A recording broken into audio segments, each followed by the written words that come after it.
It's Friday, December 13th, 2024, around 10 p.m. Central Standard Time, and you are watching Co-op for Two.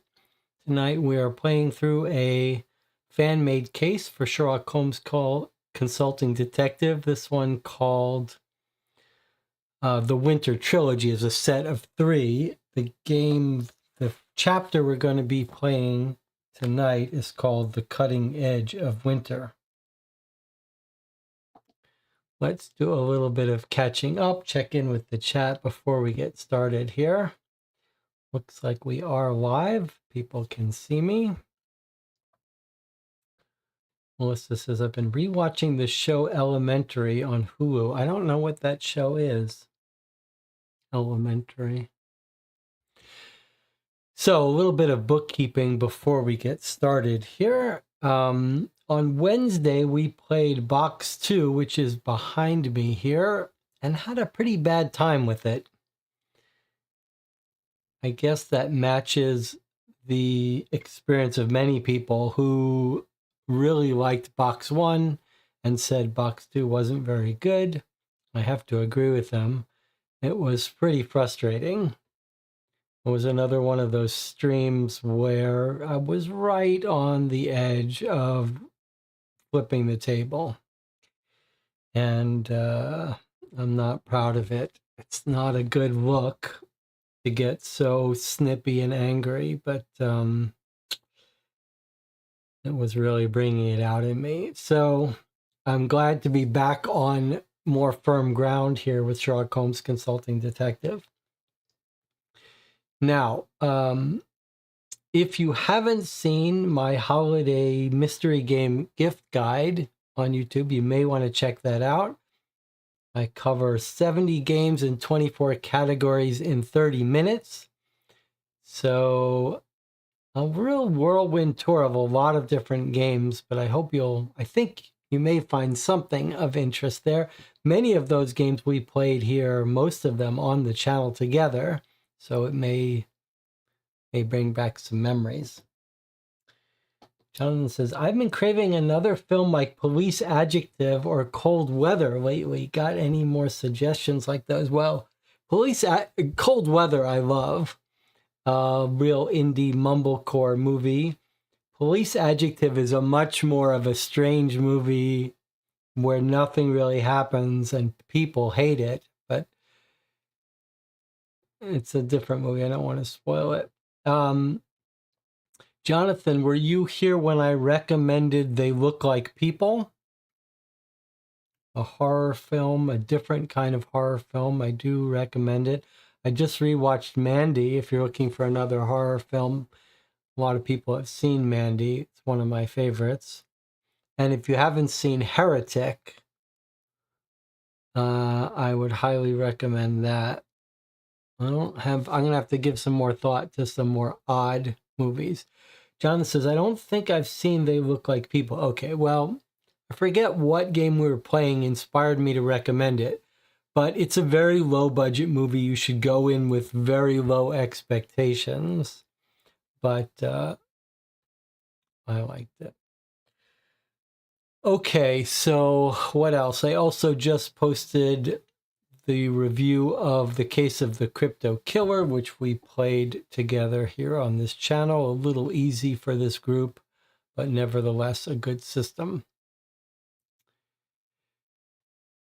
And before we get started today, I do want to remind you of something exciting. On Sunday, instead of our normal Dear Holmes case at 1 p.m. on Sunday afternoon, we are going to be doing something that we did about a year ago, a year or 2 years ago, which is we're going to play a custom-made, one-of-a-kind, play-by-mail improv game that's going to be run by Matt C. And he did it once before for us a year ago. It's a very special experience. I have the first letter here in front of me. Essentially, we will read this letter, get a case. This case is going to be set in the world of New York Noir, the game that I've been working on for 2 years. So we will use the maps and directories for that. We will decide what to do, formulate our actions, our moves, and send that off to Matt, who will then write the next letter for us based on what we choose to do. A completely bespoke, custom, improvised play-by-mail game that will unfold over the course of the next 4 to 6 weeks. It's a very rare, special thing, and one of the highlights of the channel when we did it last year. This one is going to be even more experimental because Matt's going to try to write it in the New York Noir world. Who knows what will happen, but I hope you will join me for that. Okay, now let's get started and talk a little bit about what we're in for tonight. So, the Winter Trilogy, the author of this is someone named Vincent van der Zwag. And these were posted on Board Game Geek, a set of 3 cases. I believe the first one written sometime 2016, 2017, were originally for sale on Vincent's website, but that's gone away, so they're just available now.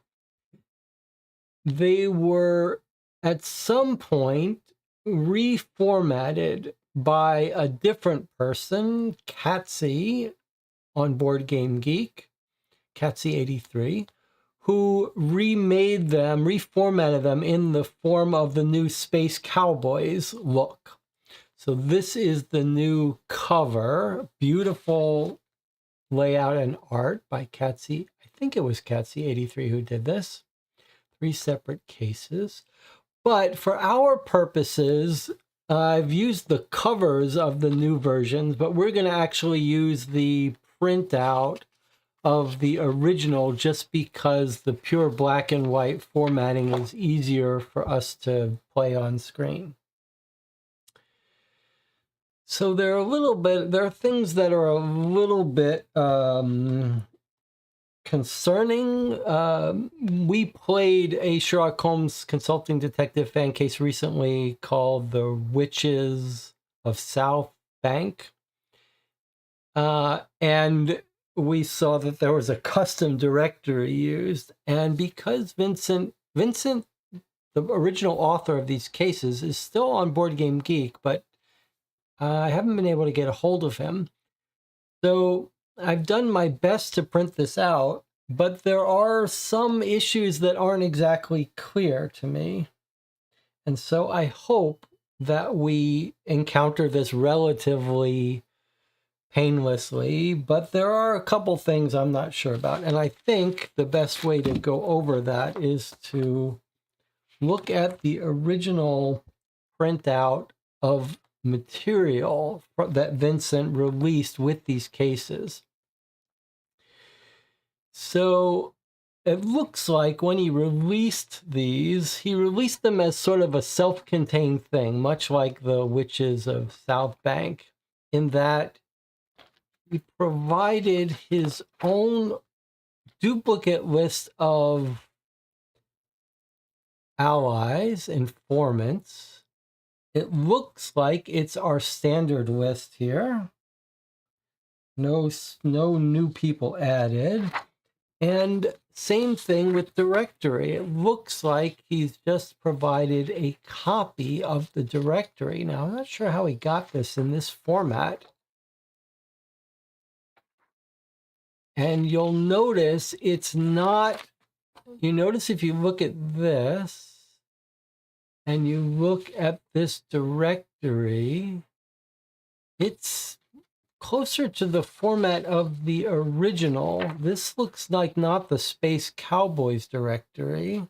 But here's the Space Cowboys directory, and you'll notice that this one is alphabetical in the front and then businesses at the end, whereas this directory here has them mixed in, which is what basically this was the original version of Sherlock Holmes Consulting Detective. And this is clearly what this one is closer to. And in fact, you can see this little map here is here. I don't think he's added entries to this directory, but I can't be positive. Just a quick glance looks like to me that it's the same. Like there's our 5 entries in X's, etc. But we will keep this around. If we can't find a place in the directory that we think should be there, maybe we'll look at this. And then here's a version of the map, which to my eyes looks closer to the original map from Sherlock Holmes Consulting Detective, but not exactly. It's almost like he's remade it. And then this case also makes use of newspapers, and it's a little bit unclear what's happening here. So he's rewritten the rules, which basically tell you the normal rules how to play. And then let's take a look at what he says here about the newspaper archive. He says, there are newspapers. You can refer to them at any time. The newspaper archive for any case consists of all papers dated the same as or prior to the date of that case. So if you're working on case 4, you can theoretically need newspapers for case 1, 2, and 3. That's the general rules that Sherlock Holmes Consulting Detective has always used, and it is a bit troublesome when you have to refer to previous newspapers. But that issue gets a little more complicated for us when you look at the newspaper in these cases, because I believe what we've got is the first case here. It's not clear if the original newspapers that happen between cases from the original set are needed. That's the first issue. The second issue is the actual newspaper. So I'm just going to show you, for example, the first case, first chapter, which is what we're playing tonight, January 10th, 1889, has an introduction we're going to read, and then a newspaper. Now, this is the newspaper that's included, this little sheet that was included in Vincent's game for January 10th, 1889.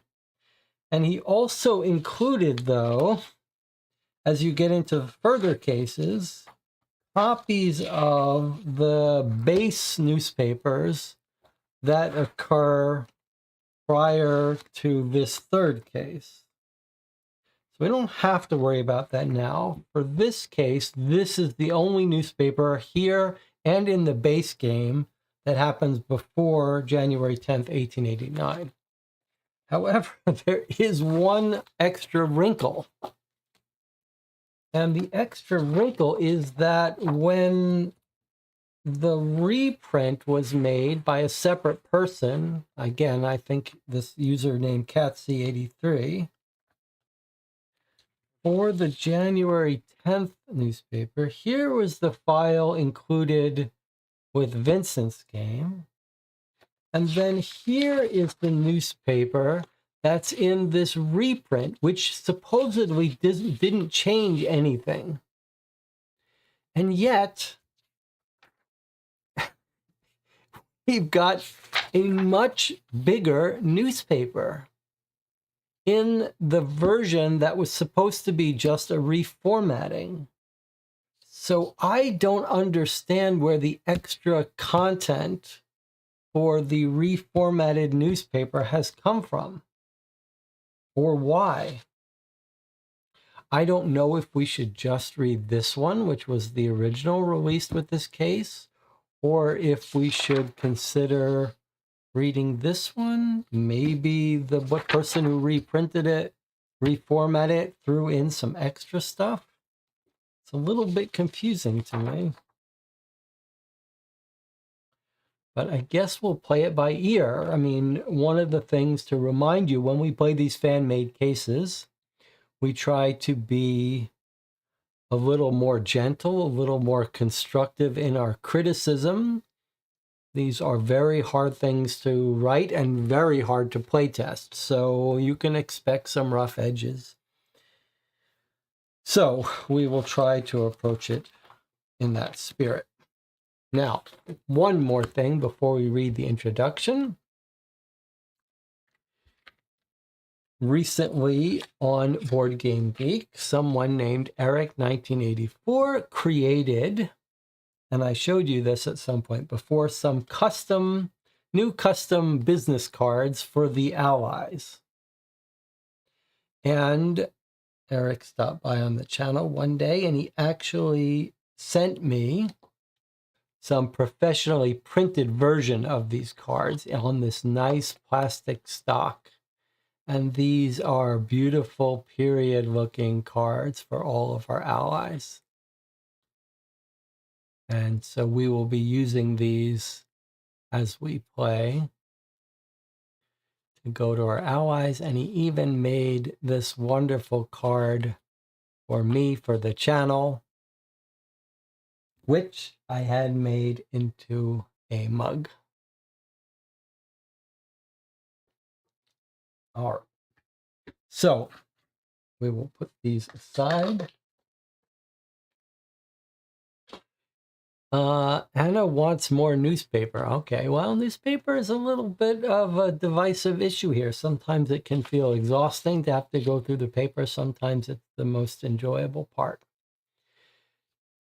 I should also say that it looks like the cases get longer as you go. This case looks pretty short in terms of clues, but then by the time you get up to the third case, it's actually gotten quite a bit bigger. So maybe we're just warming up with this case. How do they connect? What it's about? No one knows. Well, we don't know. All right, The Cutting Edge of Winter.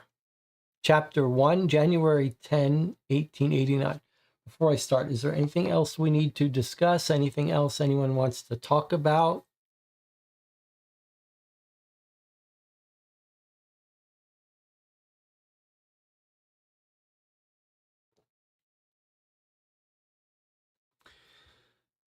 Looks like not. Okay. And then let's get started. Custom Case 1. I think these were written in 2016, 2017. I'm not sure. Somewhere around there. Okay, The Cutting Edge of Winter by Vincent van der Swag. We welcome ourselves to some warm tea made by Mrs. Hudson and warm our hands after having waded through the soft drifting snow outside. Though a mild winter, it is still strong enough to put a chill into your bones. Sherlock, however, seems unaffected by the weather or unaware. Reading the newspaper, he stands up and looks at us. Lestrade will be here in a few moments, I'm sure. Please tell him I am too busy for this case and that you will take care of the matter. He walks off to the other room and closes the door. We stand befuddled, yet unsurprised at the riddling way of speech.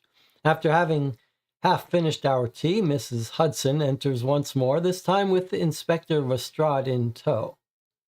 Gentlemen, I'm here to speak to Sherlock. Do you happen to know if he's present? We tell him about his sudden dismissal and our eagerness to try and take on any case the inspector might have for us. How in heavens did he know before I even arrived here? Lestrade exclaims wide-eyed. We raise our shoulders simultaneously and wait for the inspector to come to grips with not being able to figure it out. After what seemed like minutes, Lestrade regains his posture and takes a few deep breaths. Well, I'm here about the murder of David Roster, a well-off middle-aged man. He was found this morning by his wife in their home, stabbed in the neck. It happened somewhere last night. He is the second murder victim killed in this fashion. Yesterday, we found a man who has since been identified as Sam Brown, stabbed in the neck in Regent's Park. Lestrade sighs deeply, wrinkling his face deeply. I still have to tell the missus. Gonna go there now in case you want to join. We kindly excuse ourselves. Lestrade turns to leave, but stops at the doorway. Oh, yes, I almost forgot. Both men work at the same office, the Royal Insurance Company. I'm sure Sherlock would agree it's too big a coincidence that the murder targeted two men who work together. At that, Sherlock's door opens ever so slightly to reveal nothing more than a nose. 3 men, Inspector, 3. After which the nose escapes and the door closes with a slam. Lestrade twists his face, trying to comprehend, yet gives up quickly and storms out of the house, mumbling all the way. And we set out shortly after. Okay. Now, one of the nice things about playing a print and play case is we can write our notes right in the document. So David Roster, first victim, or one of our victims. Sam Brown, another, in Regent's Park. This first one in his home, second one in Regent's Park. Holmes says there are 3. Maybe we're going to see the third in the newspaper.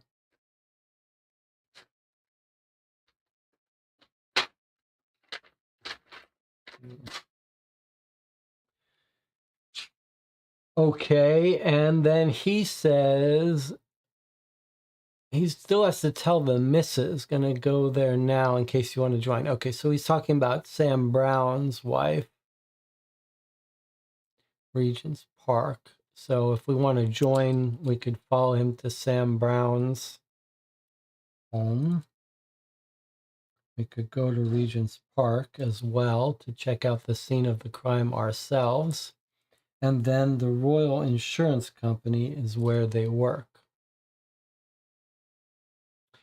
Well, I suppose we should check the paper to see what Holmes saw that tipped him off that there were 3 men.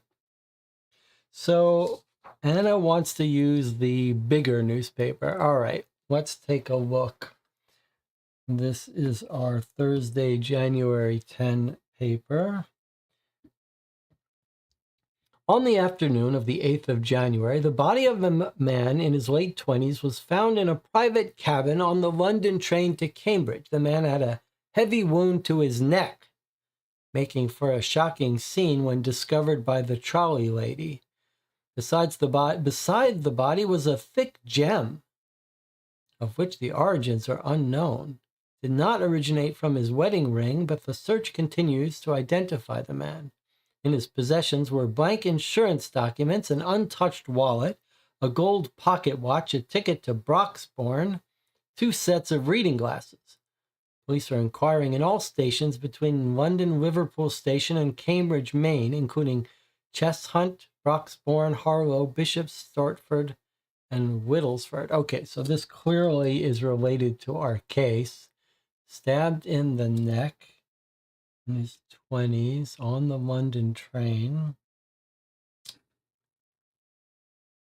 A thick gem. We're getting some clues that this wasn't written by a native English speaker or American. Thick gem, a large gem, I guess we're to understand. Origins unknown. And then he's got insurance document, untouched wallet, clearly gold pocket watch, clearly not robbery. The London train to Cambridge. Okay. So this certainly seems like our 3rd man, probably working for the insurance company. Blank insurance documents. What does that mean, I wonder? That they're blank.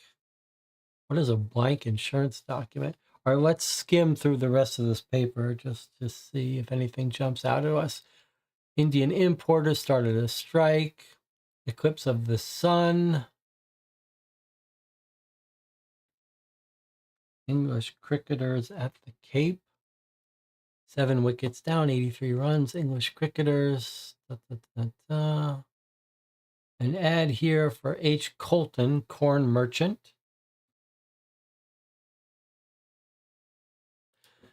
And we've got some international news, German government, Cologne Gazette, official documents against Her Majesty's President Ambassador, Court of Russia, German military attaché. It's going to skim these. We'll come back to them later if we think they might be relevant. Royalist Committee, Dennis Cochin, Municipal Council, nominated by the committee. Royalists, Bonapartists. This is in Paris. This is international news. Then we've got a story from Cairo. Egyptian soldier reigns in Corsica. Another Paris article. Here's an article about Vienna. Another article about Russia. Russian embassy. Another international article about South Africa.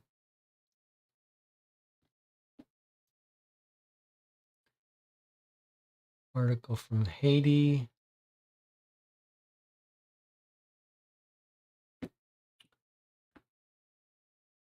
Okay, here's a divorce probate.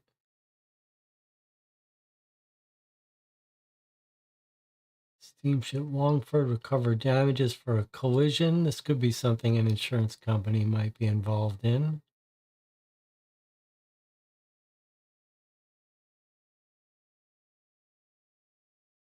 No action in respect to any damages, injury, or trespass alleged to be done.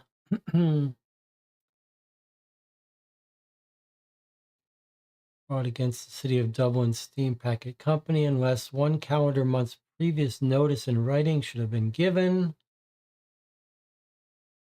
The action must therefore fail. Okay, someone's suing about steamship collision. Here's a letter to the Times. Sir, I must inform you of the declining quality of this fair paper, as I have seen its slow demise coming from afar. Accuracy of quotations is beyond lacking and does not comply with the moral standards of decency. Therefore, I will implore you to strive to do better. Okay, here's another letter to the Times. Sir, it is not, I think, generally known that Mr. John Bright is opposed to the extension of the parliamentary franchise to women. He addressed these beliefs upwards of 6 years ago in a letter to Mr. Theodore Stanton, who published it in a work entitled The Woman Question in Europe. The venerable statesman's protestations that he has voted with Mr. Mill more out of sympathy than out of agreement on the subject before Parliament ring hollow in light of his previous statements. I implore our fellow citizenry to ensure that men of such slight character are not responsible of leading Her Majesty's government by voting him out of offices. An Englishwoman. Okay, and we've got some births,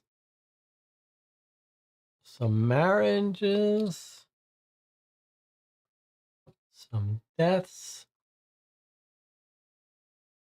None of our people. No mention of anyone getting stabbed in the neck. We've got some boarding houses.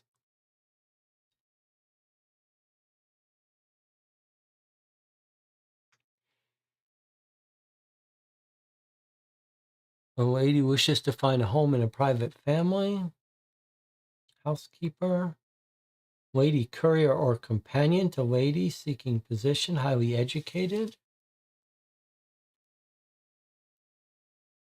Looking for a maid. Looking for a language tutor.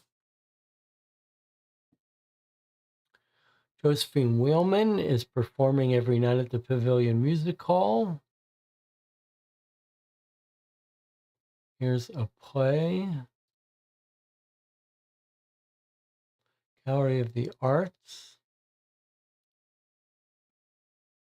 Here's some personals. Let's see what personals looked like back in the 1889s. Lady with estate wishes to meet another who would join in appropriating new lands and building businesses. Gentleman going on holiday through Europe wishes to find companion to join. All inquiries welcome. Partnership with thorough Christian to return not less than £250 per annum. Okay. Private capitalists, an inventor and patentee of a thoroughly proved agricultural implant of universal adaptability. Okay, and here's our last entries. Vase exhibition at the Historical Museum. Largest collection of vases in Europe. Private carriage, £45. Negotiable, sublime condition with hardwood interior, rains not included. Pedigrees, family histories compiled from the most undoubted authority. And then we have Dr. Mountebane's Vital Elixir. All right, so the only one that jumped out as being related to our case is Murder on the Train. And we weren't told the person's name, huh?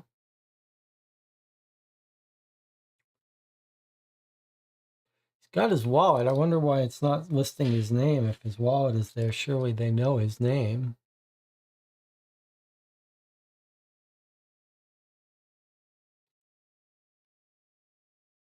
Maybe they're just withholding it from the paper.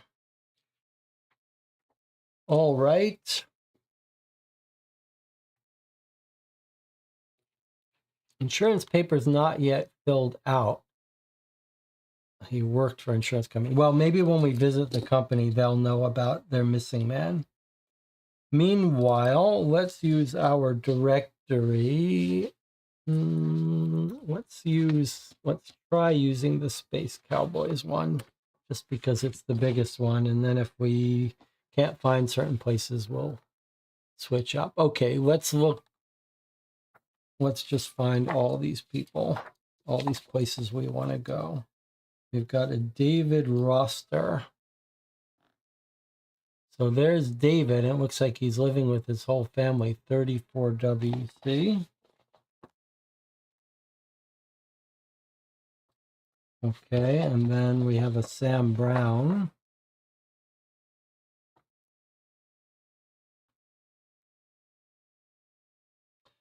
Sam Brown, 40 Northwest.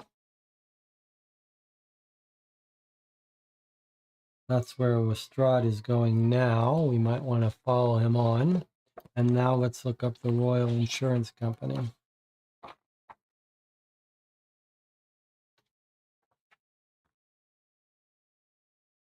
Royal Insurance, 68 Northwest.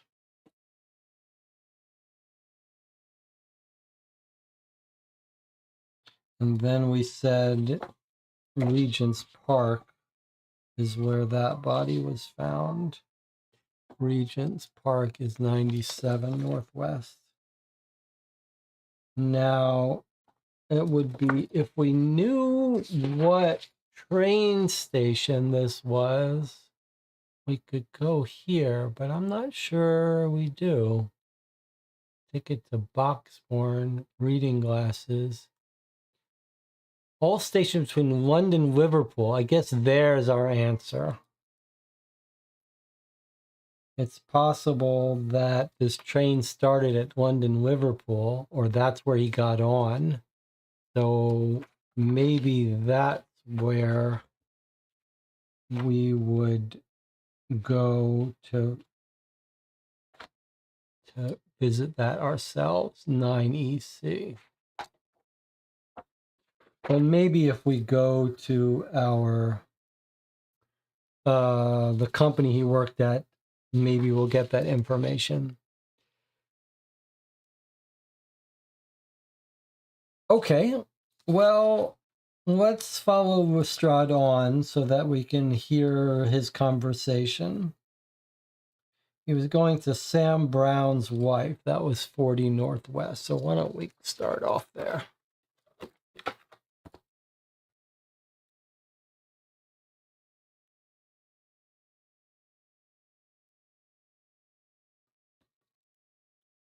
Okay.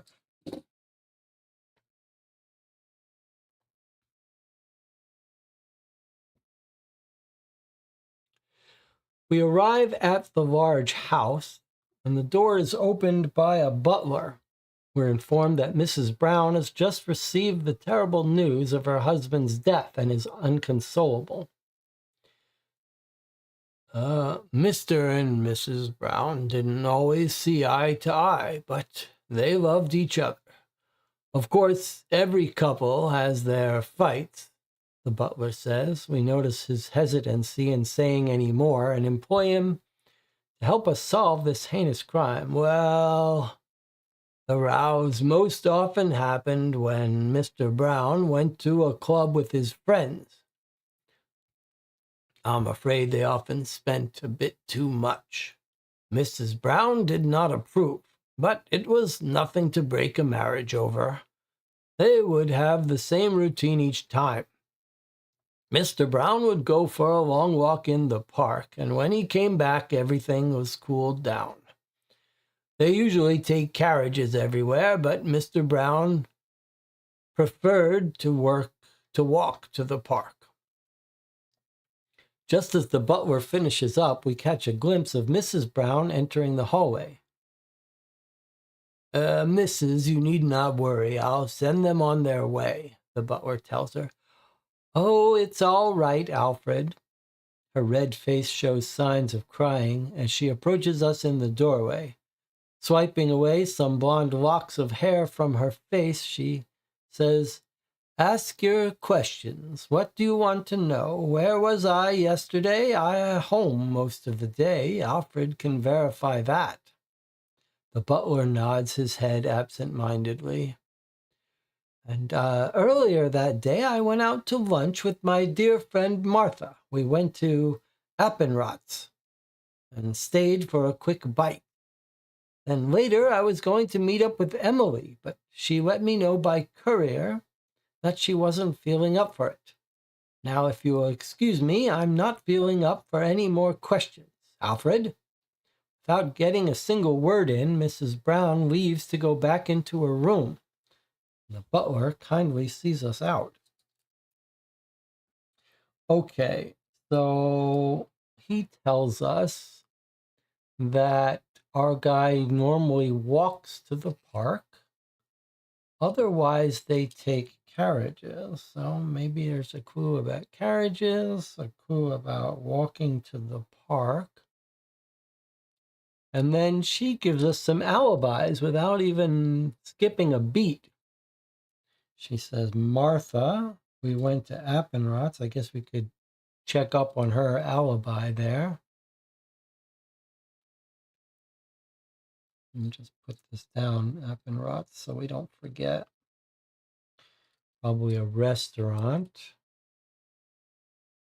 And then she mentions Martha and Emily as her alibis. She also says Alfred is her alibi. I was home most of the day. And if he was killed in the park, surely she didn't kill him. But and then she says by courier. I mean, I don't really suspect her, so I'm not sure how much time we want to spend chasing down her alibis. Let's see where Regent's Park and their home is on the map so we can get a better idea of where everything is. So their home is 40 Northwest there. And where is Regent's Park? Right up above. So he would have just walked up.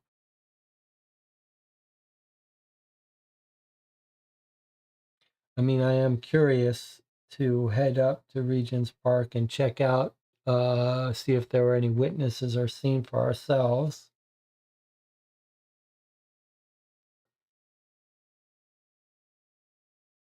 But we shouldn't forget that this park murder, today's the 10th. This thing says that this happened on the 8th. So this was actually 2 days ago. However, Sam Brown in the park was yesterday. So the most recent murder is David Roster, who was in his house. That's the odd one out, isn't it? We've got Sam Brown killed in the park, David Roster killed and the guy in the newspaper, we don't know his name, killed in a train car, but this guy was killed in his house. I mean, or at least maybe he stumbled back into his house. All right, let's go talk to this guy's wife. I think best thing is for us to talk to these primary witnesses as soon as possible. So I'm keen to visit David Roster's wife and family.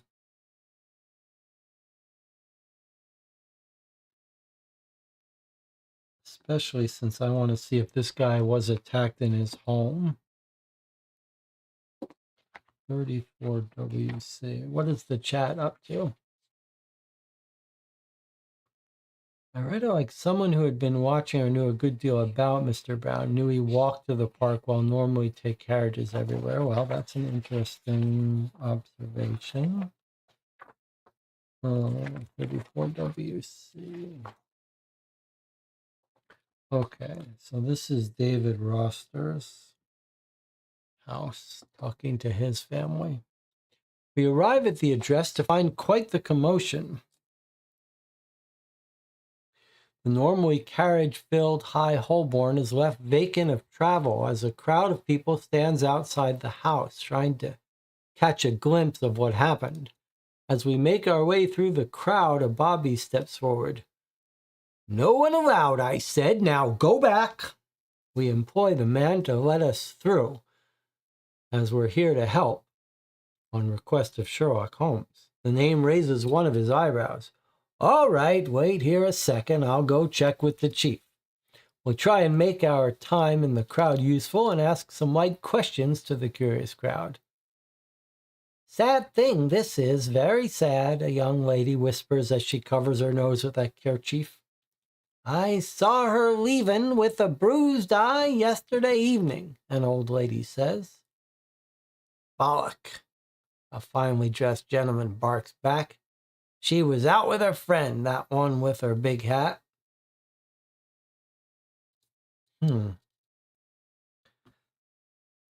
Well, all I know is she went opposite here to fetch a carriage yesterday late.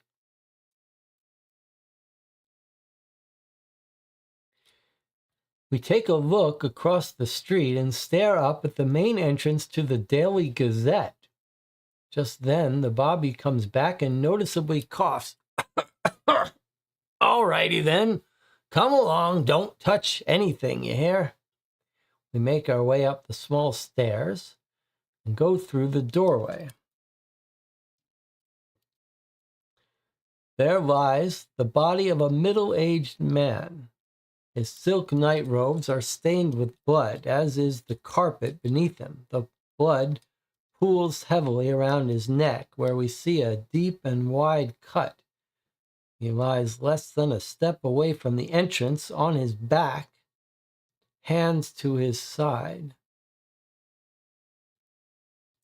Besides his body lies a hand-long dagger with a wide and strong blade. Its golden handle is immaculate and adorns any number of shining gemstones.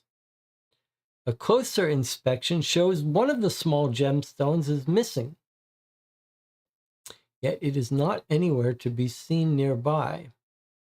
We make our way further into the home and find Mrs. Roster sitting by the window in the kitchen. "Mrs. Roster, we're sorry to intrude, but would it be okay if we asked you some questions?" She turns to face us, dried tears streaking across her otherwise beautiful face, her brown hair up to the current style, yet frazzled. She swallows heavily and says, I guess that'll be for the best. What is it you want to know? How I found him? Just the way he's lying there right now. I came home this morning, opened the door, and..." She turns to face the window once more. "Where did you come from?" we ask in a sympathetic tone. "Well, me and David didn't always see eye to eye, and we have the occasional row. Nothing serious, of course, but yesterday I felt it best if I spend the night away. Just to cool things off, you know. I stayed at the Bentleys. Took a carriage there before dark and stayed in all night." She absent-mindedly fingers through a pile of papers, each with a blue stamp of a silhouetted lady in their top right corner. Stayed at the Bentleys. They had a fight, just like the other family. Weird paperwork she's got. And then she talks about taking a carriage, and we got our gemstones with one missing. Dried tears. Are all these women killing off their husbands? Is there some insurance scam?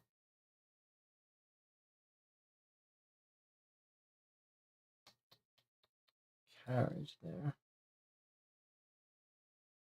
Like, Are we having the husbands of these wives killed off? Maybe for insurance money? All right, well, it's continuing. Was there anyone who would want to do your husband harm? No, no one. We have only friends, no enemies. People in these parts might be stuck up, but they wouldn't go around murdering.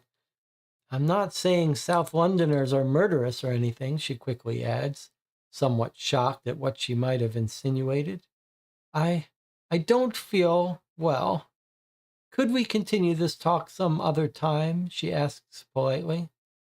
Sure, Mrs. Roster. Is there anyone you can go to for the time being? I'll go to my friend's house, Martha Jameson. She's a darling, just had lunch with her 2 days ago at Goldini's restaurant.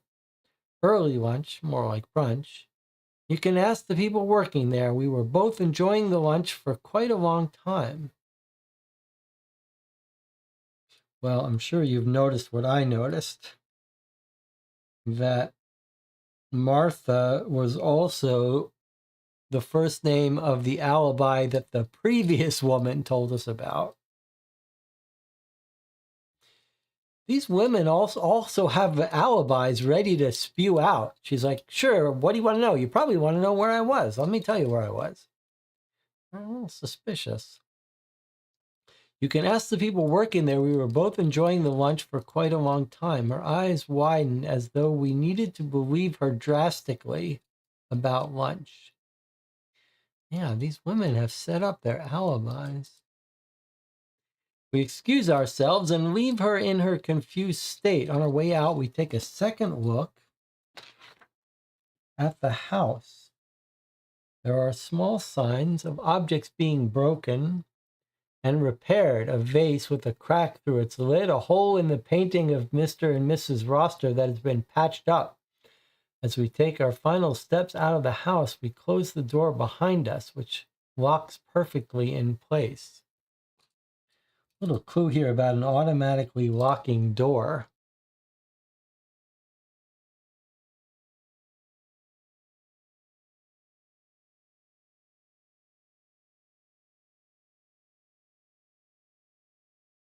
I guess that means that if he came home, the door closed behind him, no one can sneak into his house. But of course, he could have opened the door. We're told that he was face down, but I didn't get a good feel for which direction he's facing. Let's see this again. So his body is still there. Up the small stairs, there lies the body of a middle-aged man in silk night robes. So he's in his sleeping clothes. A step away from the entrance, on his back, hands to his side. Does that mean he's facing the front door? He's in his house in his night clothes, in his sleeping clothes. And what? He's opened the door and then gotten stabbed and fallen backwards? Wasn't a gem found on the first basis? A gem was found in the train car of the third person. All right, so we've got a whole bunch of, we're going to have to start taking some better notes here. Okay, so Martha Jameson is her alibi, and they're at Goldini's. And then the other ones have an alibi. Okay, and then she's saying she stayed at Bentley's. She stayed at the Bentley's. Maybe that's a boarding house or hotel. She claims she took a carriage.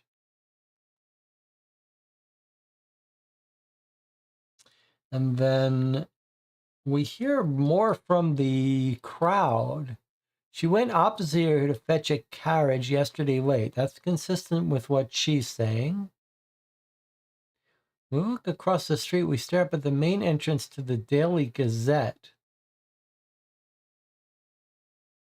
I don't know why that's significant, but it seems to be.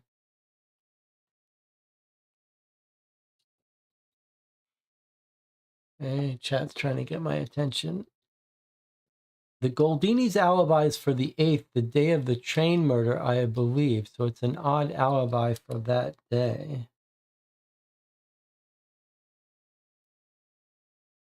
Oh, that's a really good point. That's interesting.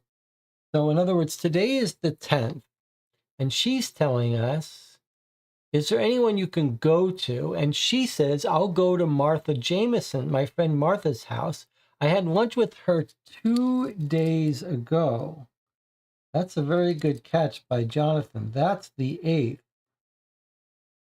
And the 8th is when we had our train murder. So why is she telling us where she was down to the minute at lunchtime?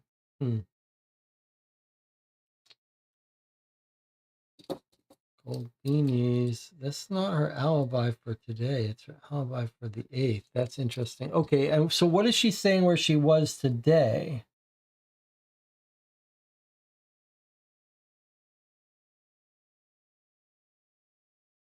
What do you want to know? I came home this morning.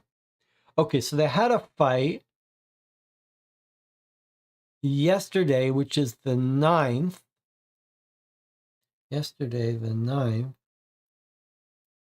She goes and stays at the hotel slightly before dark. She stayed in all night, and then she comes home in the morning. Okay, fine.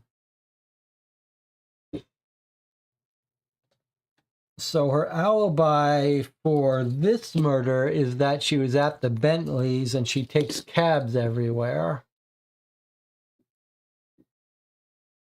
So maybe we'll have cab records that give her her alibi. 34 WC. Let's put that on the map.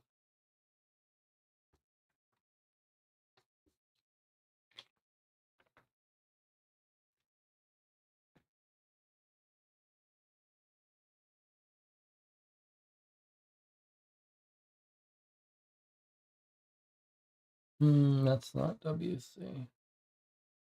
There. Okay, so there's her home.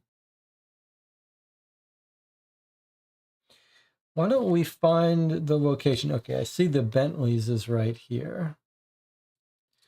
So the Bentley Hotel is 32 WC. Across the street from 34 should be the Daily Gazette.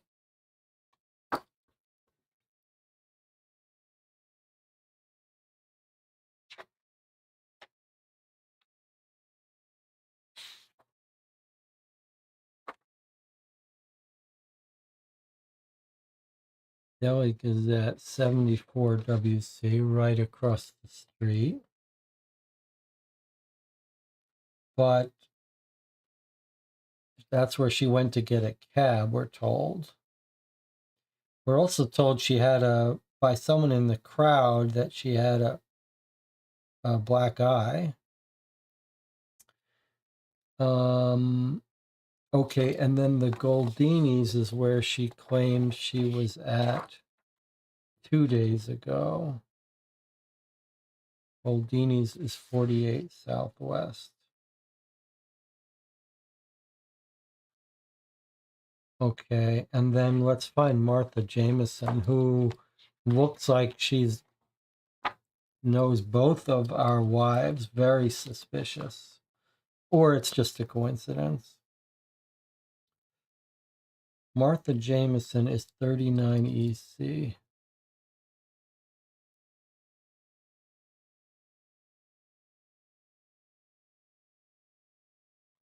And that's her alibi for the 8th. Does anyone remember?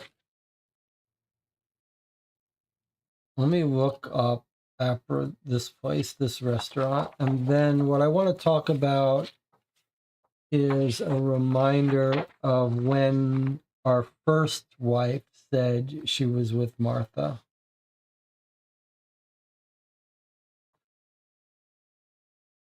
Okay, Appenroth's German restaurant is 16 EC.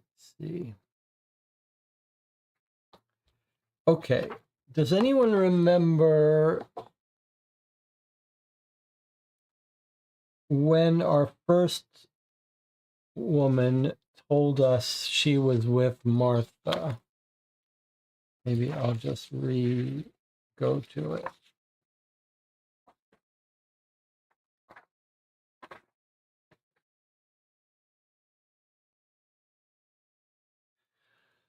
Now that we suspect the wives of killing their husbands, I mean, it's clearly the same knife that was killed both people. So it's not like I believe these wives are killing their husbands. It's the same exact knife, right? Because it's lost a gem in the train and then it's been dropped here.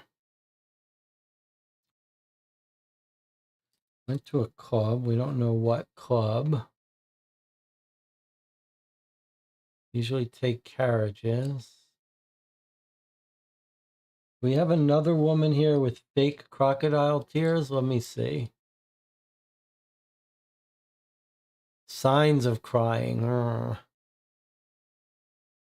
Earlier that day, I went out to lunch with my dear friend Martha. Okay, and we're told from the introduction, we should probably keep good track of this, that David Roster is last night.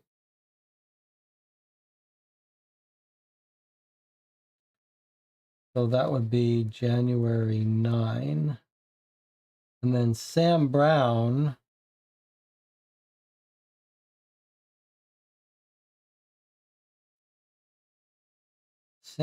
is January 9.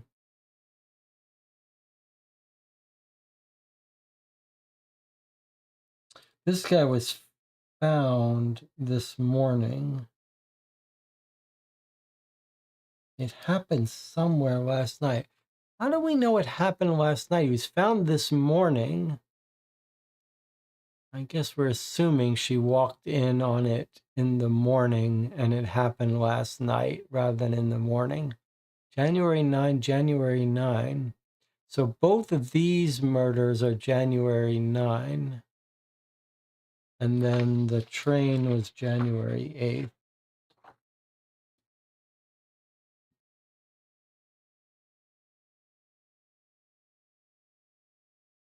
It sounds like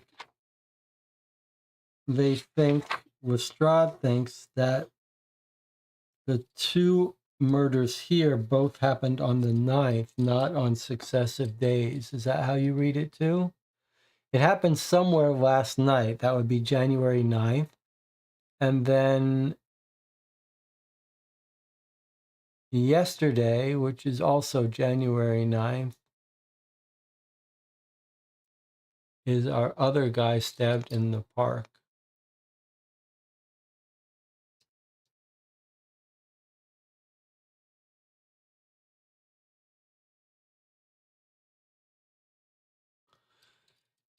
So unless this is wrong and it happened this morning, then if this happened this morning, then we would have train on the 8th, this guy in the park on the 9th, and this guy on the 10th. But according to this, these two are in the 9th.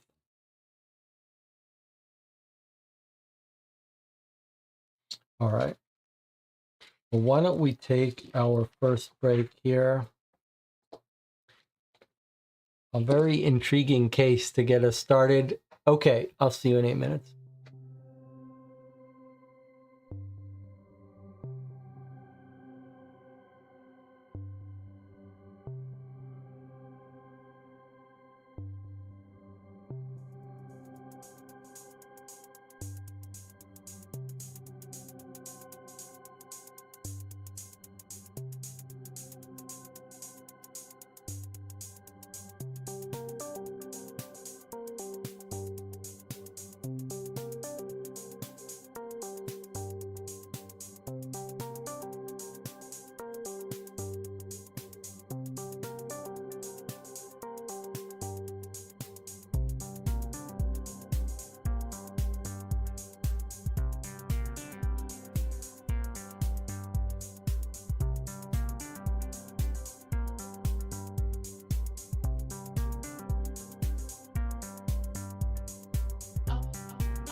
We are back. The channel is discussing the theory of the wives Jonathan has proposed to strangers on the train. Classic Alfred Hitchcock movie, one of my favorites. Won't spoil it for you, but are they swapping the knife among them? Wives vendetta with one dagger they used. Look, let's get realistic for a second here. stabbing the husband in the neck with some exotic dagger is not exactly the MO you would expect for a battered wife killing her husband in a planned, orchestrated plot. That two of them would do it with the same knife seems very far-fetched. And this idea of swapping the knife between them seems extremely far-fetched. So if these women are indeed setting up their alibis deliberately, it does seem to me a little bit more likely that they've hired a professional killer, that they've hired one person to kill both husbands, and they've used the same weapon. So I'm looking for a single killer who's been hired, perhaps with insurance. If they all work for an insurance company, that's a separate, independent possible motive. The other thing we need to keep in mind, however, is the bizarreness of dropping a weapon at the crime scene and dropping a gem in the train. Could this be an attempt to deliberately make it look, I mean, you don't have to make it look like this weapon if you're leaving the weapon, but it is a little odd. But I think we can assume it's the same weapon unless we get evidence that it's a setup. But why this exotic dagger? And what does it mean that the same weapon was used to kill both people? Maybe the third person as well, which we would like to research. All right, so where do we go next? I mean, I want to go to the scene of the crime. I think the scene of the crime is more important than Martha, who we do want to talk to. I think we need to go to Regent's Park. So if you look at Regent's Park, it looks like there are two places worth going to. Just for fun, let me look at the old map.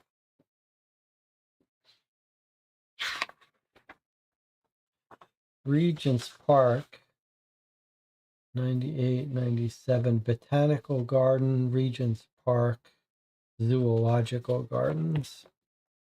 Okay, well, let's head to these two places in Regent's Park and see if there's any sign of this murder.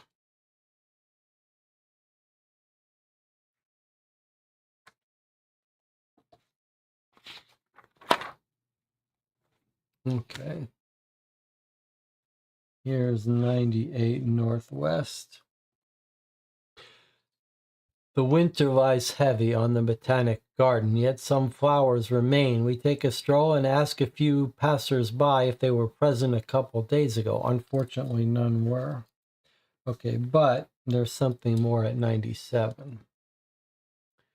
We make our way deep into the park. The snow keeps falling, yet most of the roads are clear. In the center of the park, between a patch of thick bushes and trees, we find an area cordoned off with policemen at the ready. We kindly ask to inspect the area and are allowed after mentioning we know Inspector Lestrade.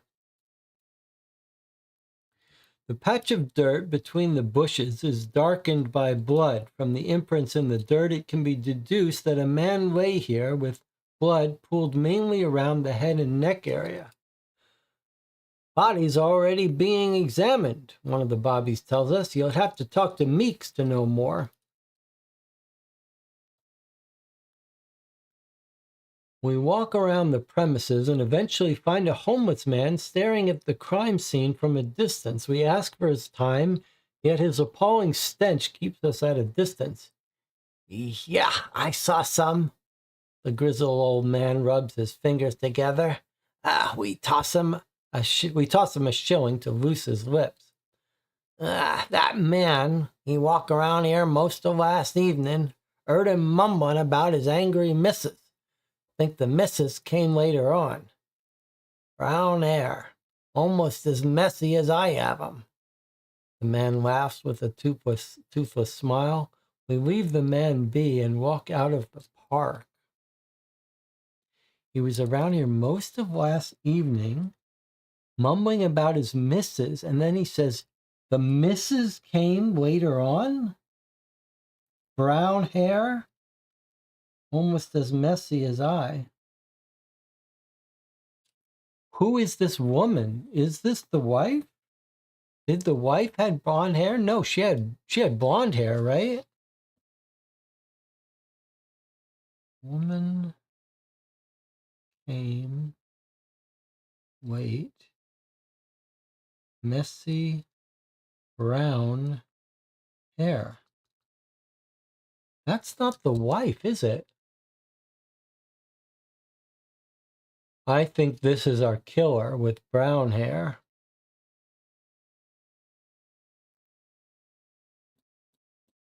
Oh, right. This isn't the woman we just ran into. Brown hair, messy brown hair. All right. So this is roster. Okay, good point. This was roster at 40. Let me just get the description of her again. Her name is Mrs. Brown. Let's see if we got a physical description of her. Blonde.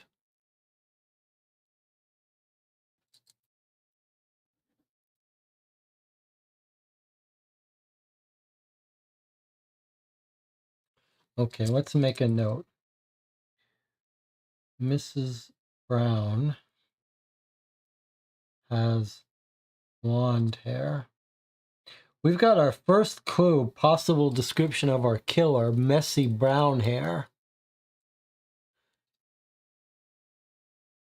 This is our first clue that he wasn't killed by his wife. But is it Jonathan's theory about them killing each other's wives? Well, let's go get our let's go look at our description of the other wife.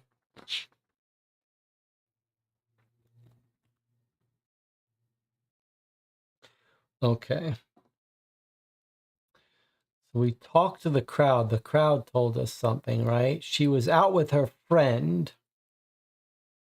the one with the big hat, when we're asked about the wife. I saw her with a bruised eye. Okay. This guy says she went to get a carriage, Daily Gazette. He's found in his bedroom. All right, let's see if we can't get a description of the woman. Brown hair up to the current style. Frazzled. Well, you're right. That certainly looks like a match. Your theory about killing each other's wife starting to look better, although I have a hard time believing they're doing it with the same knife, but it's an interesting idea. Okay, so this is which one? This is David Roster's. Okay, Roster's wife has messy brown hair.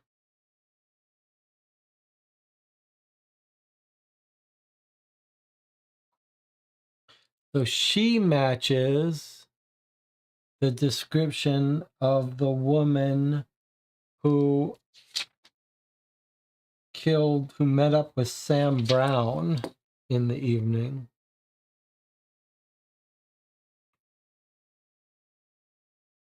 All right. Killing each other's husbands, but swapping knives? Then why kill the guy on the train? I guess we want to go find out if the guy in the train had a wife that was unhappy.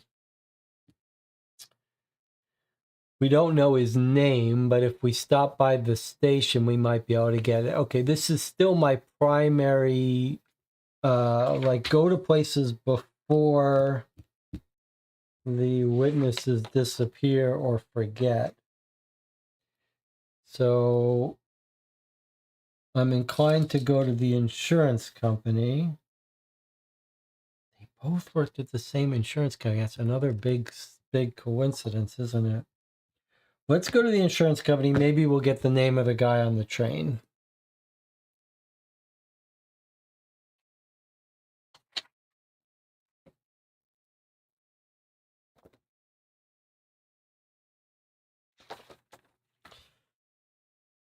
All right, Royal Insurance 68 Northwest.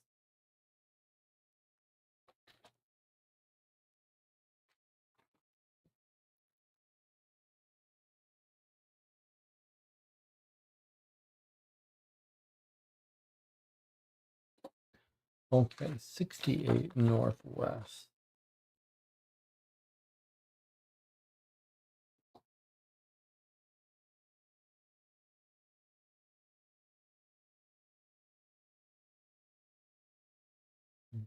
Right there.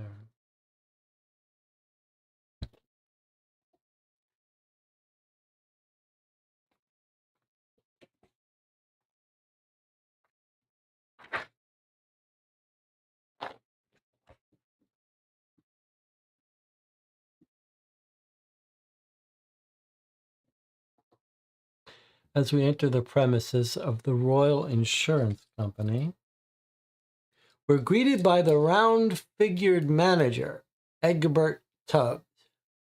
Horrible, this is, simply horrible, he mumbles frantically as he rubs his hands together.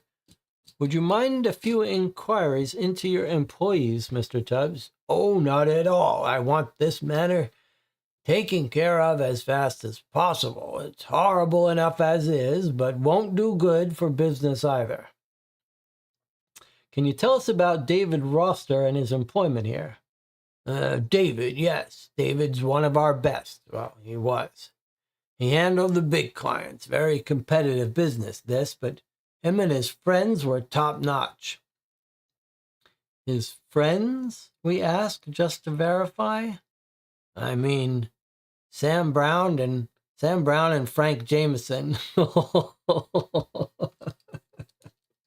Well, here's another vote for the wives club murdering each other's husbands right here.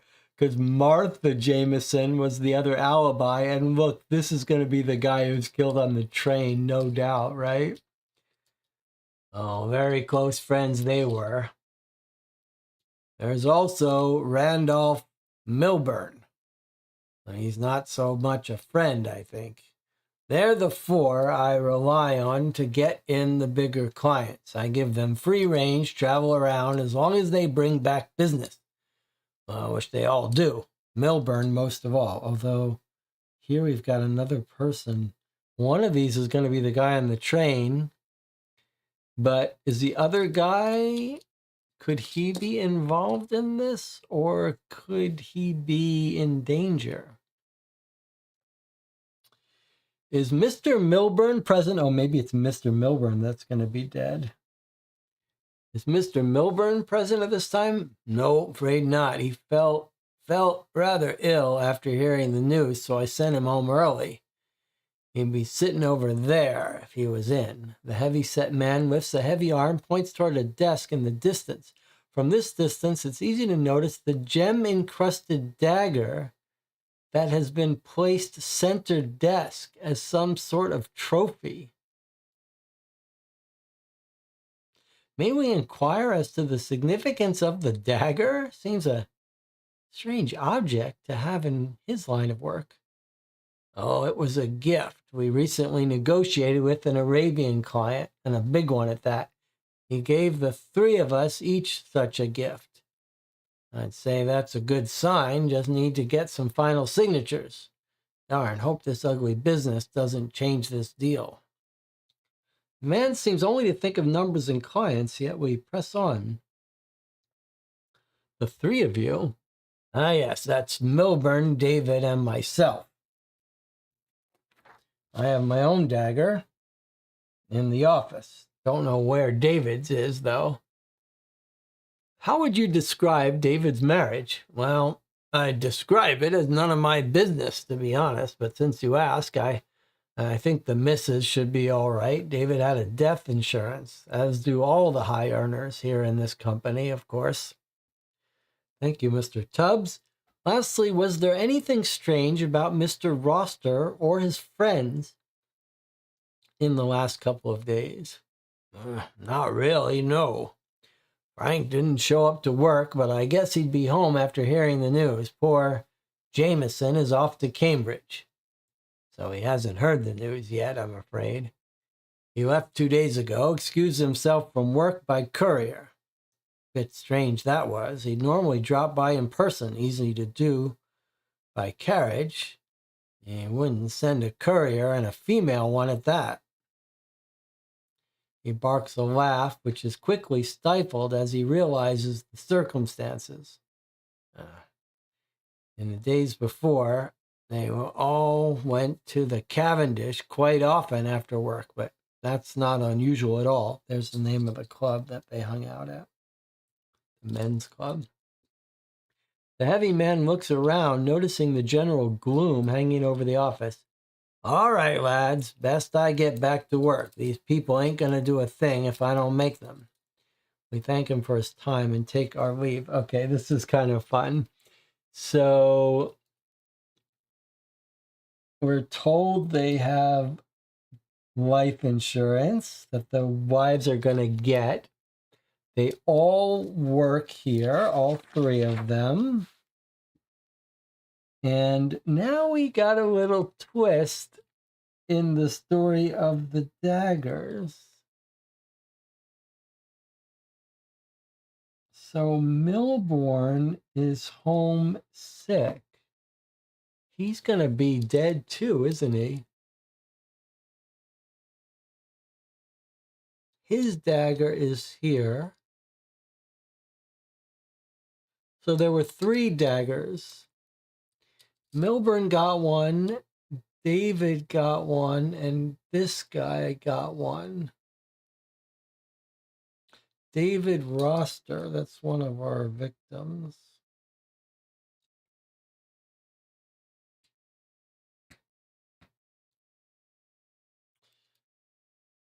So I suppose if this is Milburn's dagger on his desk, and this guy says, I have mine in the office. Assuming that his is still in the office, I would have liked to have him go find it and show that he still got it. If so, then we know the actual dagger for both murders belongs to David Roster, but we haven't seen this guy's dagger. So we can't be sure that it's still accounted for.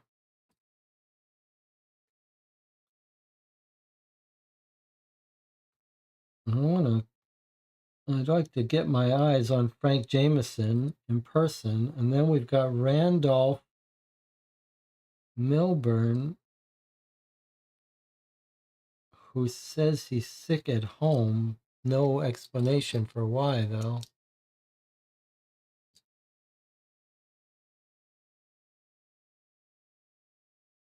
Okay, and then we were told the club that they all hang out in. So he's got friends, but Randolph Milburn is not one of their friends.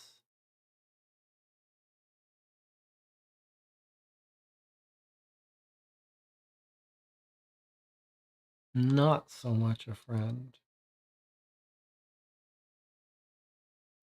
It's kind of suspicious, isn't it, that Randolph Milburn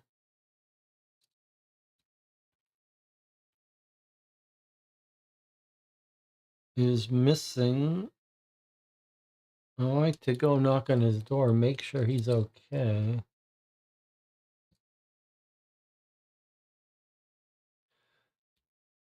So we've got the three friends are gonna and be all dead.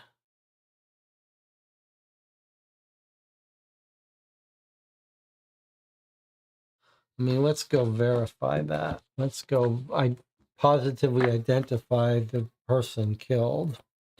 So we already know Jameson's address, but we don't know Milburn.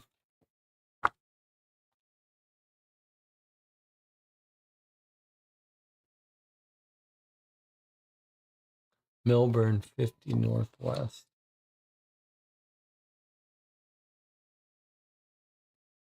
And the Cavendish Club.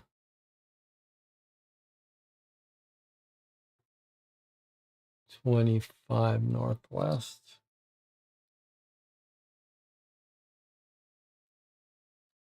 Jameson, husband of Martha, who we're already very suspicious of, is 39 EC. All right. Who are we most interested in? And it says, let's talk to the third wife and hear her alibi. All right, let's go to Jameson. Then we'll see about Randolph Milburn. 39 EC. This is, we're going to find out she's the wife of the guy on the train, I expect. The door is opened by Mrs. Jameson, who looks somewhat confused as to our purpose on her doorstep. We're sorry to inform you of this, but the body of David Roster was found dead this morning. Oh, my Lord. How awful for Emily, she gasps, audible. I must go to her at once. Okay, now we turns out that Emily, remember our girl, Brown's wife, said she had lunch with Emily and Martha. I think now we know Emily is actually the wife of David Roster. So they're all the wives are friends and the husbands are friends. Not that surprising, really. I must go to her at once. Would you allow us to ask you some quick questions before you go? Well, all right, but make it quick. She steps back from the doorway, but only gets closer to the coat rack, not to let us in. We learned that you and Mrs. Roster had lunch together. Is that correct? Yes, 2 days ago at Goldini's restaurant, and yesterday I had lunch with my friend Mrs. Brown at Appenrott's restaurant, in case you're curious, she says while staring at the large collection of hats on the wall. And do you know of your husband's whereabouts at this time? Frank is in Broxbourne. We're expecting, you see, and he's off to get us a brand new cot from a specialist up north, she tells us while still decided on what hat to wear. So he wouldn't be in Cambridge then? No, don't see any reason for him to be. Finally, taking a large hat off a knob and placing it on her head. Now, you'll have to excuse me as I make my way to my friends post haste, as I will make my way to my friends. She does not wait for a response and pushes past us. We see her hail a carriage and drive off, leaving us somewhat stunned at the encounter. More carriage riding. Okay, so obviously her husband's going to be the train guy, and she is the big hat person, as as has been noticed by Marco. She's expecting a baby though. Yikes.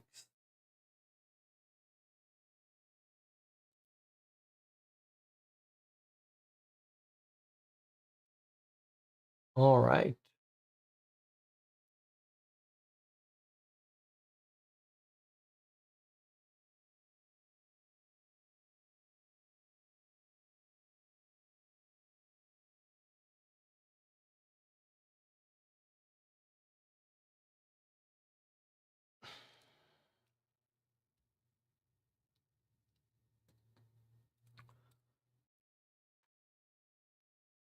So what's Milburn's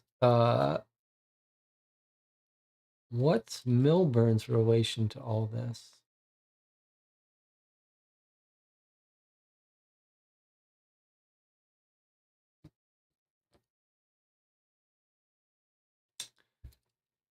Yesterday I had lunch with my friend Mrs. Brown.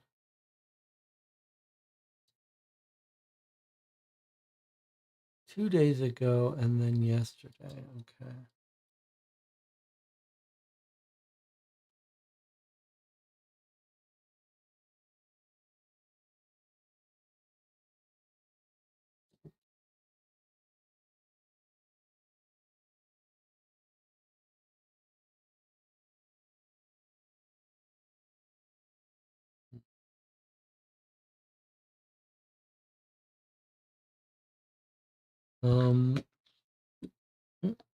Yeah, I mean, Milburn is the odd one out here. We've got 3 wives that seem up to no good and 3 dead husbands. We've got carriage logs, obviously, to look at, but we also may want to check out insurance records, but we think they probably all have life insurance.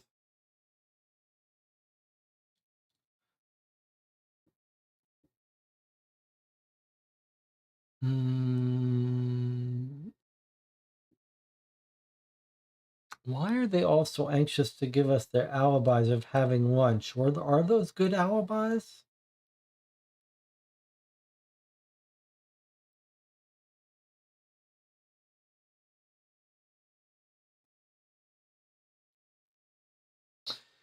If so, we may want to... Let's look at our murders. We've got on the 8th on the train. And then we either have 2 on the 9th or 1 on the 9th and 1 on the 10th. Just want to get my timelines down here. So possibly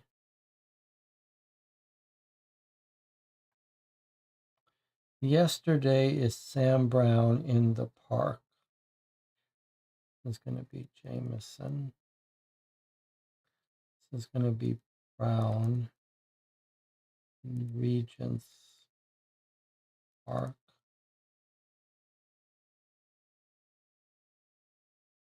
And then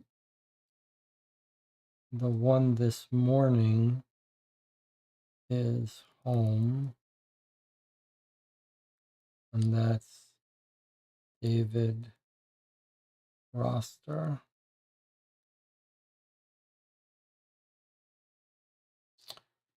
Or the 9th.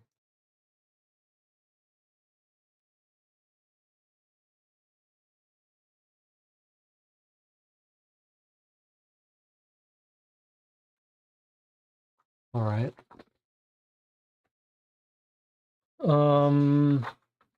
Let's go talk to Milburn.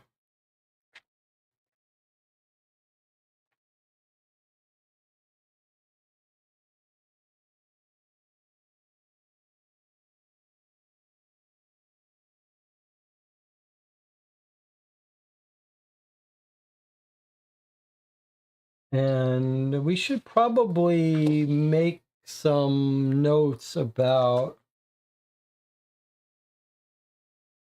So we tell her that David Roster was dead. How awful for Emily.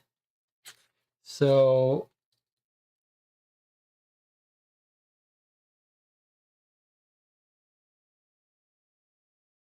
Emily is David Roster's wife.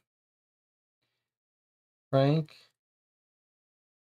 Martha's wife. And Sam Brown, do we know his wife's first name?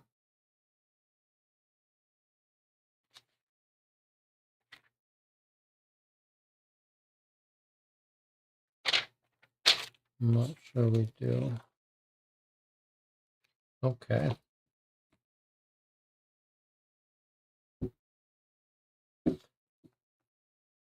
I wonder if we're going to find that they're impersonating each other during their alibis, or are they just killing each other's husbands? All right, let's go talk to Milburn. I'm curious if he's got any role in any of this. 50 Northwest, we said. Oh, and let me mark down where Martha Jameson lives, 39 EC.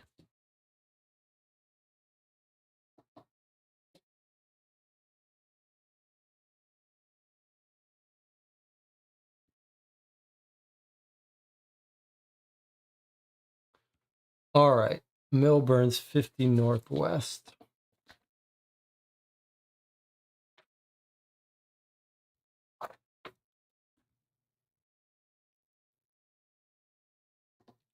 Mr. Milburn opens the door himself. He's a charming-looking man, though far beyond the beauty of his age.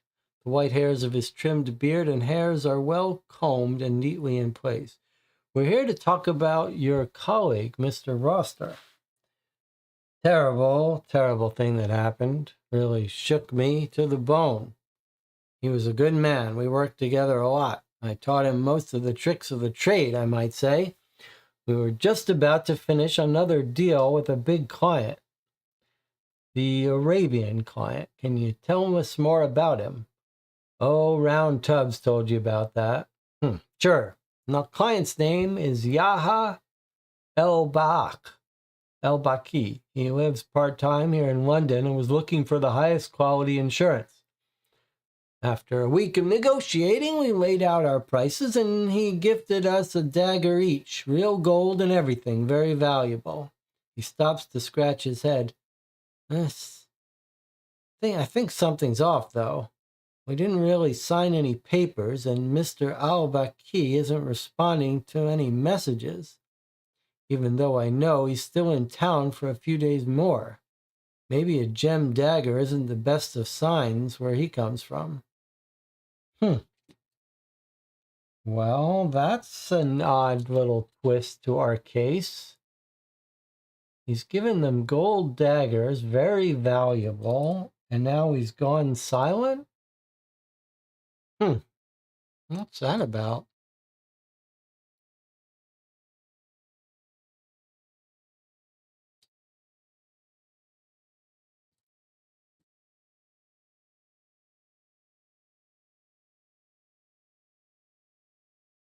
All right, we have this guy in our directory.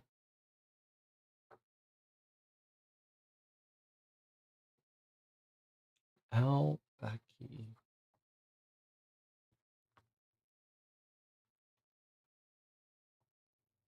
There he is. It's Baggy, not Baki, but that's him. 7 Southwest.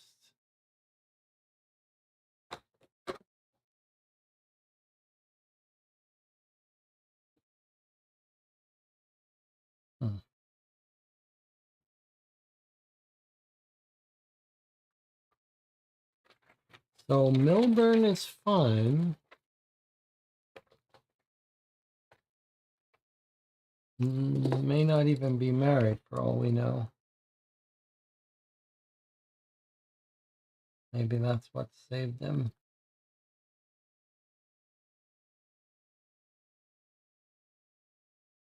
What did I say? Al-Baki was 39. 7 Southwest.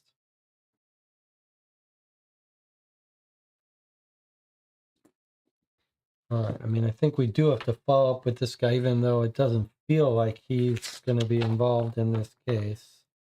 Definitely seems like the wives.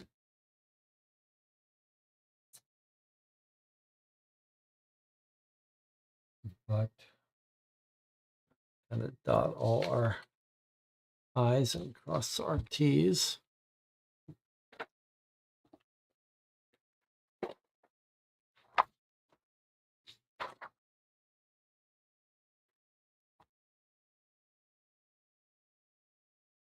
We arrive at the Carlton Club, where Yaha al-Baki has his apartment. We're not allowed entry, but one of his lackeys comes to speak with us.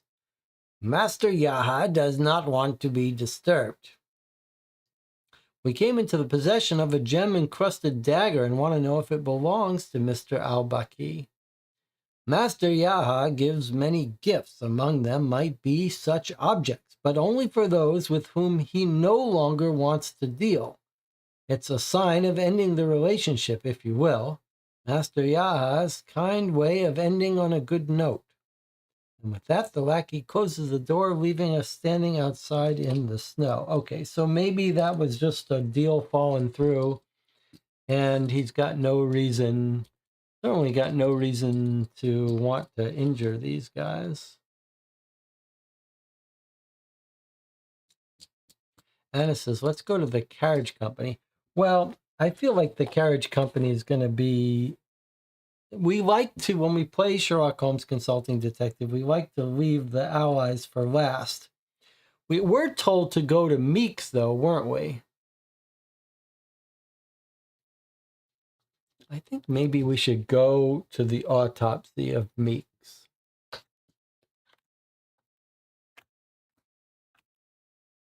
The medical examiner. Just said we leave the informants for last, but it does feel like we were suggested to go. Head medical examiner at St. Bartholomew's Hospital performed the autopsy on all bodies found during the investigation. 38 EC. Let's go talk to Meeks. I want to see if there's anything interesting, any clues on the body.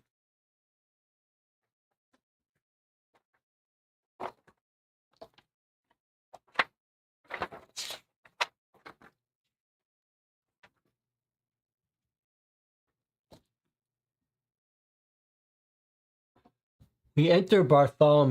Bartholomew's Hospital with Sir Jasper Meeks already expecting our arrival. It's good you're here. I just had correspondence with Sherlock. Seems like you had the same idea. I'll run you through what happened. We walk over to a slab and Meeks pulls back the white sheet placed over the body. This is the body we found in Regent's Park this morning. As you can see, there's a thick laceration in his neck, a deep and wide cut made by a single stab. The upwards trajectory indicates the murderer was smaller. Seeing as this man is of average size, you'll be looking for either a short man or an average-sized woman. Would a woman have enough strength to do such a thing, we ask? Oh, most certainly. Most people would be able to. Neck isn't that strong, you know. We make our way over to a second slab. On Sherlock's request, I had the body found in the train to Cambridge brought here. You know, the one mentioned in the papers. It seemed this one, too, has a similar stab wound in the neck. Here, the angle of the blade is downwards, indicating a taller murderer. No. I think that's more likely the second part is true. However, seeing as it happened on a train, it's possible the victim was sitting. And lastly, we can talk about our freshest body, that of Mr. Roster. I examined it at the crime scene earlier today and can verify it had a similar wound to our first body, though on the other side of the neck. The other side of the neck, huh? I guess that either means that the killer was different-handed, or I guess you could say two of the murders happened in the front and one in the back.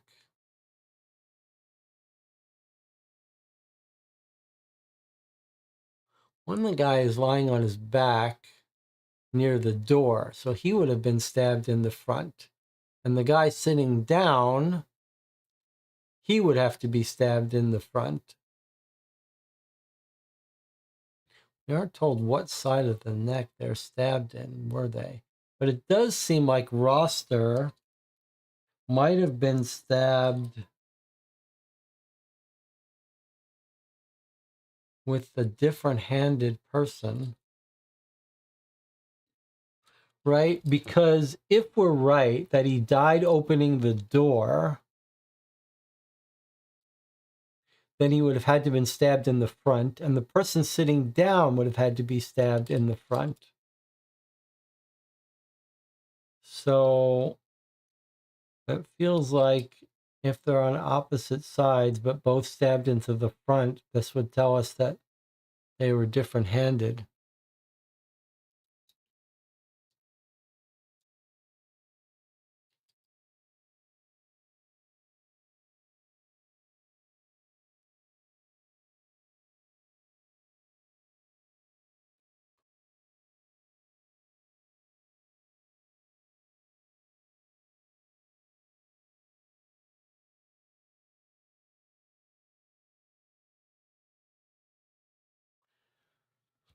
Okay. Little last piece of that dialogue here. You've been most helpful, Jasper. Thank you. Oh, one last thing before you go. I think it wise to inform you, none of these three men have any defensive wounds. Thank you very much, we say. No defensive wounds. Probably just means they knew their killer and didn't have any reason to fear them.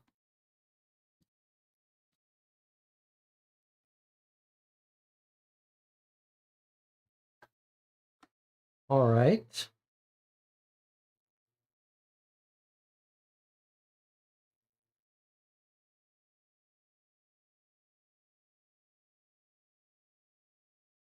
I guess I'd be inclined to check alibis now. Check the restaurants that the ladies had lunch in and check the club that the men hung out in.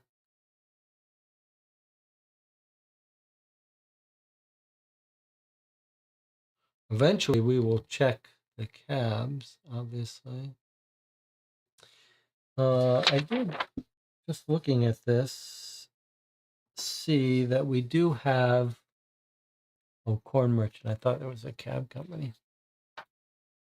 Jonathan says, Jesse, do you still want to go to the train station? I do want to go to the train station in case we can catch a witness. So we said it was probably Liverpool Station where the train started.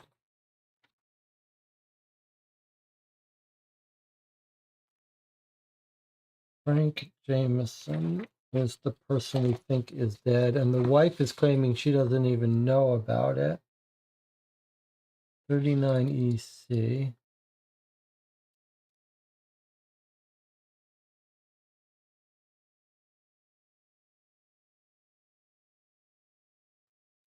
Now, where is our Liverpool station? We did make a note of it.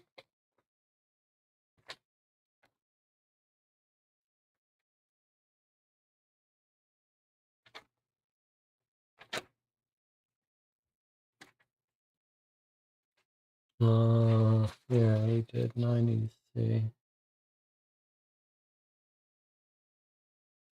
Well, it is in the neighborhood where they lived. Okay, that's what I wanted to see. So here's Liverpool Station. Here's where Jameson lives.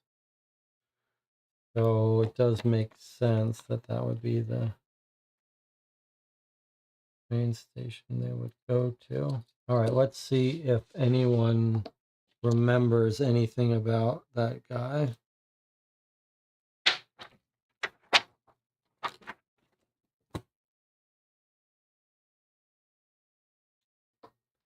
The station is in its usual commotion with people rushing to catch trains, peddlers selling their wares, and all under the constant whistling and shouting of conductors and ticket salesmen. After quite the search, we eventually find someone who knew the train we were talking about. Ah, the 10:15 train to Cambridge from Tuesday. I was there helping the train to prepare, a gnarled ticket inspector says. I didn't see much out of the ordinary. You're saying that's the one in which that bloke got murdered? That's the one the Times talks about? The man places a finger against his chain and stares upwards. After what seems like minutes of thinking, he says, "Well, I'm not sure I remember the guy, but I didn't go near the private cabins. Most folk in the cabins want peace and quiet, so don't help if we come barging in now, does it?" And there was nothing strange happening around the car. Well, there was a lady that jumped off last second. Don't know if you find that strange. I surely don't. She was dressed fancy and has brown hair, if that helps. We thank the man and leave the station.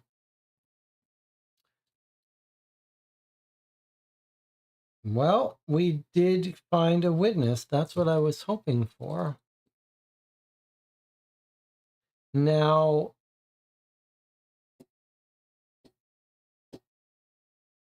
here is my question for you at this point.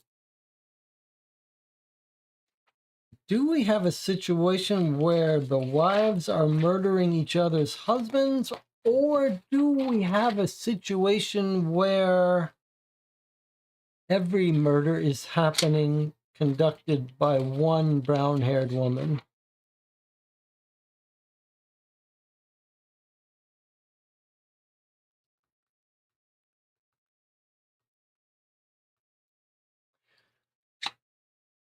Um,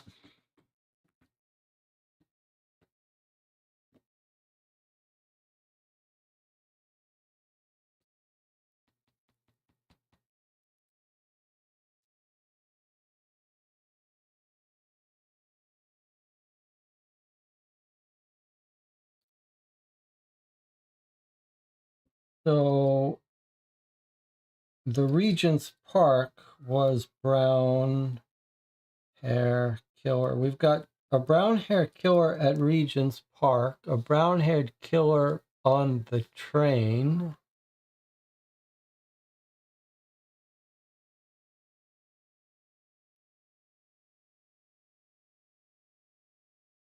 Both would have killed the person from in front of them.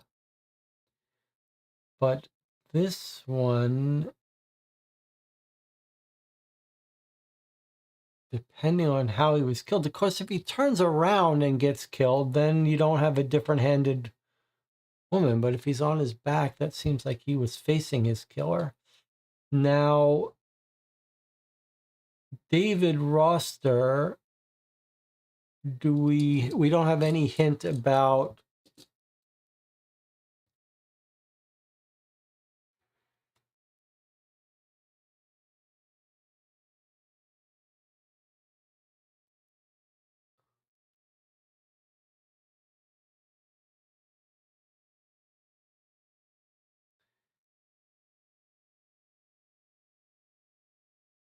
I think we need to get our descriptions of these wives, right?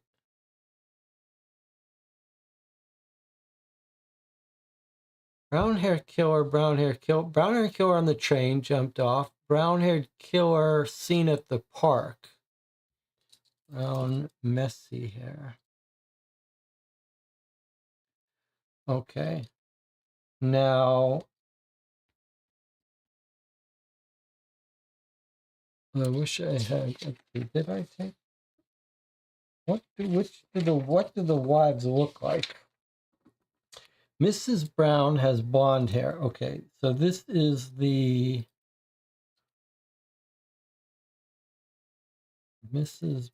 Brown. Mrs. Sam Brown has blonde hair. Okay, and then Martha. This is the hat woman.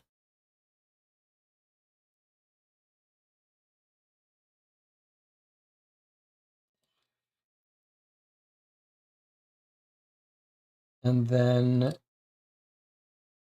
David Roster's wife, Emily. She's the one with brown hair, right?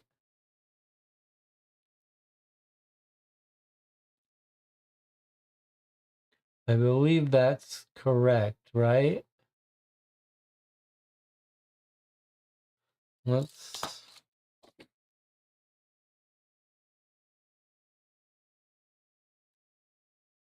Roster's wife has messy brown hair.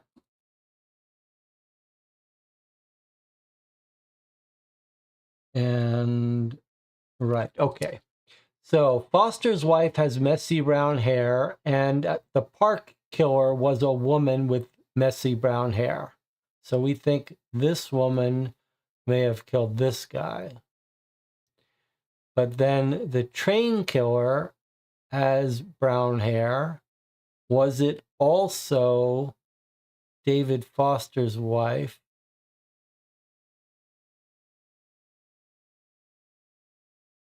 Because we've got no evidence that there was ever a blonde-haired killer.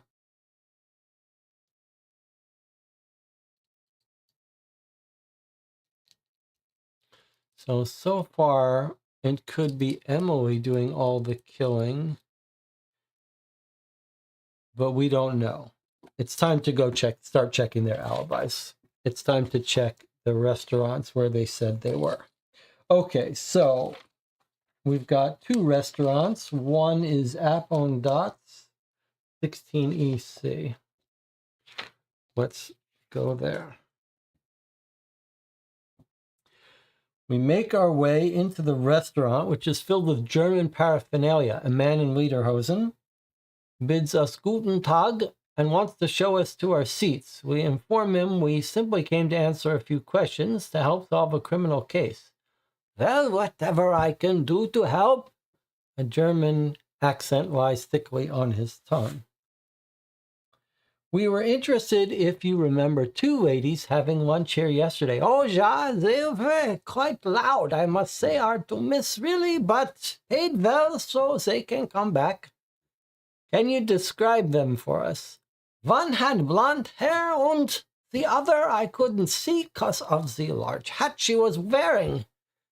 Their dresses were immaculate, and they arrived and left by carriage. So I don't think they lived nearby. The blondie had a bit too much to drink, I'd say. At one point, her friend had to hold a hand over her lips to stop her from shouting. Quite the embarrassment, yeah? Thank you for your time. Auf Wiedersehen. Okay, so the girls have come here to make a scene, I guess, to establish an alibi, it sounds like. They paid well, they were loud. We've got blonde hair and large hat. All right, let's set up our alibis. So this is yesterday, January 9th. Again, they took carriage. That's going to help us that might even help us get strict timeline information. So we've got a blonde and a hat. So the hat is, we know that Martha likes to wear hats, right? So we believe this is our wife with the blonde hair, which is Brown's wife, right? This is Brown's wife. And this is going to be Martha, maybe, or someone pretending to be Martha.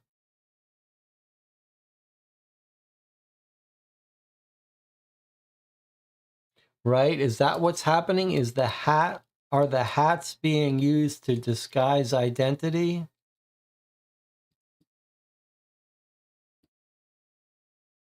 Okay, let's go to the next one.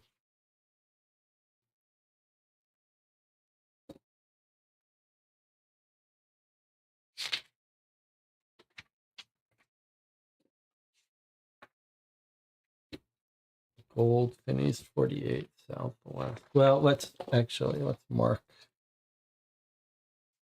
Let's mark where that was.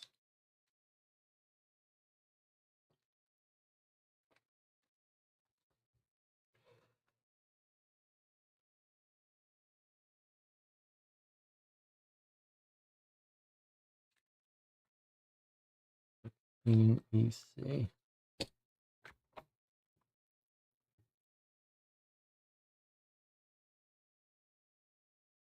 So I think the carriage logs are going to give us timeline information, and they will provide an alibi, no doubt. Okay. Now, Goldfinny's is 48 Southwest.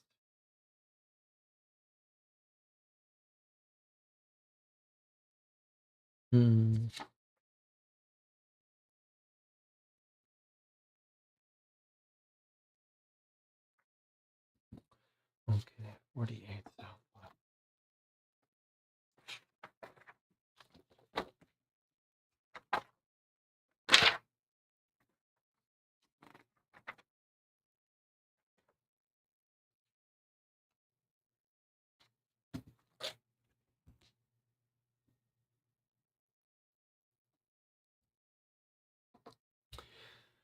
It's bustling at Goldini's, but we managed to find a waiter who has a minute to spare for our inquiries. Yes, I remember the ladies you described, both finely dressed, one with a big hat, other brown-haired. That are 2 days ago, I think. Very cheerful, bit loud even. So again, they're trying to establish their alibi.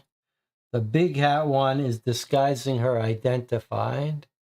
Both finely dressed, and the other one brown-haired.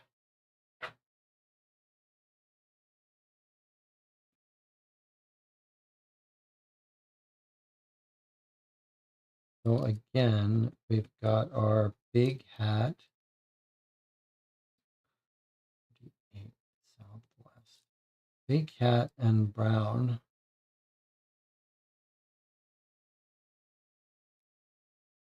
Both fancy dressed.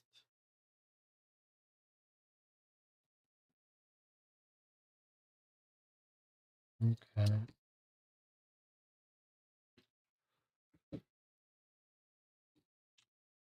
The only thing I guess that's odd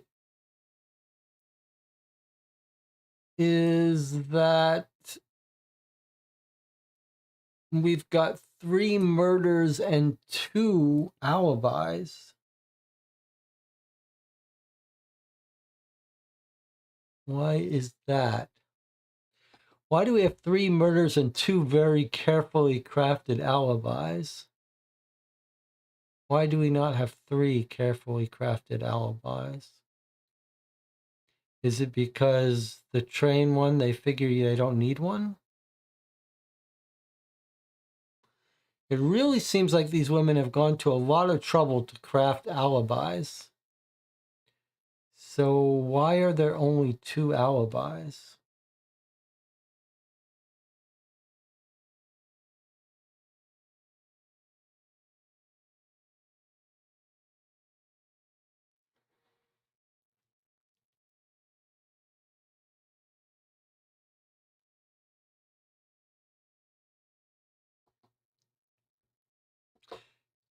The other alibi is she was at Bentley's. Maybe she had a room when someone would see her leave.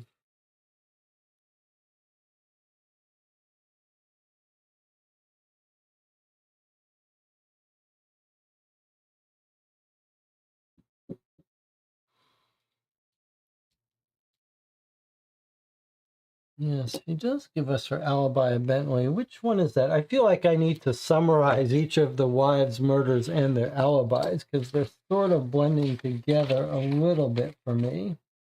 But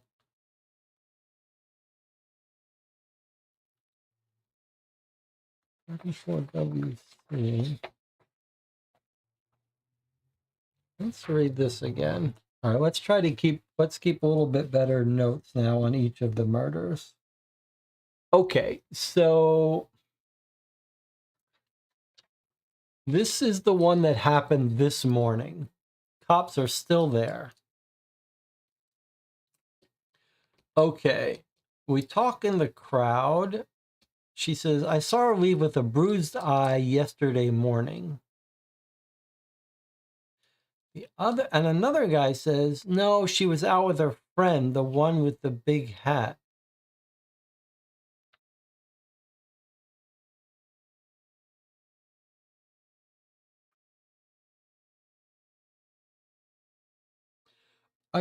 Do you think we're being told here that actually one of these is the murderer and one of them is...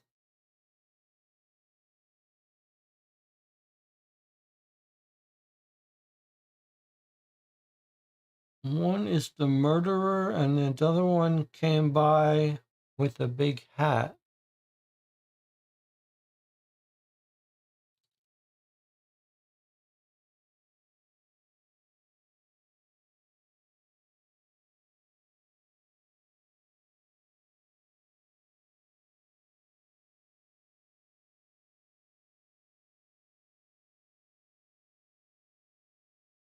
All right, let's go. Let's get her alibi. Okay, so the wife of Mr. Roster, she's got brown, messy brown hair.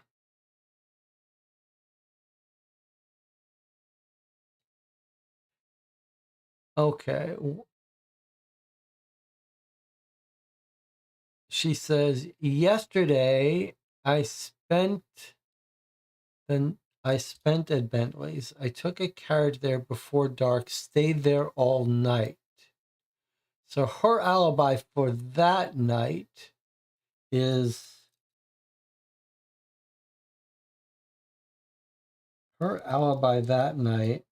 which is last night,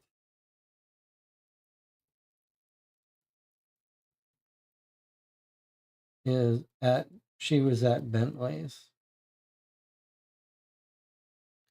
Okay, that's her alibi for that night. And then it was Jonathan who pointed out that she also happens to give us her alibi for 2 days ago. Lunch.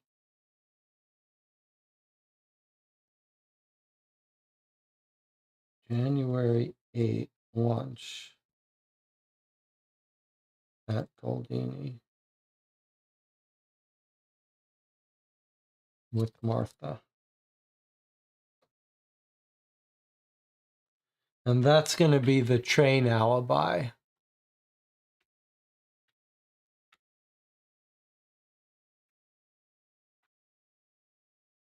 So she's alibying Martha at the time when we may have had our train death. So she's Martha's alibi for the train death, and she's using Bentley's for her alibi for her husband's death. She's alibying Martha for Martha's husband. And then, okay, that makes sense. So we've got Bentley's, we haven't checked her alibi. And then just to confirm that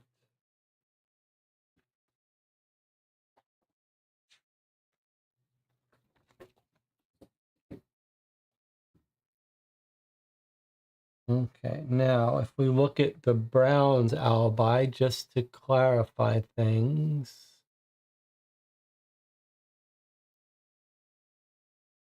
she says her alibi is, I was home most of the day. Earlier, I went with Martha at Apron Dots. Okay, so this is the Mr. Brown murder.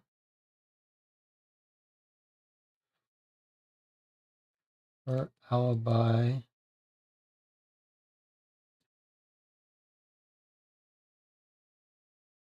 is she was with Martha. Stayed for a quick bite. Later, I was to meet up with Emily, which is the other woman. She let me know by courier she wasn't feeling up for it. That's the second mention of a weird courier. Like, two of them.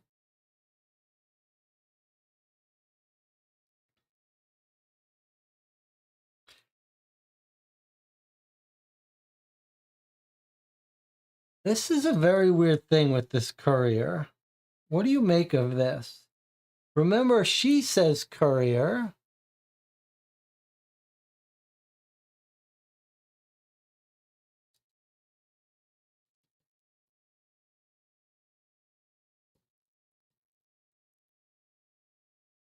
Emily Roster. But also we're told that Jameson sent note by courier. What's going on with the courier? And this isn't much of an alibi, is it? It's just a short bite to eat.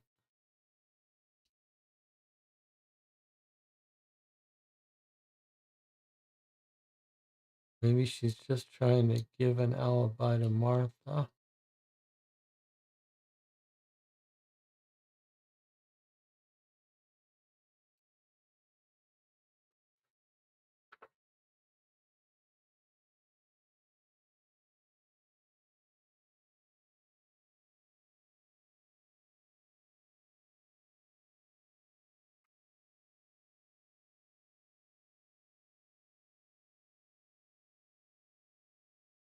Okay.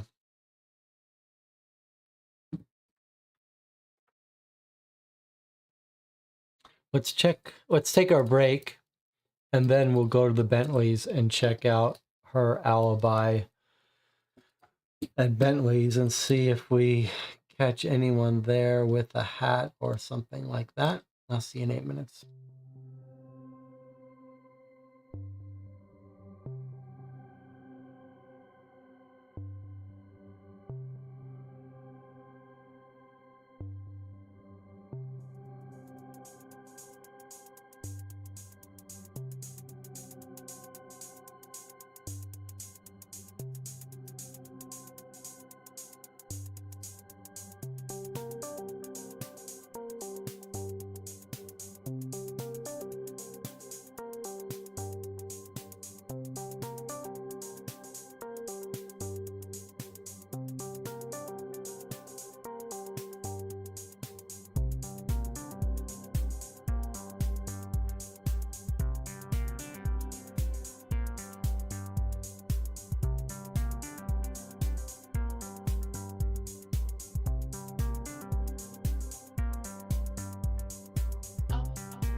All right, we're back. Lots of active discussion in the chat.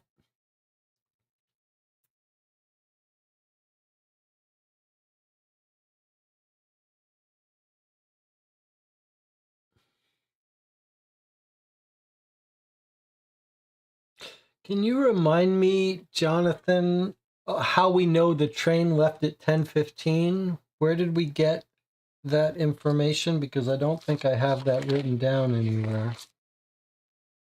Did we get that at the train station?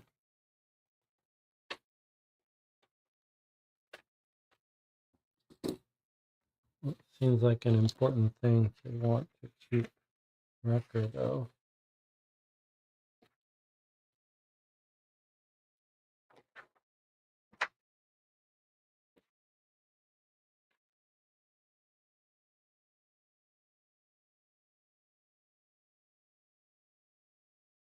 At the train station. Okay, so that was my bad note taking that I did not record that.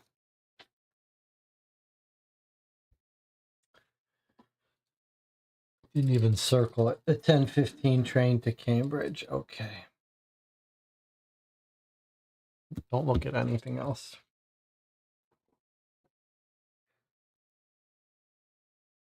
All right. It does feel like the cab logs are going to be critical, but also there's something going on with this courier that I don't really have a good handle on.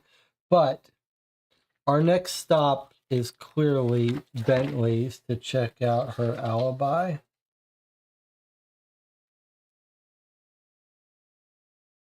What's interesting about all these alibis is we think the alibis are true in the sense that the wives are not killing their husbands. So they've set up an alibi and they are actually there. But what we're looking for is who was with them, because if we can prove who was with them, then someone else must be the murderer. But it's kind of odd, because if they're killing each other's husbands and you're only ever providing an alibi to one of them, then why can't the other one do it, is the question. But are you providing a fake alibi? I still think we might just have one killer, Martha, and everyone's giving Martha alibis. All right, let's go to Bentley's 32 WC.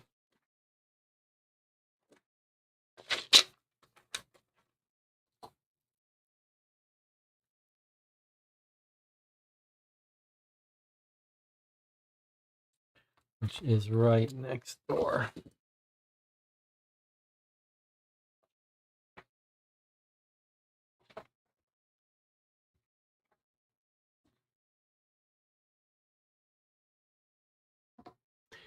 The bellboy's eager to answer our questions. To be honest, quite a boring job, this.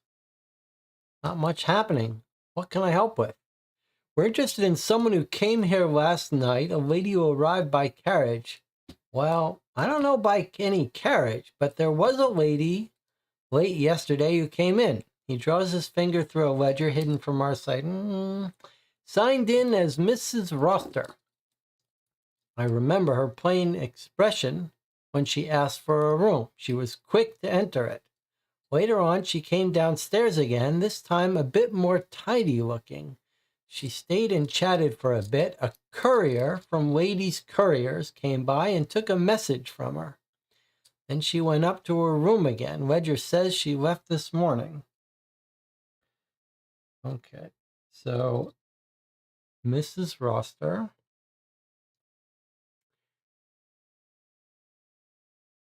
So there's her alibi. It checks out. She was here all night, left this morning, and we think the murder happened the previous night, the night that she was away. Let's keep that in mind, because we were wondering, was his husband really murdered the night before, or maybe that morning? But now it seems clear that we're to infer that the husband was murdered that night, that she was away. She definitely didn't leave, but she came by. She was eager to get in her room, and then she went to a courier and sent a message. Took a message from her, not to her, but from her. Ladies Couriers. Ladies Couriers, huh? Is that a real place? Okay, so, but that's her alibi for the night of January 9th.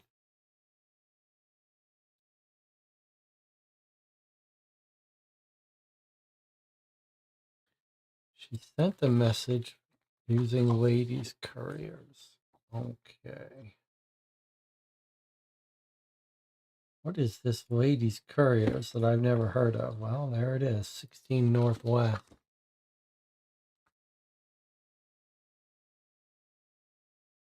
Remember, a lady courier sent a message to the insurance company saying that Jameson was on a phone.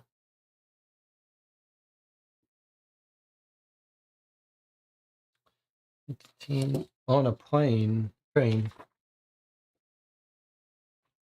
We might want to go reread what that courier message came from, but it was also Ladies Couriers, so it is suspicious.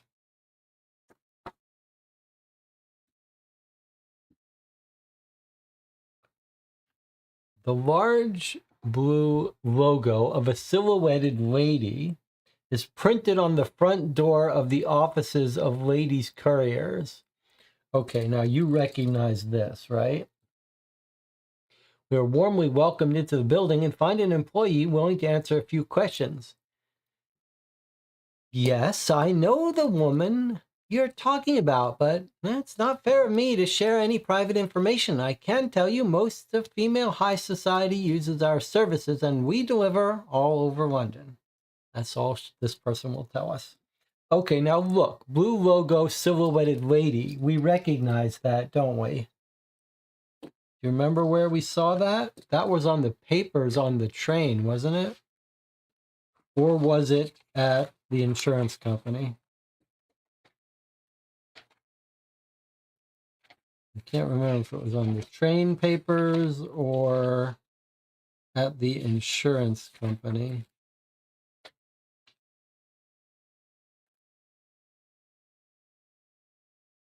All right, but they're not going to tell us anything about it.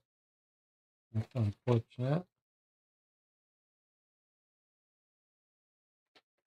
It was at one of the ladies' houses. She was playing with them with her hand nervously. Really?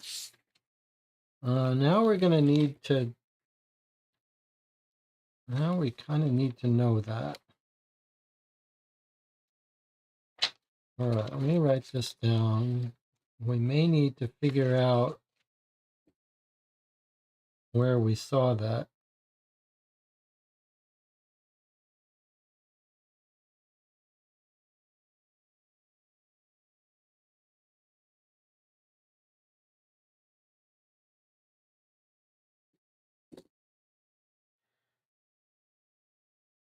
I mean, we don't get any information here. I have it as the Roster's house in my notes, says Jonathan. Okay, let's go read that again. Roster's house is 34 WC. I know what we should do. We should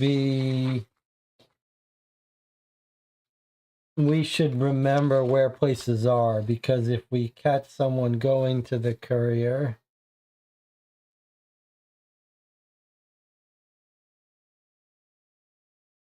16 Northwest is where the courier is. Okay, so Jonathan said it was at the Roster's house.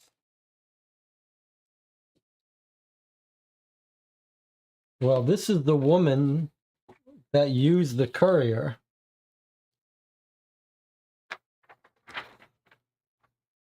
So the woman that used the courier, Jonathan says she was the one who was playing with the papers.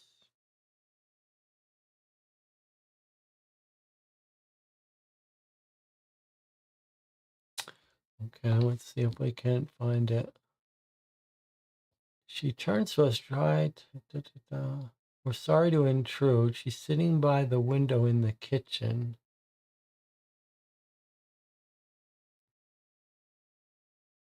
She absent-mindedly fingered through a pile of papers, each with a blue stamp of a silhouetted lady in the top right corner.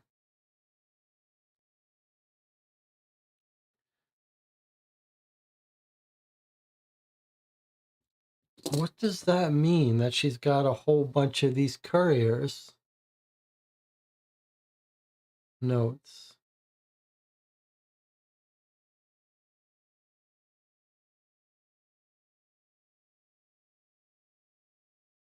Here's her other thing about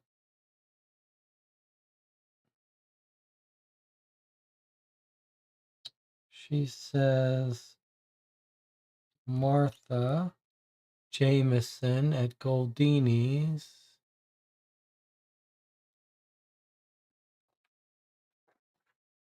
Let's see. Objects being broken. Walks behind her. Where is the... Then the other one was going to meet with Emily. And Emily told her by courier that she couldn't make it.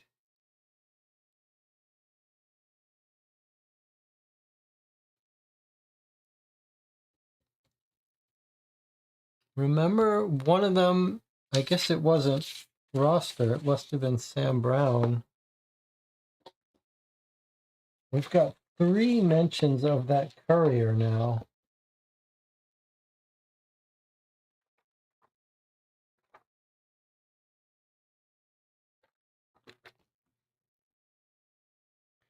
She says, I went out to lunch with Martha. We went to Aprondot's.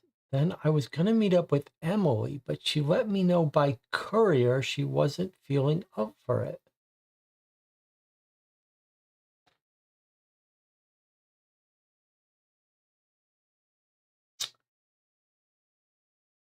So are we to understand that maybe Emily is the one that uses the courier? Every time there's a courier, lady courier, it's always Emily sending it?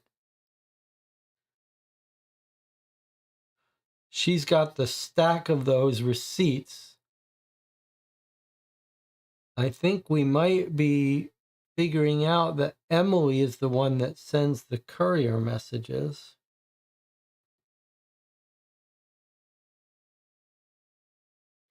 Where's my note about from Emily? And then we have to Royal Insurance. And then from Emily to Brown about lunch.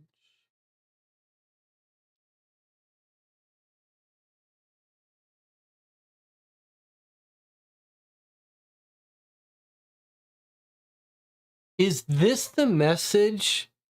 I think Jonathan was thinking the same thing I am thinking. Are we hearing about the same courier message from 2 different people? Is Mrs. Brown saying that Emily sent her a courier message saying she's not up for it? And is that the message she sent from the hotel, from Bentley's? I think maybe that's what we're... Maybe Emily sent the message from the hotel saying she could not meet up. Yes, I wonder if that's the same exact courier message. Marco says, the courier was also mentioned at the insurance company about Jameson train travel. That's exactly right. The guy running the insurance company says a lady courier came and said he was going to be on that train. He was leaving town. And he even remarks, I don't think Jameson would do that. He would just come in and tell me. So why are the ladies faked this train message. How did they trick him onto the train if he wasn't really traveling for real reasons? That's weird.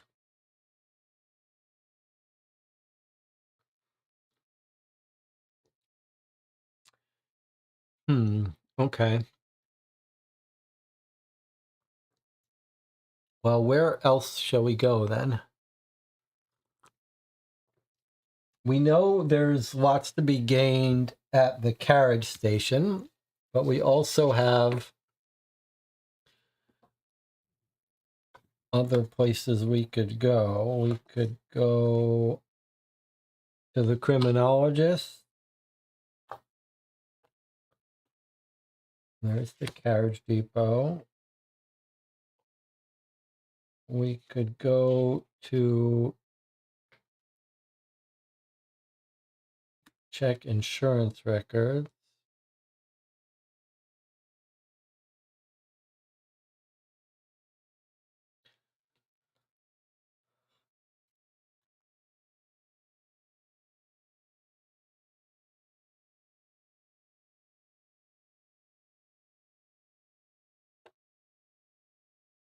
Cavendish Club, yes. Okay, let's go to the Cavendish Club where the men hung out.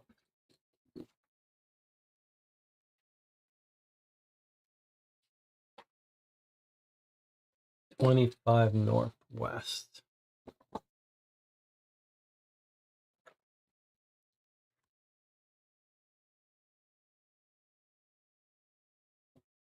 We make our way into the common room of the Cavendish and are instantly welcomed by scantily dressed women who ask if we want something to drink. After we declare our intentions, they leave, and a sly-looking manager takes us off to the side. Not good for business having you here. Best ask your questions and leave if you wouldn't mind. The man fingers his thin mustache. All we want to know is if a group of 3 men came here recently. You must be talking about those fellows from the insurance company. They're my favorite customers, always eager to spend their wages here. I'm sure they make a lot of it by the numbers they spend here. I think they were here last Monday, maybe Saturday before that as well. Quite the regulars, but I guess the Cavendish attracts that sort. Oh, what sort is that?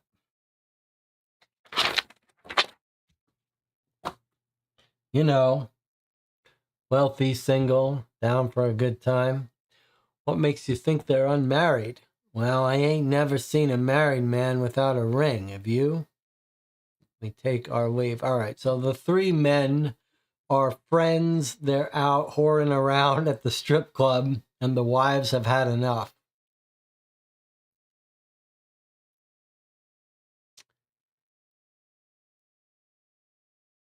Okay, the channel is saying, check the paper about the suffragettes. I don't think, well, I was going to say, I don't think it's anything specific, but I think it is giving us a flavor that the women may be standing up for themselves. But if there is something to visit, we might go someplace.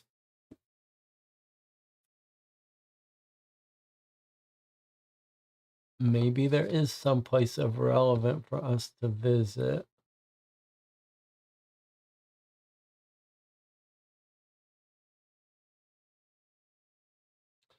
Lady courier or companion. Lady seeking position, highly educated, accustomed to good society, speaks 5 languages. Lady courier or companion.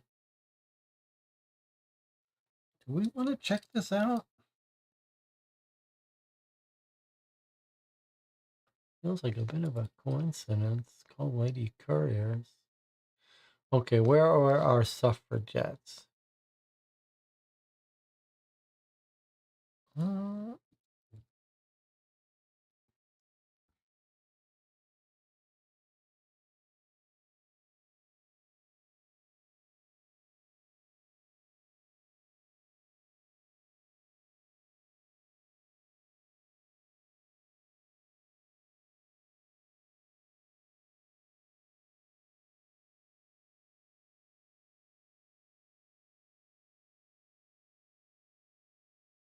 We should also be looking for something that might lure this guy onto the train.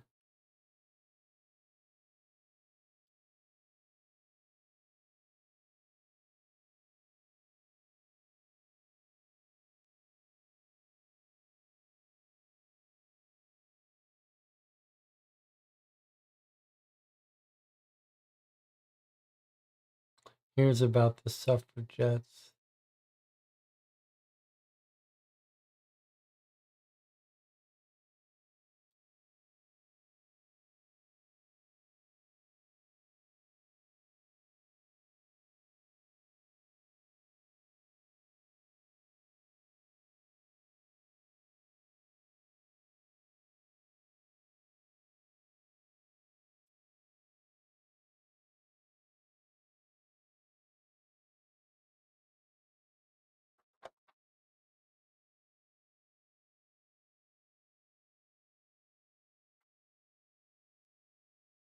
All right.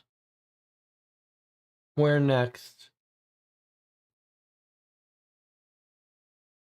Honestly, I don't think this case is overly difficult. Match the alibis, look at the carriage routes, and done. Well, if you're right, all the more reason for us to take our time here. Let's go to the criminologist. Let's see if they've figured anything out. I mean, we don't try to solve things quickly, do we, Anna, here? You, of all people, know that. We take our time. Let's see if anything's been found by Murray.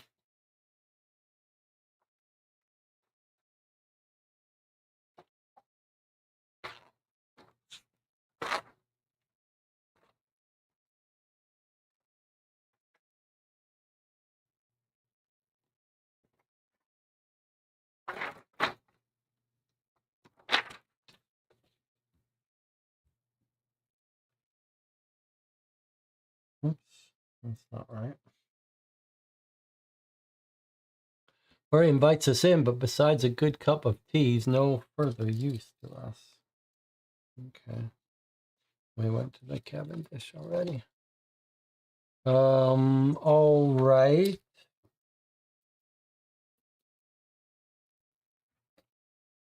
Let's see if there's any place else for us to go before we head to the cab records. If anyone can think of anything else to do. What about the Daily Gazette that she was headed for? I couldn't tell if that was just mentioning it.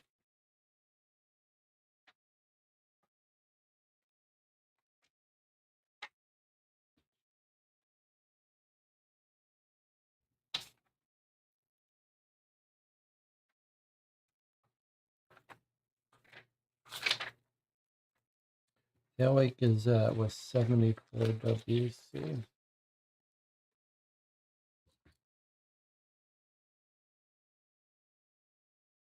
Remember, it was mentioned that she was getting on a cab. She headed over there for a cab.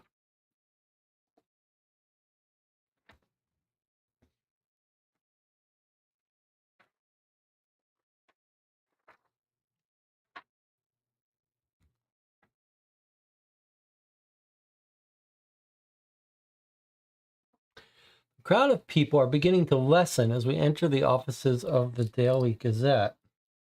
An eager reporter mistakenly thinks we're here to give him a scoop. Somewhat disappointed at our refusal, he proves to answering a few simple questions. The missus from across the street did indeed come this way yesterday. She took a carriage southwards. She hid her face, but I don't know why. The two of them are known to have rows. That I do know. We thank the man for his time and leave as he starts to press us for information. Yeah, she hid her face because it wasn't the wife.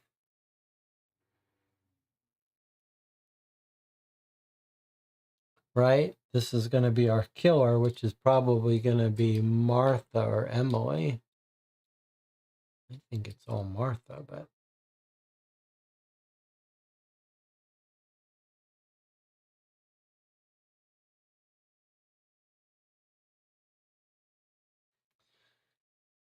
okay. January 9th, took cab south. Now, how about, does that match up with Bentley? I guess it does. Right? Because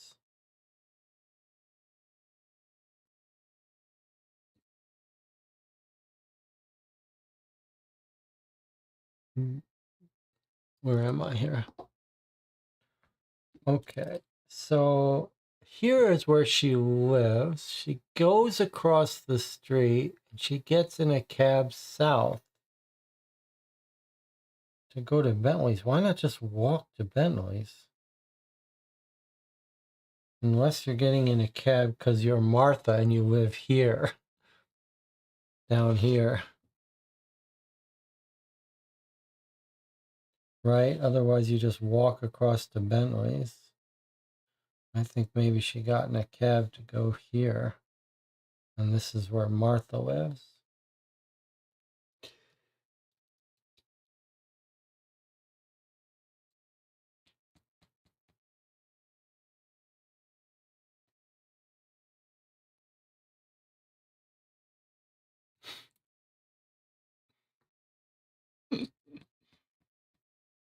If I know you and Jonathan, the carriage routes will add 2 hours to the stream. Maybe it will.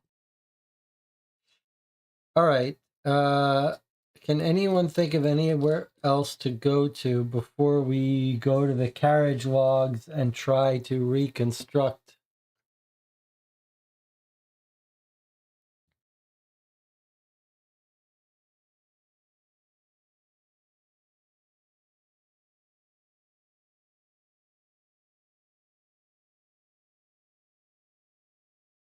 I feel like we're missing something about this train.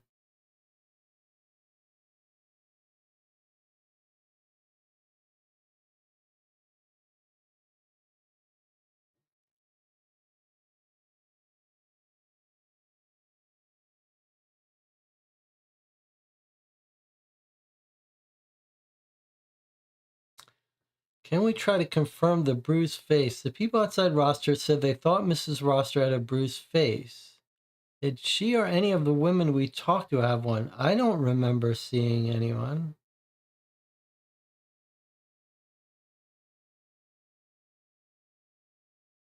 One of the people outside did say she had a bruised face, but I don't remember hearing anyone else talk about it.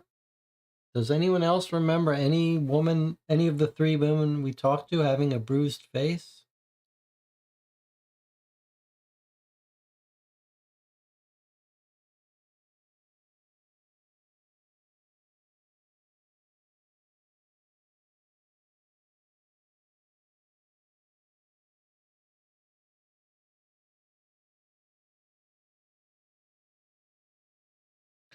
Another question is, whose knife is that?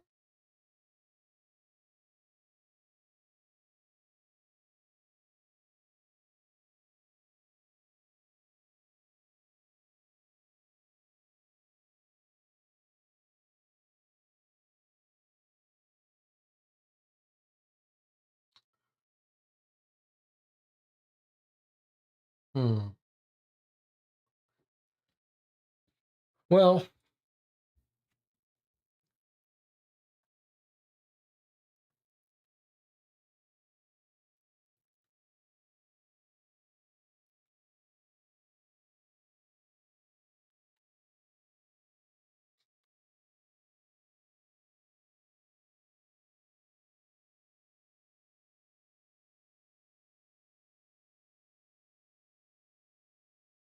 I want to, before we go to the cab logs, I want to reread the Royal Insurance entry again. Royal Insurance was 68 Northwest.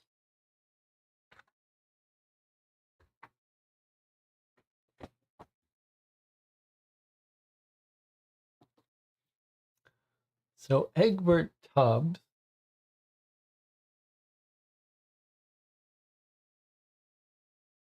he tells us about their friends, and also Randolph Milburn, who's not so much a friend. Is he present? No, he's at home. He felt ill after hearing the news. There's a dagger on Milburn's desk. He gave 3. Milburn, David, and myself.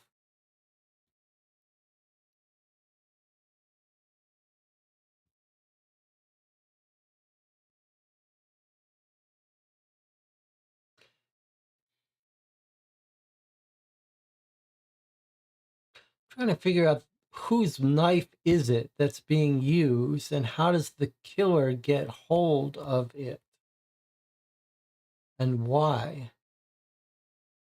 Like, why?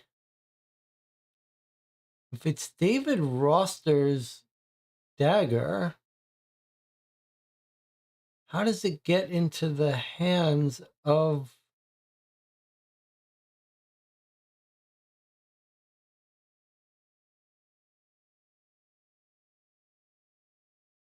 the killer? That's confusing me.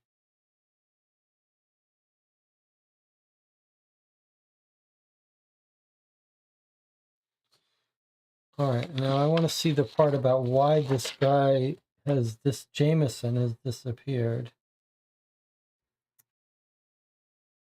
David's marriage, he had insurance. Frank didn't show up to work. I guess he'd be home. He's off to Cambridge. He hasn't heard the news yet. He left 2 days ago, excused himself from work by courier. Normally drop in person. He wouldn't send a courier, and a female wanted that.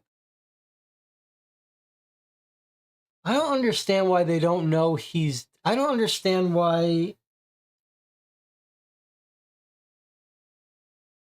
I don't understand how this guy could get killed in the train 2 days ago. His wallet's on him.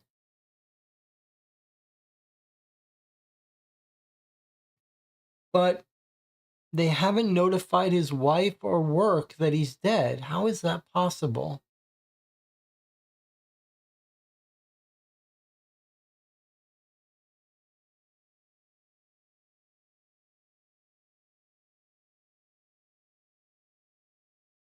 Can someone explain that? How does this guy end up dead in the train 2 days ago? And yet they haven't identified him.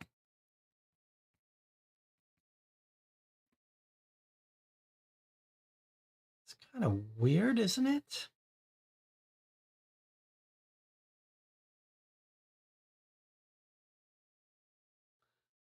Maybe his wallet didn't have his ID. Maybe his wallet didn't have his ID. He's the first one killed. And he's killed by Roster's knife, we think.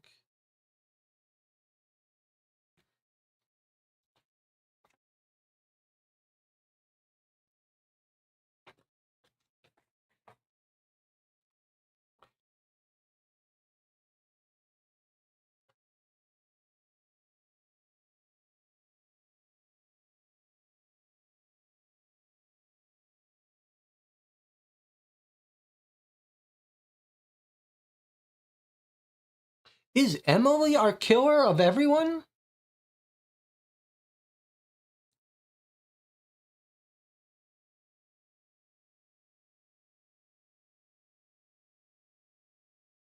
Is Emily our killer of everyone?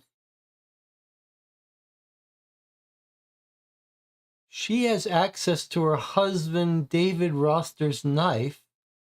She's got brown, messy hair.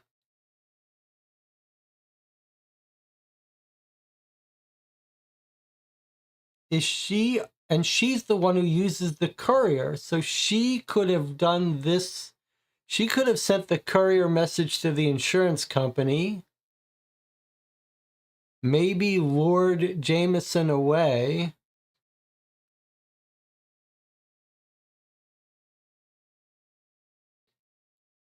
Is it all Emily?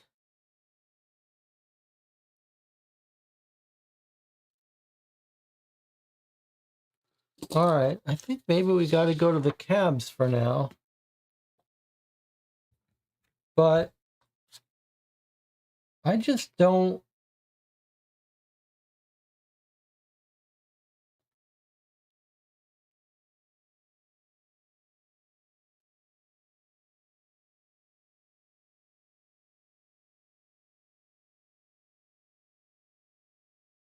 No, it can't be Emily because Emily's got her Bentley alibi locked up.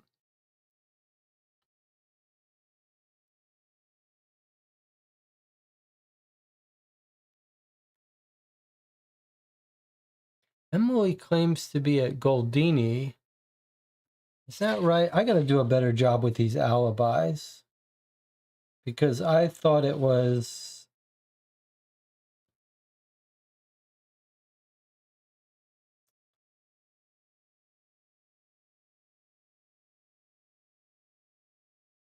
Goldini's is Martha and Emily. Okay. All right, let's do our cab. Let's see if we can't put it all together. 5WC.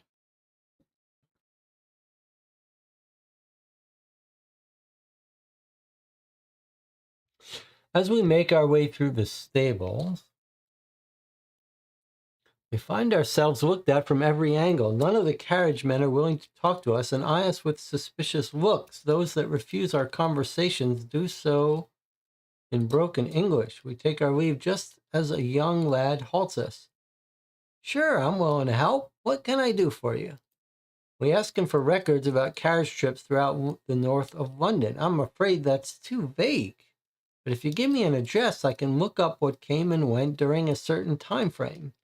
We give him the addresses of Mr. Roster, Mr. Brown, and Mr. Jameson and ask for the last 5 days. The boy walks over to some filing boxes, scrolls through thick piles of paper. He absentmindedly asks, "This is okay, right? I'm new here. I don't know for sure if sharing this information is bad or not." "Oh, you'll be helping us out greatly. And possibly solving a crime, so I'd say you're doing the right thing." After a while, he hands us a pile of papers from which we copy the useful information. It's only trips going to and from, so whatever those people did in between, I can't say. Also, they're in chronological order, but I don't have the timestamps. Just as he finishes the sentence, a leathery man comes storming into the stables and smacks the boy in the back of the head. "Damn fool, don't you know better?" He janks the papers back and drags the boy away from us. We take the opportunity to leave before the man notices our notes. All right, so we've got a whole page of cab records. All right.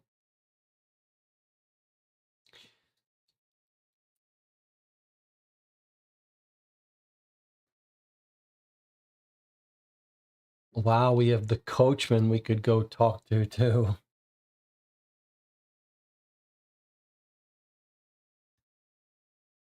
Well, let's work backwards from the 8th.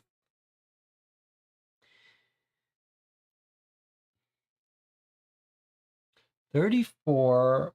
Okay, it's clear this is some serious stuff. We're going to need to. Okay, so we've got David Roster, Sam Brown, and Jameson. Frank Jameson. All right. So roster's at 34 WC. And then Sam Brown was at 40 Northwest. And Jameson was at 39 EC. Southeast, 39.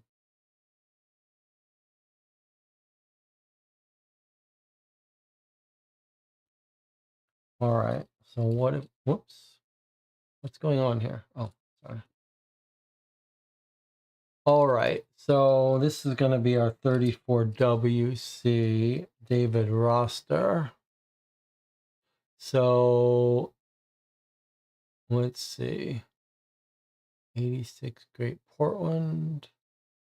86 Great Portland.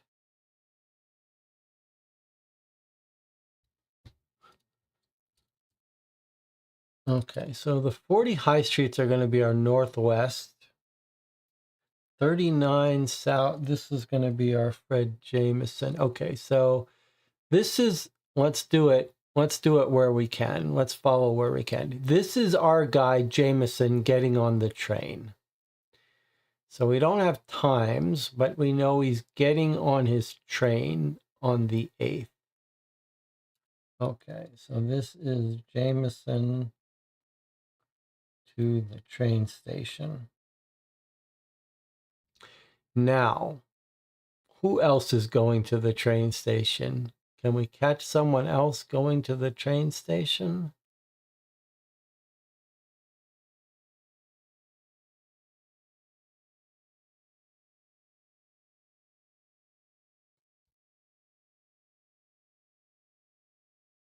Apparently not.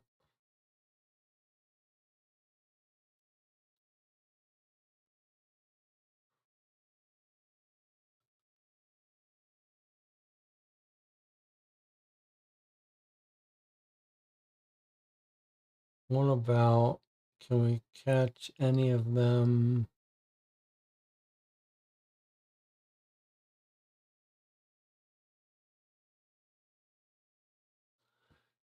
Okay, here is two of them meeting up. So this is roster and this is Brown. 86 Great Portland, is that their alibi at Goldini's, or I think that's Goldini's? That's not. Where is 86 Great Portland? That's not Goldini's or Afrondette's.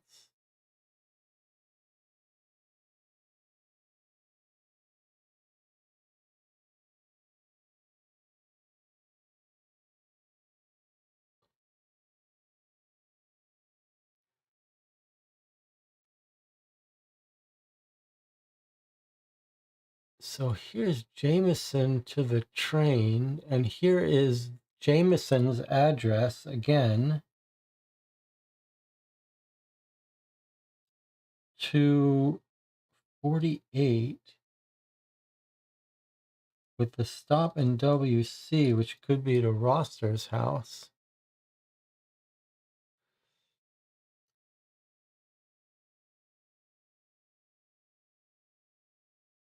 Okay. Well, I can't really follow that in the chat for now. Maybe I'll circle back to it.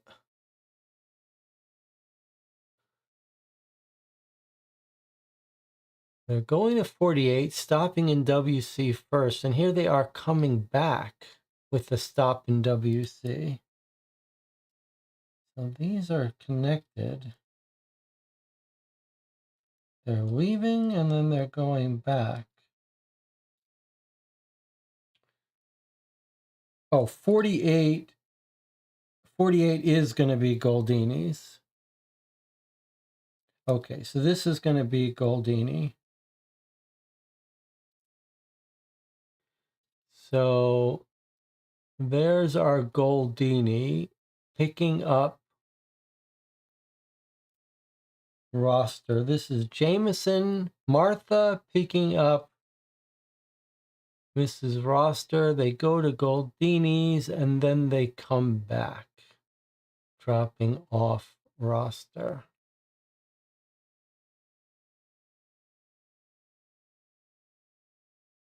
Okay.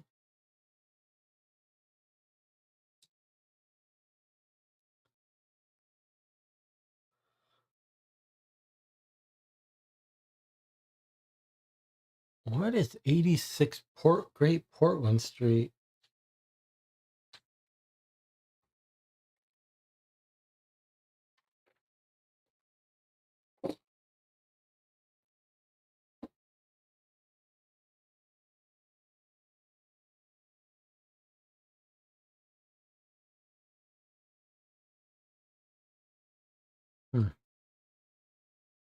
Okay, here we go. Look at this.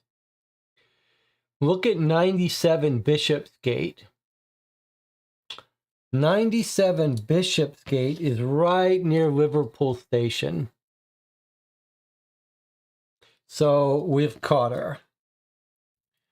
The person who gets on the train with Jameson, waits for him, and kills him is the person at 40, which is Brown. Brown to Liverpool. Okay, so here is Miss Brown, but that's the blonde. But she's going to Liverpool Station. And then another. Oh no, it's the. Wait, two of them? Not this one.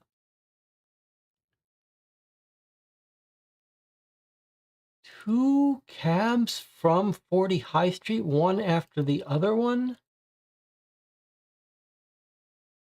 So Brown residence to Liverpool.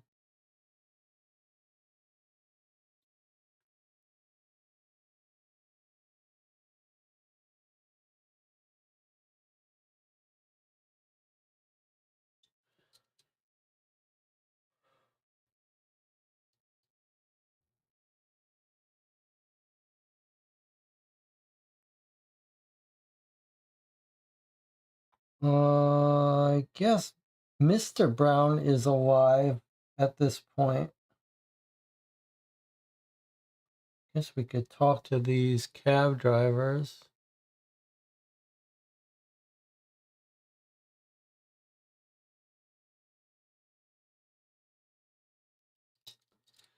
All right, let's slow down here. All right, there's a lot of travel to 86 Great Portland over and over again. And you can see there's two of them. That's going to be, is that going to be Aprendettes? What? I guess this is the day of the train, so we have least information about that. But let me find 86 Great Portland. Where are they going?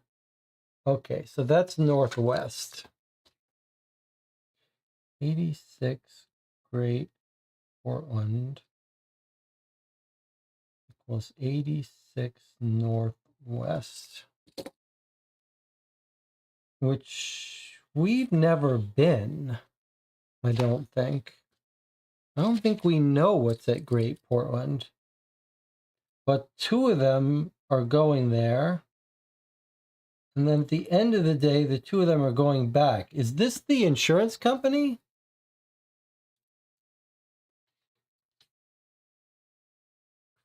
The insurance company is 68, not 86. That's kind of weird. I wonder if that's a typo. Because it would make more sense if it's these two going to work at the beginning of the day and coming back. I'm going to look up 86 Great Portland and see if that's not the insurance company. Okay, so there's no entry in our book for 86 Great Portland. I think that's a typo, and it really should be saying 68, because that's where the insurance company is. So I think when that cab record says the two of them went to 86 Northwest, it really means to say 68, and it just got transposed. And I think what we're looking at here is them going to work. Work. And then the wife of Brown goes to the train station. And then Jameson goes to the train station where he's killed.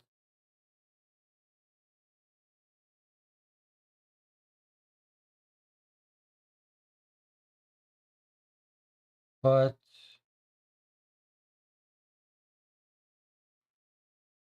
then Martha picks up, and they have their alibi. Okay, so let me see. Okay, let me see if I can give you my theories here. In the morning, Roster and Brown, Mr. Roster, Mr. Brown, Sam Brown, David Roster head to work at 68 Great Portland, or 86, whatever. Okay, that's my theory. Now, soon after, Mrs. Brown, although she's the blonde, so that's a little bit confusing to me, but okay, heads to the 97 Bishopsgate, which is the train station. Now comes Frank Jameson, who's going to Liverpool to catch his train. So there's our woman getting on the train to kill him or something, although I'll have to figure out why hair color. Maybe it's a blonde. Maybe we're told the blonde was at the train. Does anyone remember? Is the blonde woman seen at the train? Okay, anyway. Next stop is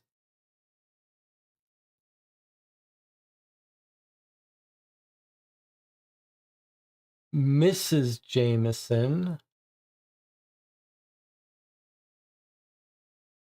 picking up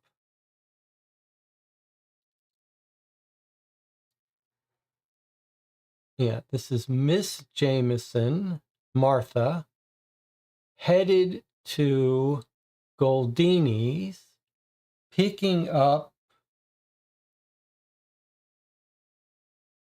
Mrs. Roster on the way.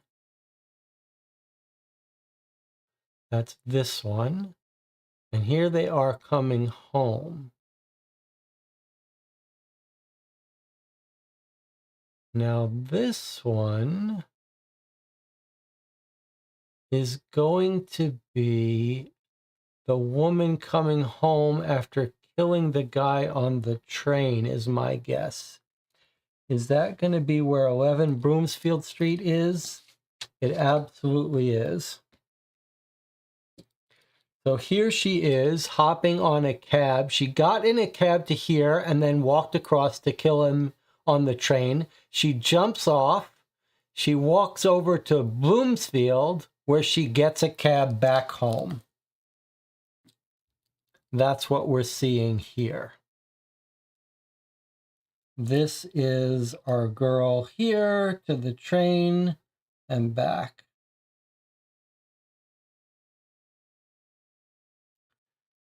Then the two alibi women come back from their lunch at Goldini's here.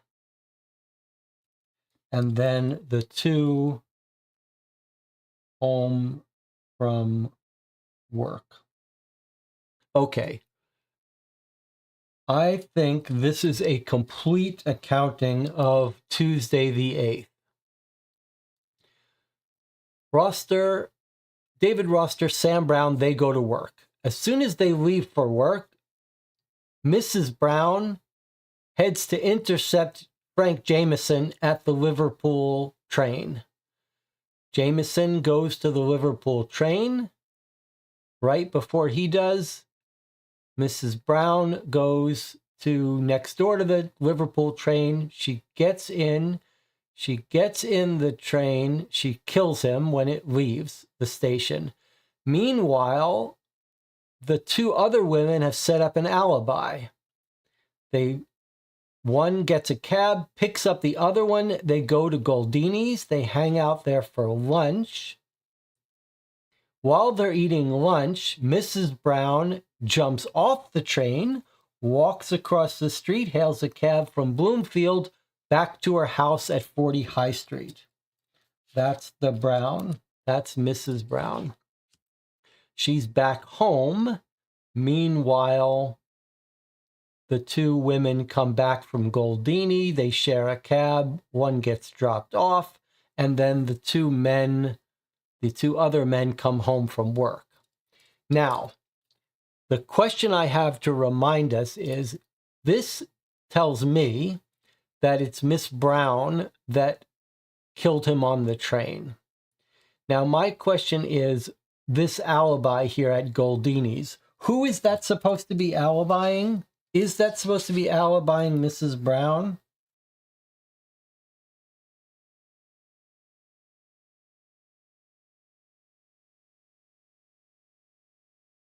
Does she have an alibi for the 8th?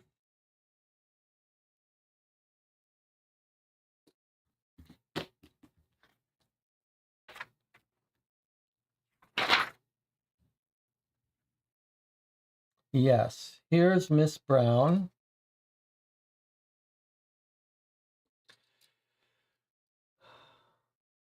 Earlier the day, I went out with Martha, so she doesn't have an alibi for the 8th. Is that right? She doesn't give us an alibi?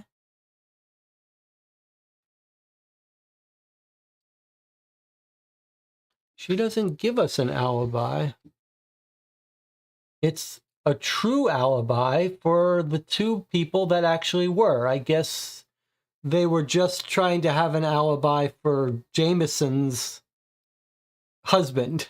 They've given Martha an alibi, which is what Jonathan is saying here. I think the point is just Jameson has an alibi. Yes, okay. So Jameson has locked in her alibi to be eating at Goldini while Mrs. Brown has gone and killed Jameson's husband. Okay, so that takes care of the 8th. Now, let's walk backwards here from today. Someone at Drury Lane went back to 34 WC, which is David Roster's house. The hair color is off, yes. I suppose we need to check that, but they must be wearing wigs or something. All right, now, today, 32 Drury Lane to 34 High. Okay, so 34 is our David Roster.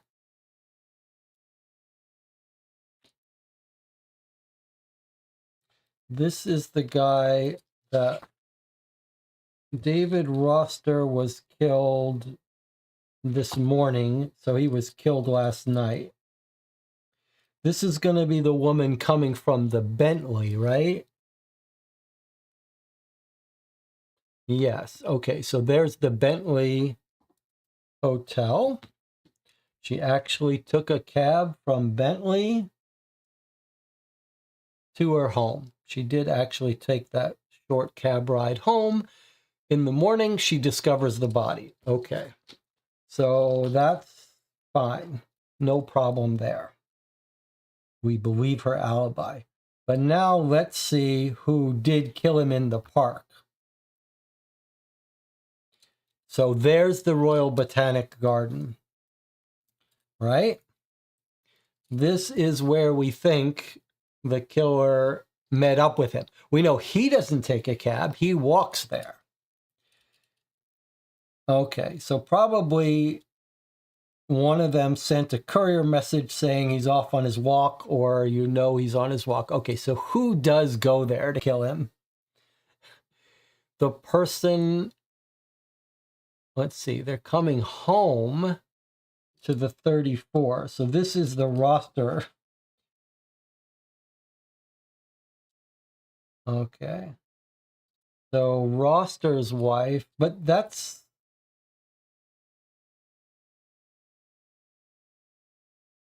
the guy who dies.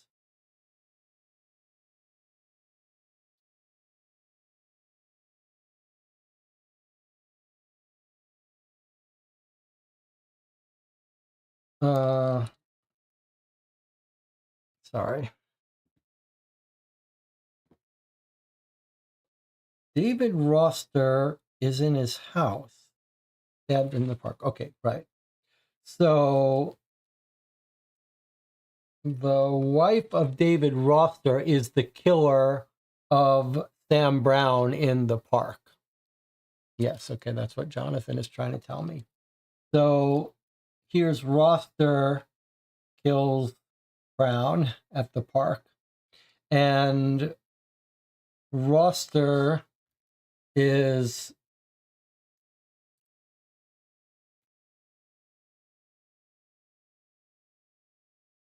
the messy brown-haired woman who is seen leaving the park. Okay, so she kills Brown, and then she comes home. All right, and here she is traveling there.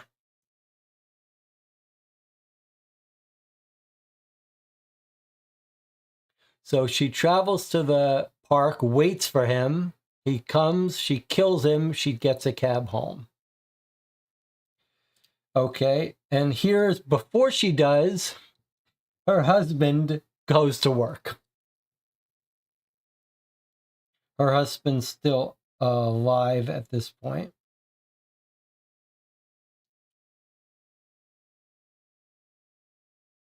Okay, and then this is going to be our alibi. Here is Mrs. Brown picking up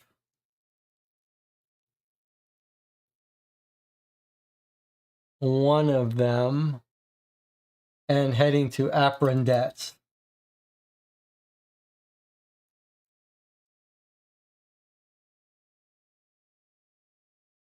And then here they are going to be coming home, right? This is the guy coming home from work. And this is the back from hotel. And here is our alibi. The two of them go to lunch. Meanwhile, Roster kills Sam Brown. The other two come home.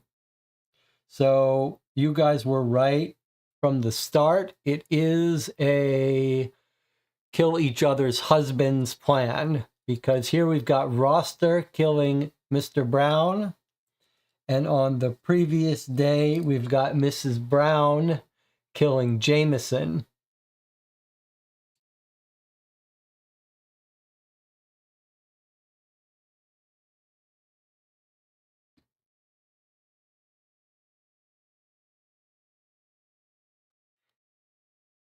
And we could visit these cab drivers to confirm all that, but it doesn't feel like we really need it.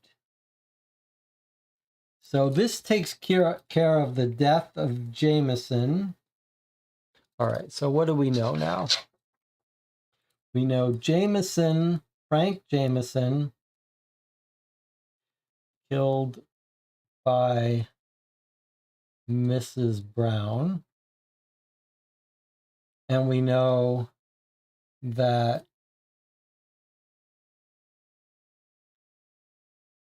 Sam Brown killed by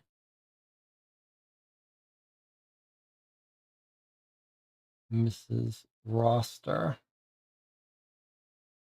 All right. So what we still need is David Roster, though.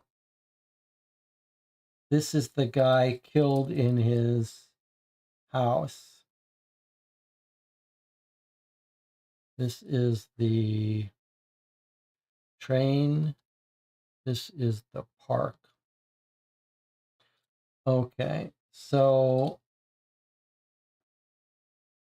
this happened at night, and do we not have cab records for that? Is that right? It would have happened yesterday night, but I think what we've got is the clue about a woman in a hat. I mean, we assume this is Martha, but we don't have any proof of it, right?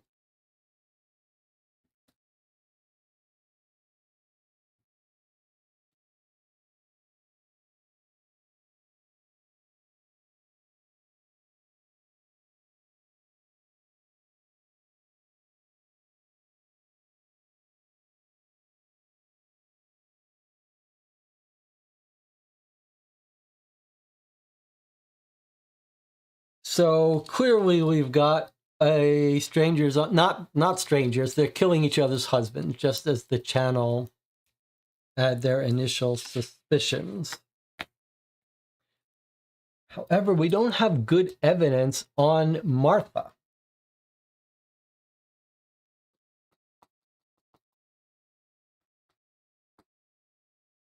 Now, why? And we don't know how they traded knives, but maybe we don't care about that. Okay, so if we're trying to track down Martha, who lives at 39 Southeast,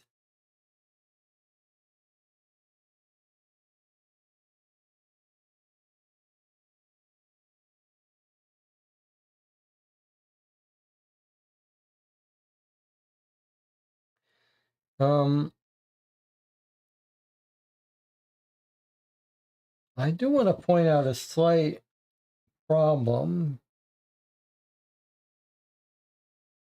that needs clarifying. In this case, 39 Aldersgate.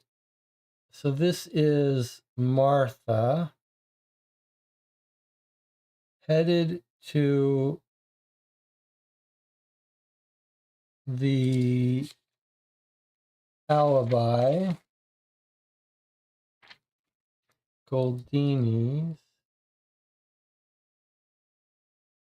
stopping by WC, which is Roster.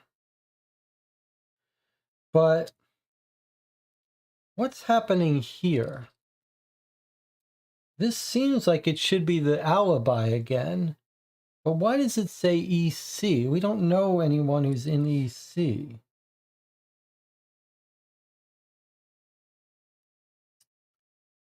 So I'm a little confused about that. I'm going to visit this coachman. This is the lunch they should be going to at Goldini, at Burdette's. I wonder if this is just a typo, this stop in EC. Mrs. Brown.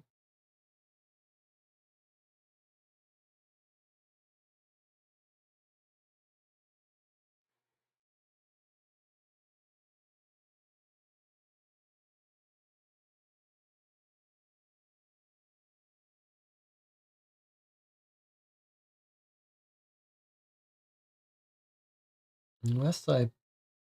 Oh, Martha Jameson's in 39 EC. Okay, maybe I just... Okay, I just wrote it down wrong. It's not Southeast. She's in EC. Okay, so then that's all good. All right, so we've got these two murders locked in. But now what about the murder that we're assuming Martha committed in the doorway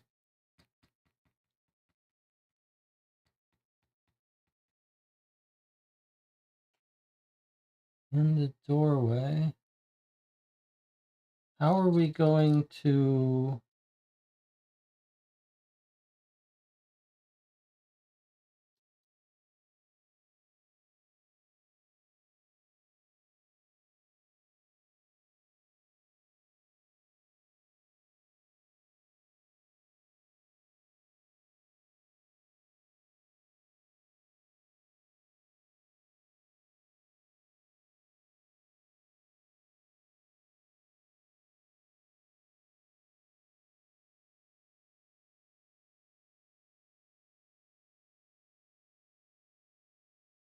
well, let's look at this again.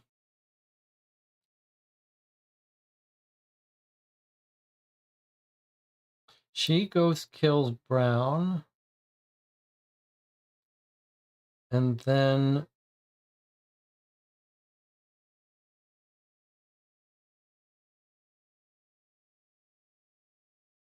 her husband, Roster's husband, comes home. They get into a fight, and she leaves for the hotel. That's the end of the record. So the murder happens here. The murder happens, there's no records, no cab ride to the murder scene.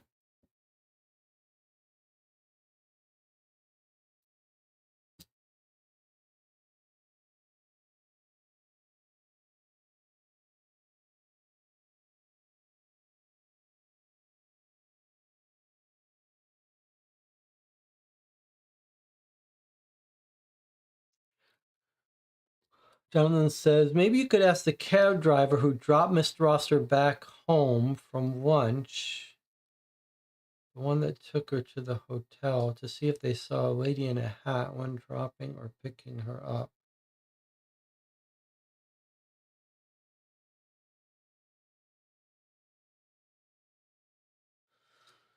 Sure. We also have these previous days. Could we catch them having a discussion? Let's just, before we do that, let's take a look at this. So let me see if I can understand this. Here they are.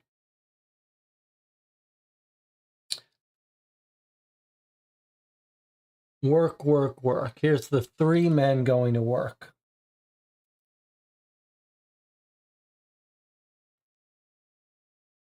And then someone visits the house, 25 Regent Street.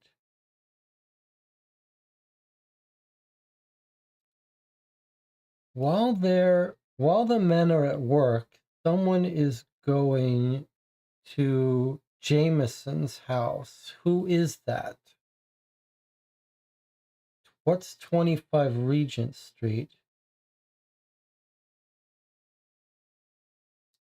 Who's visiting the house while the men are at work? Who's visiting Martha's house?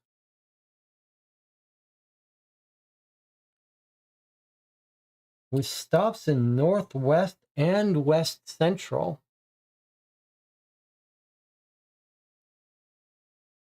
That's our other two women. Hey guys, on the 5th, some person is picking up the other two women and meeting at the third woman's house.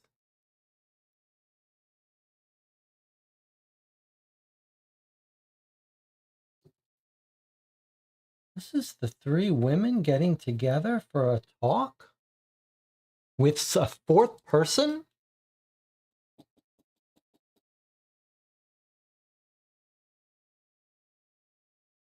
And then here we have possibly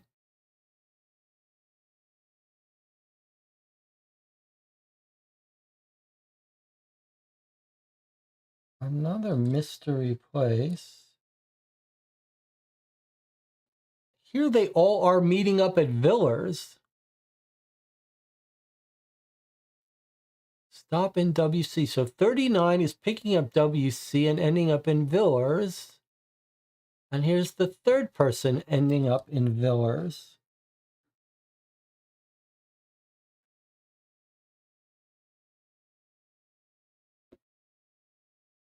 And then heading home. I think they're plotting their stuff. They're plotting the murders here. But I want to know where these places are and who this fourth person is.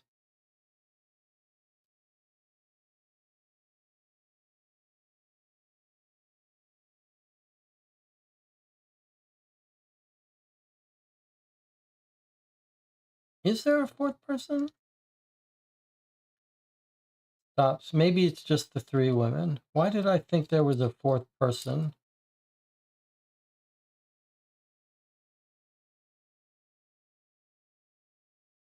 Why did I think there was a fourth person?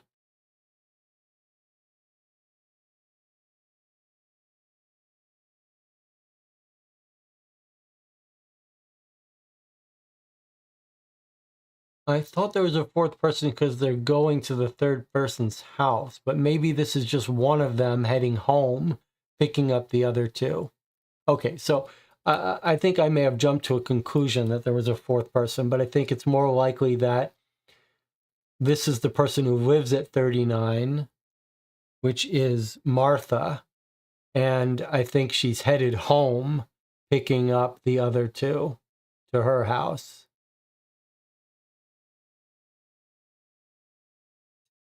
We'll find out in a second when we look up what Regent Street and Villiers is too. Okay, let's see. Okay, then Monday, they're going to work again. Boy, they work on Saturdays. They don't work on Sundays, work on Monday. Here we have 34. This is Roster's wife is going to Shaftesbury Avenue.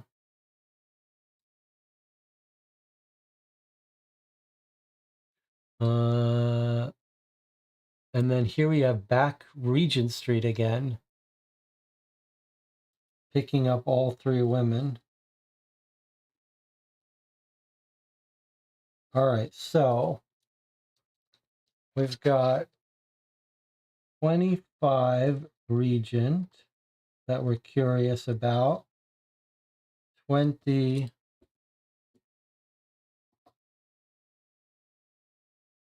Villiers that we're interested in, and then 17 Shaftesbury.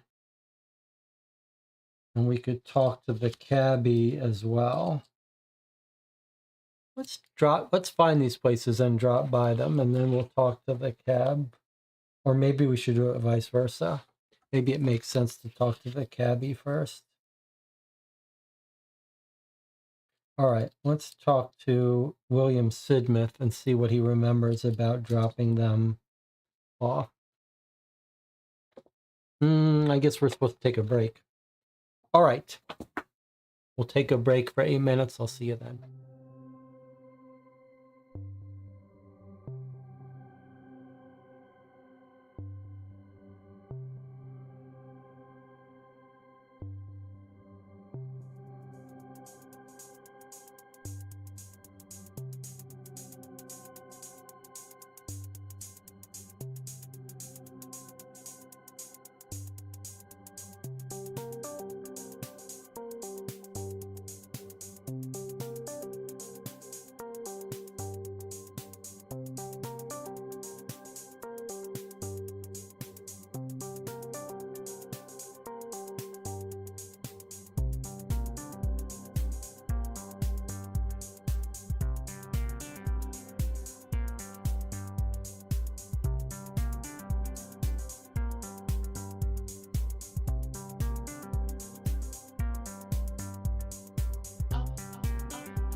Well, we're back. We feel like we've pretty much got this, but there's this last murder of David Roster that is hanging us up. And a little bit of my confusion has to do with timeline. Our last murder is for David Roster. And here's the introduction. He was found this morning, stabbed in the neck. It happened sometime last night.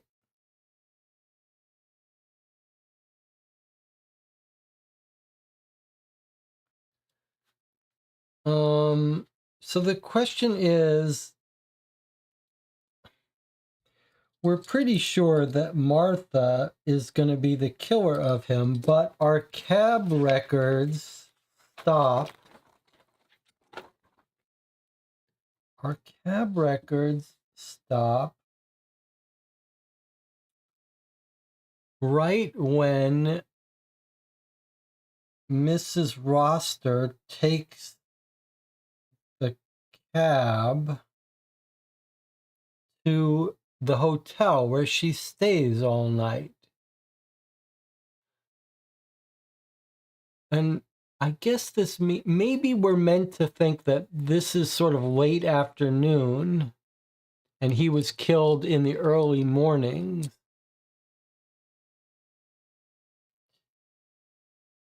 Because otherwise I don't see how it gives us a timeline. If our I would be much more comfortable if we got a little bit of a timeline for when Mr. Roster was killed and could say for sure it happened after she went to the hotel.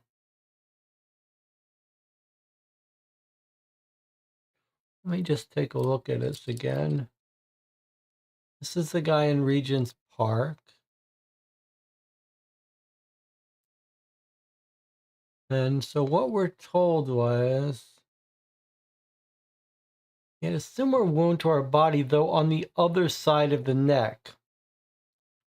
So he doesn't give us a timeline, but he seems to be telling us that this person is different, possibly different-handed or attacked from behind.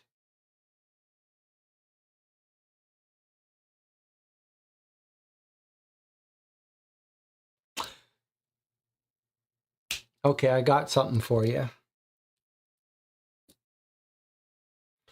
We could visit his house again, but he was in his sleeping clothes. I think maybe that's enough of a clue that he was killed late at night. But let's go read the scene again at his house. Okay. Okay.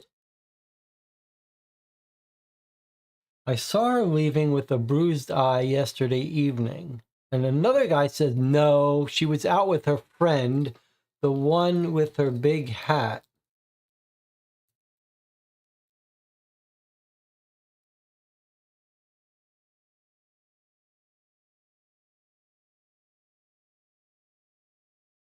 That sounds like Martha, but why does this person doesn't just say he saw the one with the big hat. He said she was out with her friend.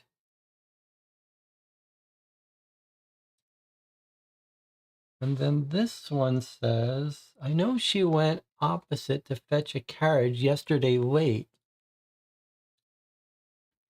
I mean, this is weird, right? Because how does she have an alibi if she took the cab late at night? Could this guy have already been dead? Through the doorway, there he is. Less than a step away from the entrance on his back.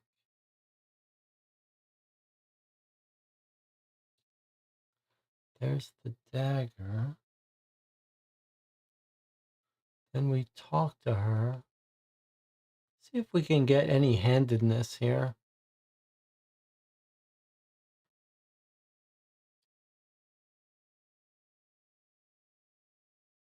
Took a carriage there before dark. Before he would have gotten in his night clothes, I guess. So maybe that's our proof that the actual murder happened late.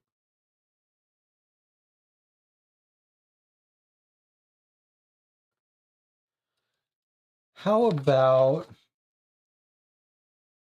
and we see the damage in the house. I think that just tells us that they had a bad marriage. All right, let's go look at, before we talk to the people, let's go look at Martha's house. Let's see if we can catch her using left hand or something.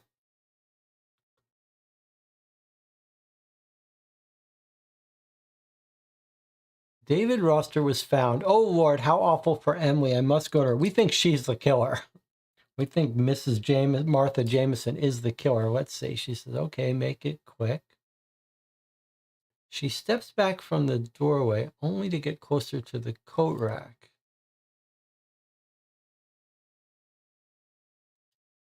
She stares at the large collection, hats.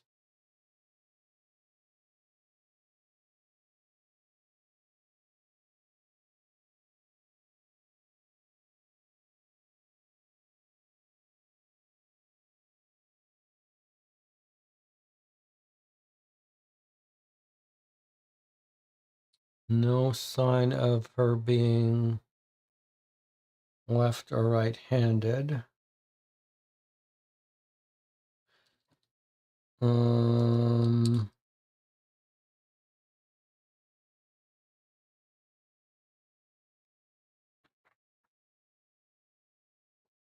What about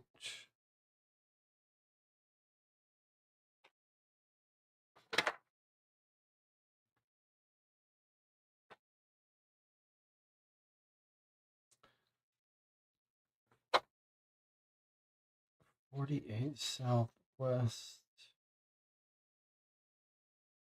East Goldini? Trying to see if we could catch her. There's her big hat, but no mention of her being left or right-handed. Okay.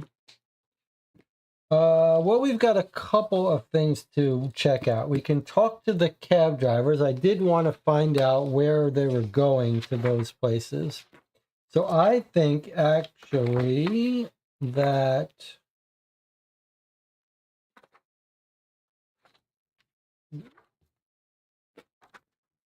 don't look at that. I think maybe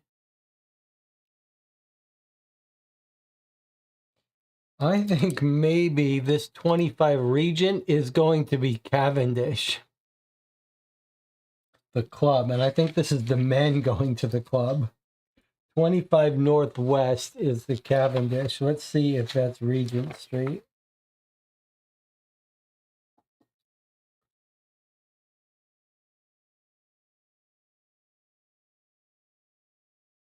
Yeah, 25 Regent Street is the Cavendish.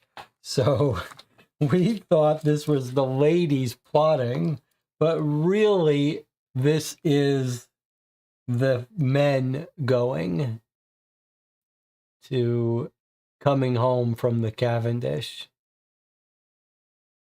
on Saturday night.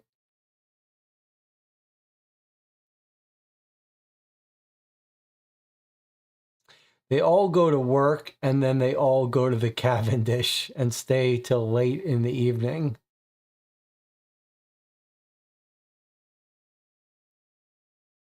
All right, but what's at 20 Villiers Street? So this is Cavendish. This is the men at the club. And here they are at the club again. All of them going together, the three men. All right. But what's happening here at 20 Villiers Street from 40 High Street? So this is Brown's house. Let's find Villiers.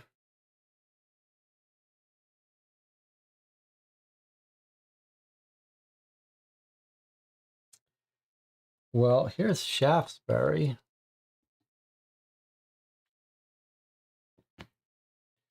All right, that was 17 Shaftesbury. Here's 17 Shaftesbury. So what's there? What's at 17 Shaftesbury? That's northwest. And then I was still looking for 20 Villiers. Here's 20. Doesn't look like Villiers is here. See if we can figure out what neighborhood 20 Villiers is. Okay, 20 Villiers is here in West Central. I'm not sure what those places are. Let's look them up before we go talk to the cab drivers.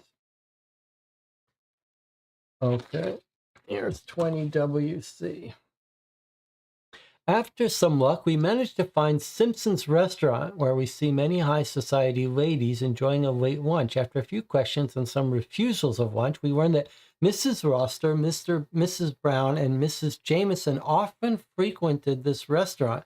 Though they normally sit in the common room, the last time they were here, they acquired a private compartment. So here they are planning, like making their devious plans. Okay. They finally had enough. Husbands are going to the Cavendish. They're like, F this. Time for them to die. So they've met up here.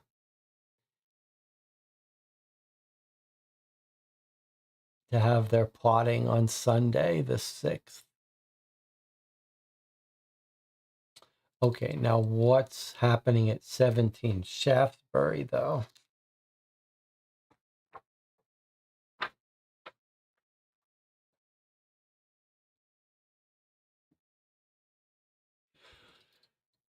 Make our way into J.W. Benson. Now, instantly talked to by the manager. What will it be? A fine necklace for the missus? A new set of cufflinks? Or maybe something more exotic, like a gem-covered dagger? At that, we draw a puzzled look. Do you make many such daggers? Well, no, only started doing it recently. Can only be done on custom order, you see, but believe you me, if it has a surface, we can put gems on it. He bellows out a hearty laugh. Did a lady by the name of Roster come by here recently? Ah, is that your missus? Well, I can't divulge to you what she bought. I'm sure you'll be surprised by that later on. But yes, she did stop by. Are you here for something small or large? After we inform him we are not here to buy and are instead busy solving a murder case, he feels cheated and insulted and ushers us out the back of the establishment. And don't you come back unless you want to buy.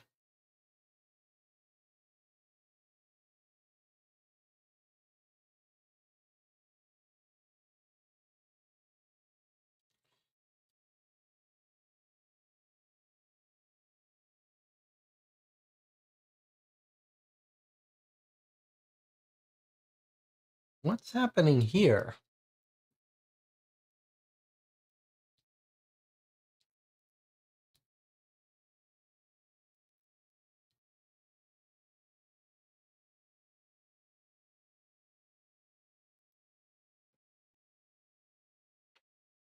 I'm not sure I understand this. They're given 3 daggers.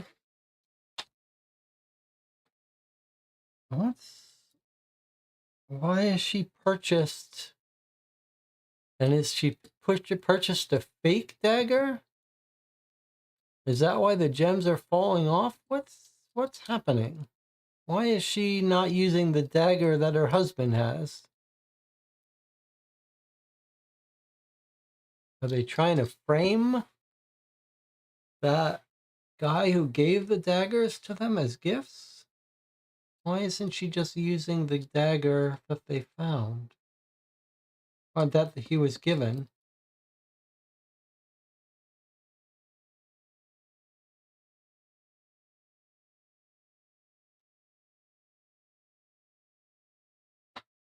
Kind of weird, huh?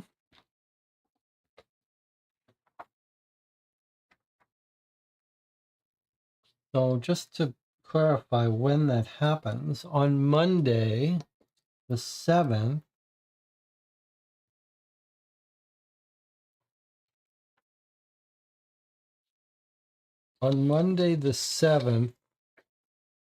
Mrs. Roster heads to that jewel shop and buys dagger. But why? Why does she have to buy a dagger?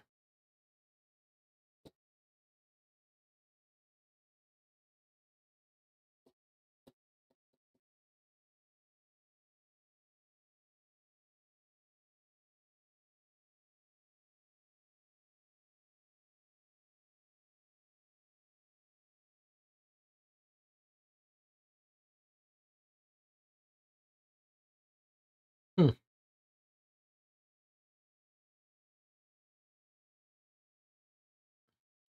Kind of strange, huh?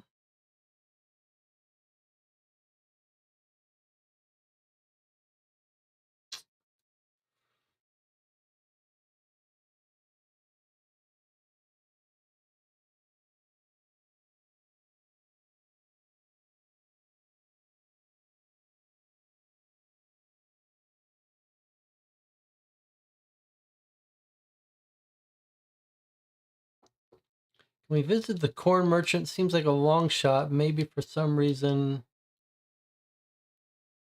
Mrs. Jameson used him for transport. I mean, sure, I'm not opposed to trying it. I don't see how it's related to our case. H. Colton, corn merchant at Kilbourne Gate. I'm not sure how we're going to find that, but we can try to look up Colton.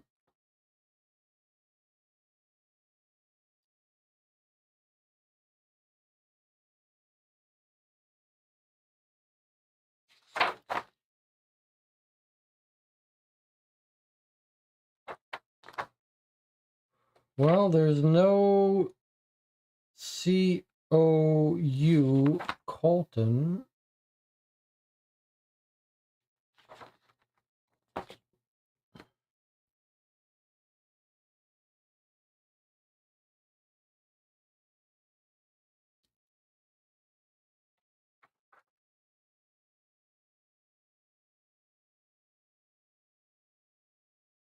What about this one? The Lady Courier, 152 Northwest.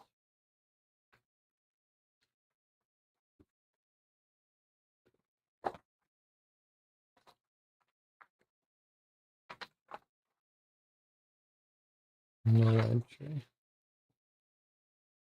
What about private carriage? What about that?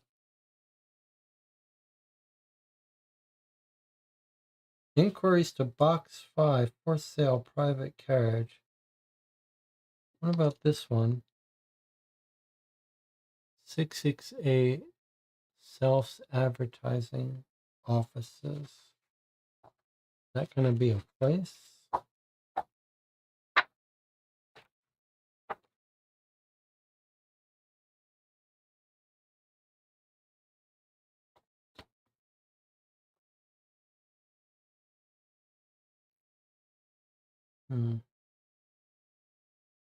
Selfridge, that's different.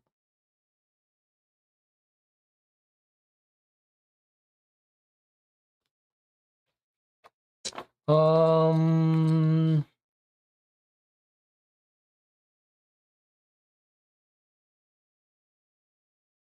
hmm.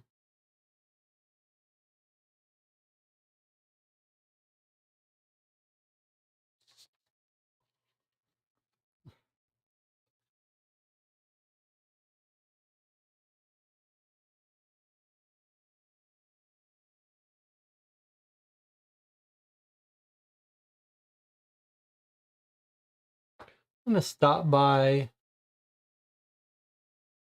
to Henry Ellis's office, 30 EC. Are they trying to frame that guy? I still don't know why they wouldn't just use his use the knife they already have. I don't really understand that. Okay, so you try to talk to the newspaper guy, there's nothing. What about hats? A hat is a milliner, right?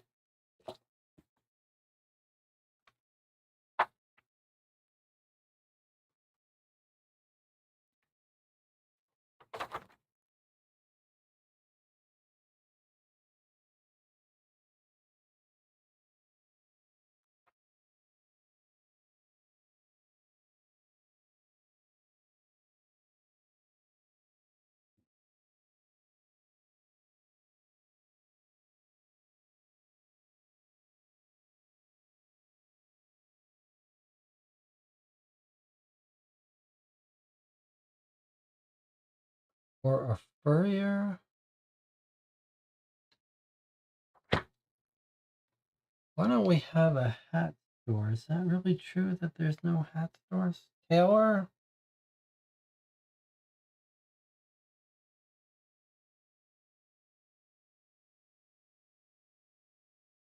Pawnbroker? Could someone have tried to go to a pawnbroker to sell the dagger?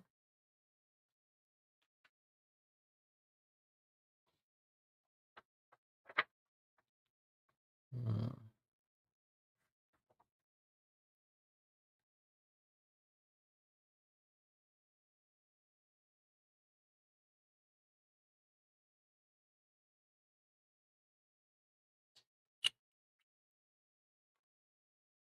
Hmm.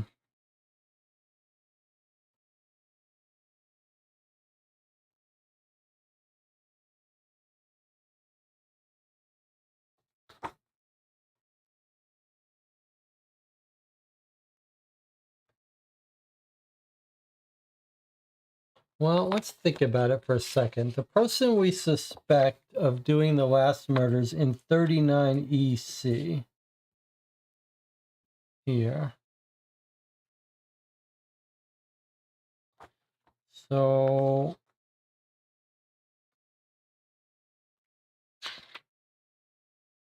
we'd love to find where she shops for her hat.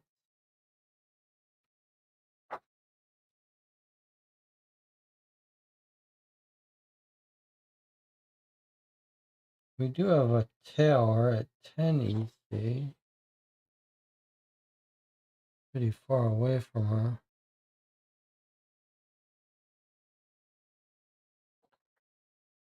Guess I'll check it. No.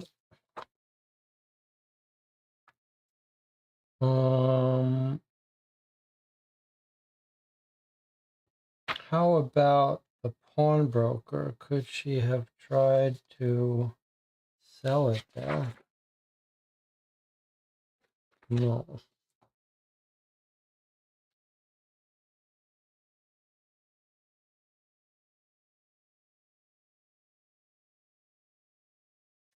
What about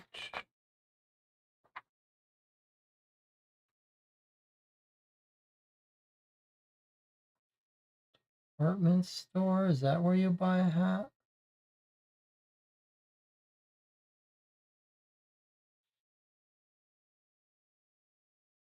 Not sure what we're looking for even with hat. We're trying to get her handedness.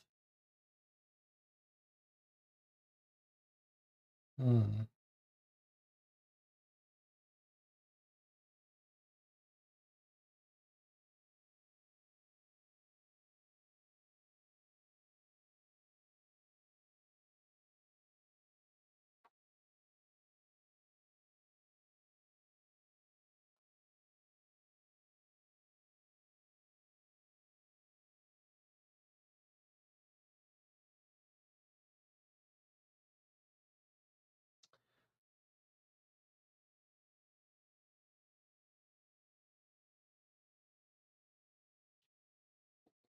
All right, let's talk for a second.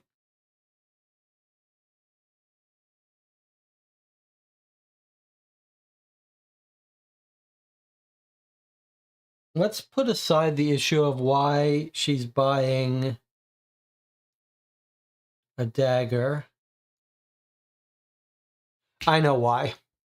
I know why. Well, I think I know why. Is it possible that Martha Jameson stabbed him with the dagger, accidentally leaves it on the scene? Now it's important for our girl, Mrs. Roster, to purchase a replacement knife. So when the cops come saying, hey, where's the knife that your husband got? She can say, oh, here it is. That's not the one that was used to kill him. Like if his knife is missing, she might become the suspect. But if she can produce her knife, then maybe she can tell the cops one of the other people who own the knife must have done it. And since my husband wasn't killed with his knife, so it seems pretty risky. It seems like she'd be better off just saying, yeah, he was killed with his own knife. Must have been something else. But, or you could imagine the gem falls off when the train guy gets killed. And then she starts to panic, like, what if the police find this knife? They're going to figure out someone from our house killed the guy on the train. So I'm going to have to go get a replacement knife. All right. So that's my theory for that. But let's skip that for a second.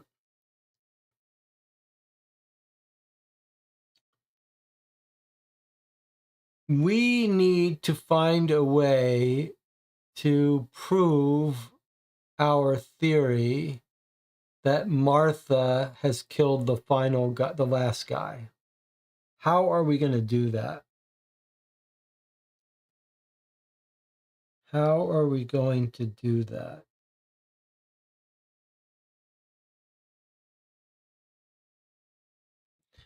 How are we going to do that?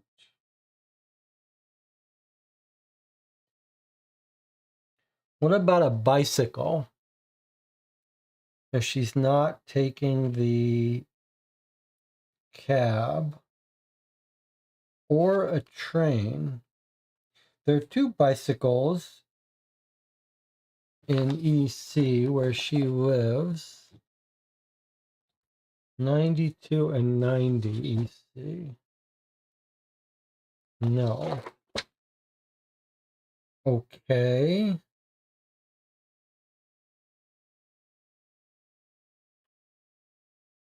Um,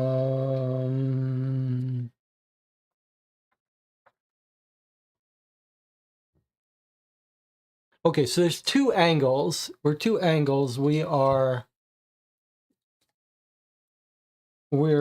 to pursue. We're trying to lock down Martha. Try to prove she did it. So how could we, what are our theories are? One is if we can figure out Martha's handedness. We can find out that she's left-handed. That might give us a clue. Another one would be witnesses at scene.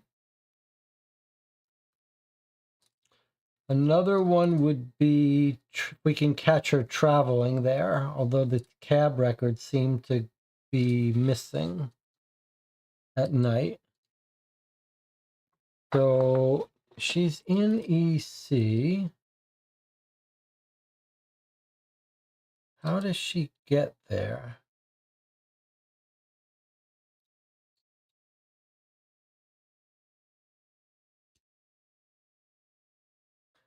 I don't feel like the train's going to help her much.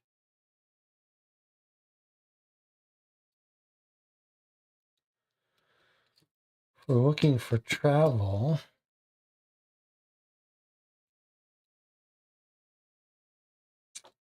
Private cab.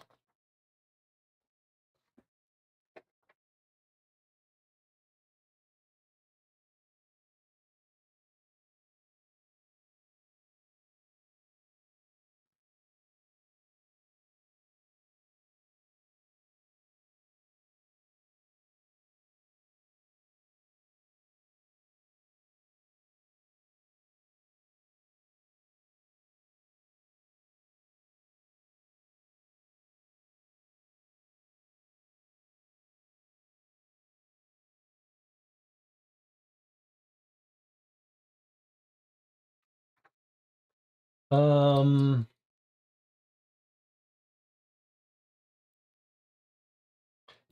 we were thinking, could we find her hat shop, a wig shop? Blonde? How about a chemist where someone buys materials to color your hair? 68 EC? No. What about if the others bought something to color their hair? 72 Northwest.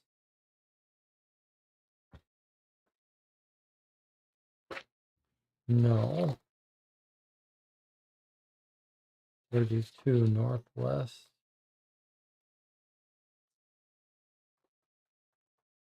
No. All right, no one's buying stuff to color their hair. That's troublesome.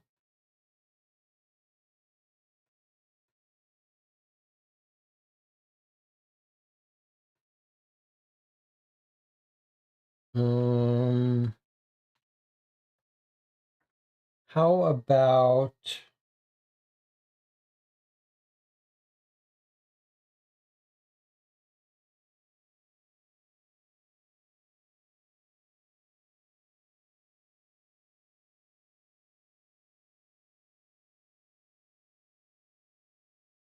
we do have two other stable places, 61 EC. What about that?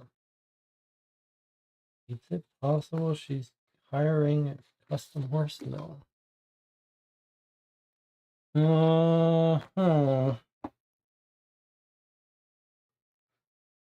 Costume shop for wigs. I don't see any costume shop.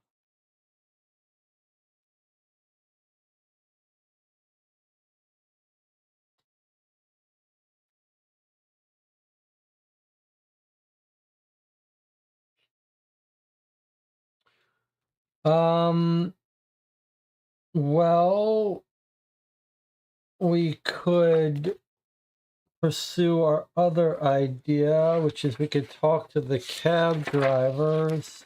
We haven't talked to any cab drivers.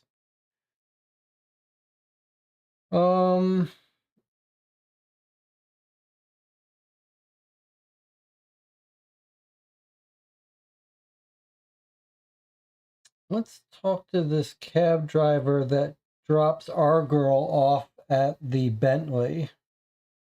Joseph Ampton. Maybe he sees her talking to another woman. Remember the person said he saw her go out with a. Remember that the crowd, one guy in the crowd says, no, she didn't go anywhere. She went out with her friend with the hat.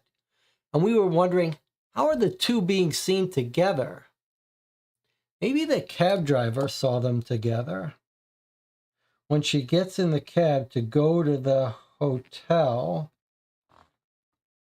Joseph Ampton, maybe he sees her with the flower girl arriving when she gets in the cab. Okay, there's only one problem. I don't see an entry for that cab driver. Joseph Ampton.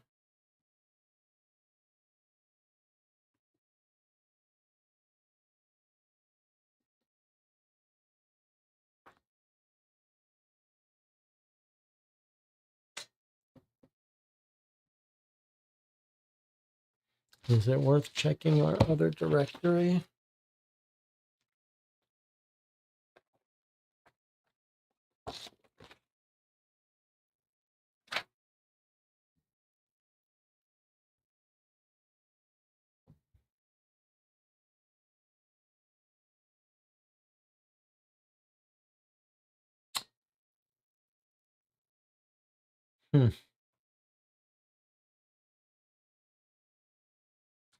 Well, I thought we were going to be able to talk to these cab drivers, but it's starting to look like we can't.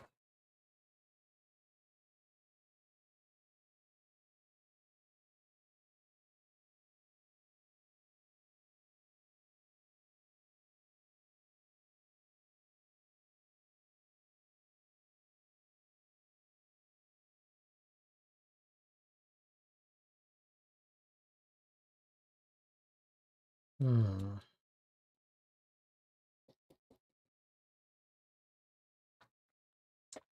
Well, let me look up this other cab driver, Charles Harrison.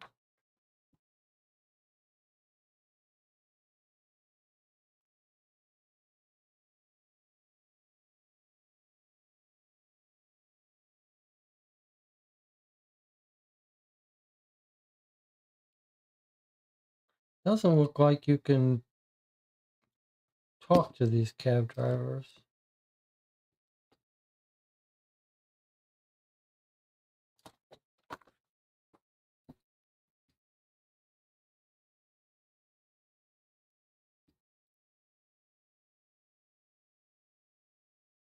What about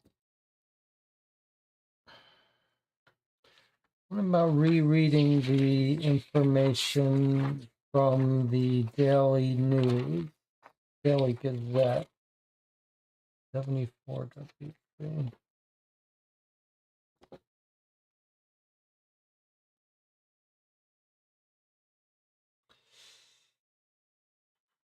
Took a carriage southward. She hid her face, but I don't know why. Maybe because she got punched in the eye.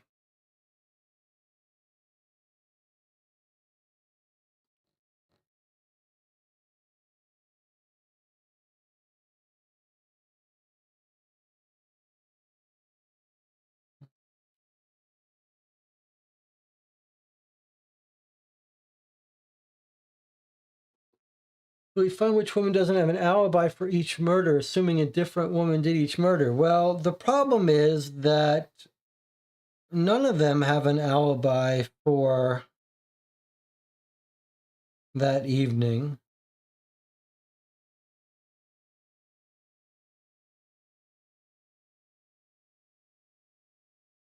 There's no cab records. We do have a little bit of a clue that someone in the crowd saw the woman with the hat, but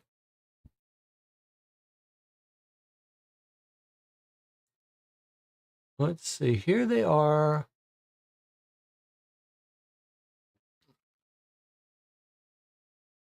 The roster woman, the roster man, David Roster goes to work.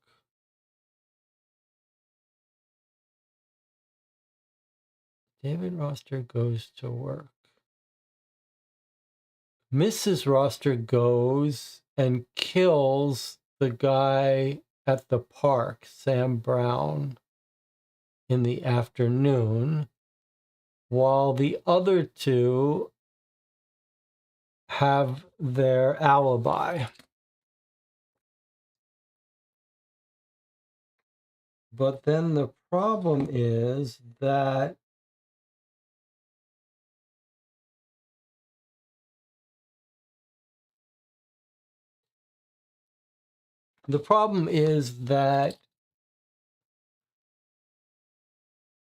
by the time that's all over, here is Roster coming home from work, and then at some point they get into a fight, and Mrs. Roster goes to the hotel. That's it. There's no more alibis.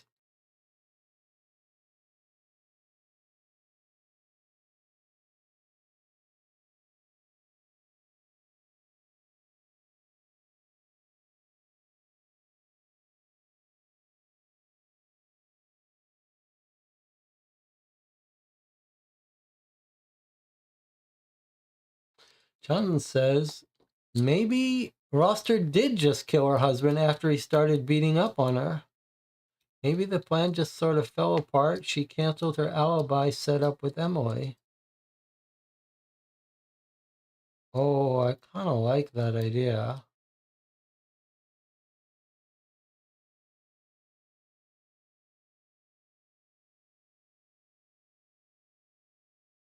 I kind of like the idea that that explains the alibi canceling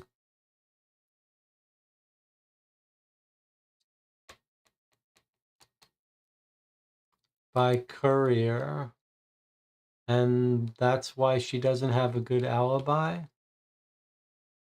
Then how do you explain the person in the crowd that says she just went to hang out with her friend with the big hat?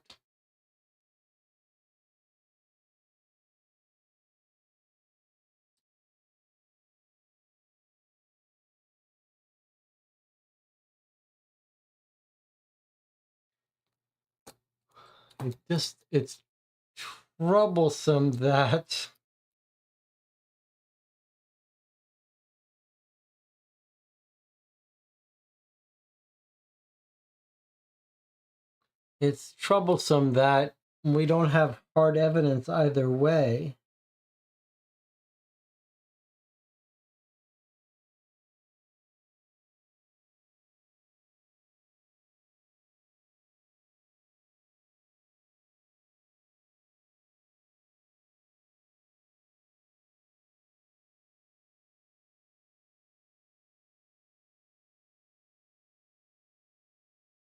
Is it just that she's wearing a big hat to cover up her eye and that's why?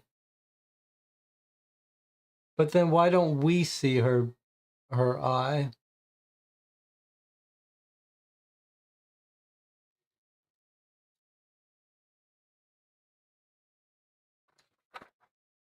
It seems like we should know.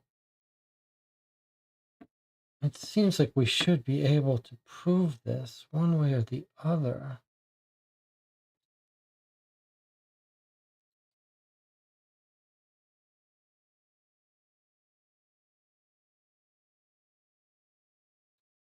It seems like we should be able to clearly.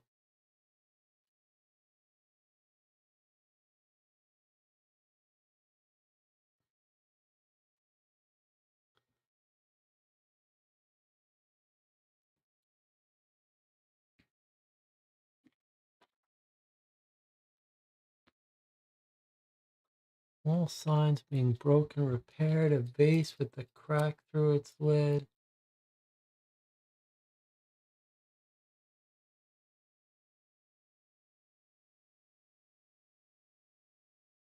The door locks.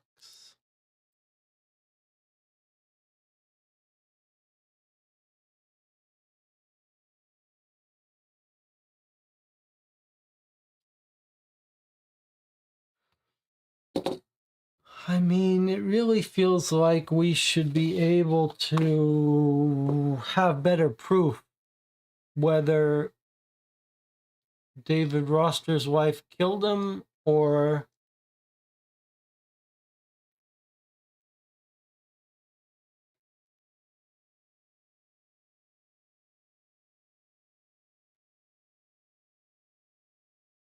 I like Jonathan's idea that she's canceled the alibi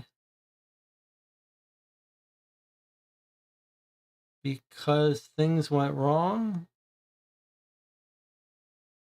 and she ended up killing him herself.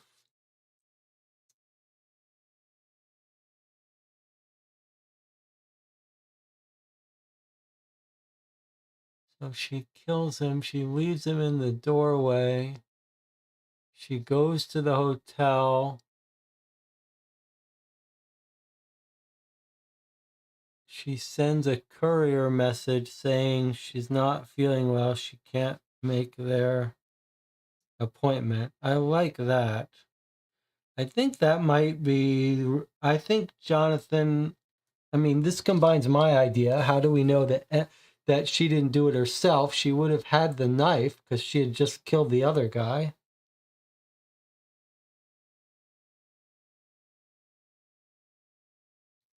I just feel like we should have some other information.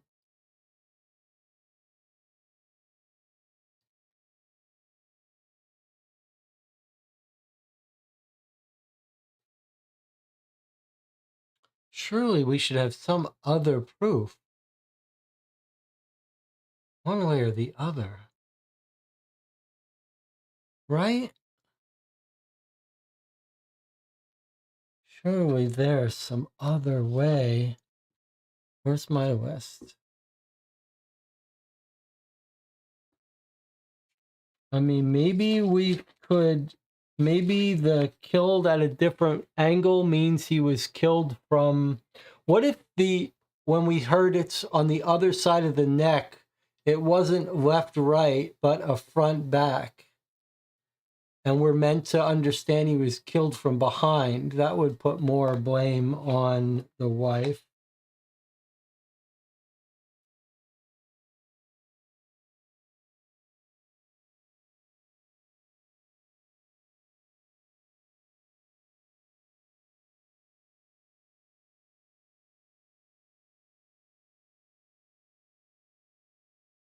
Let me talk to Quentin Hogg of the Police Gazette, 35 EC.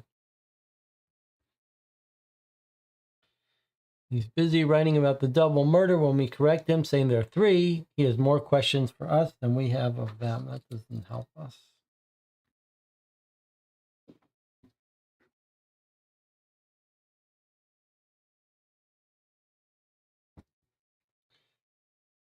I've already done that.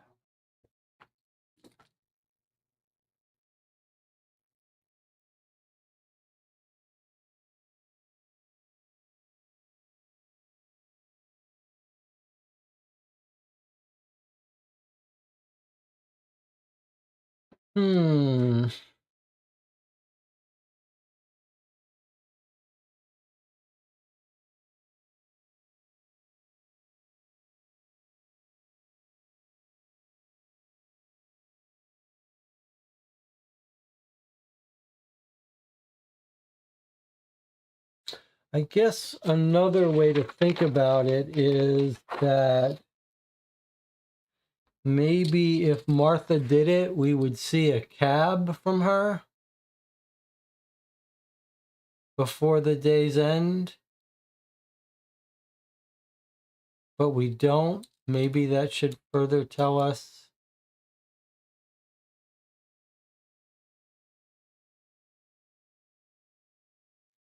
Wouldn't she have to, she would have had to send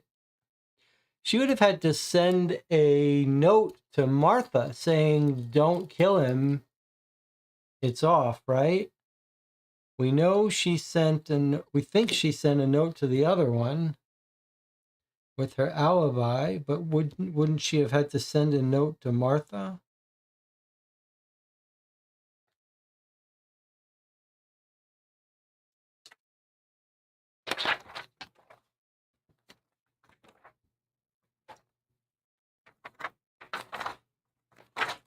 I can't help but feel like we're missing something to lock it down. I'm not saying we need it to solve the case, but I can't help but feel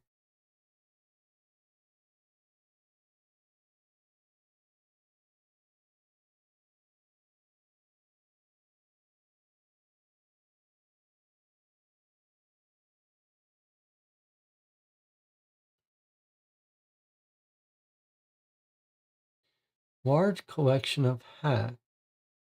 Do you know your husband's whereabouts?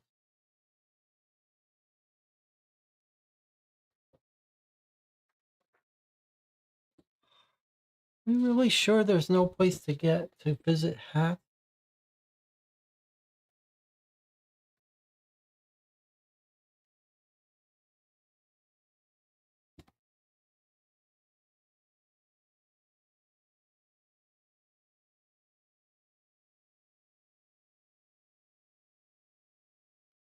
I'm not sure how that helps us.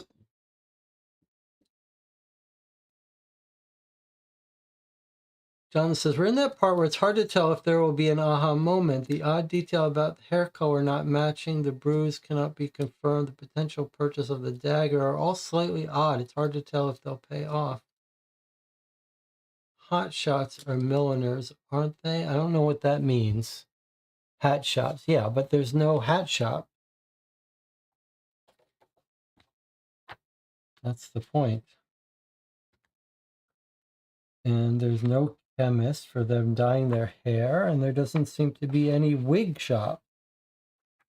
Unless there's something we're missing about where to go.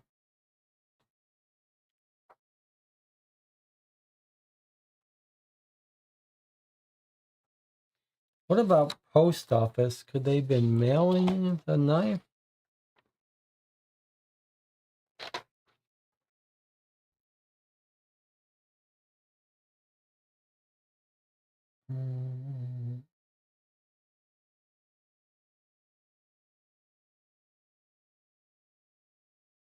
Taylor? Did I check Taylor's? I thought I did. 10.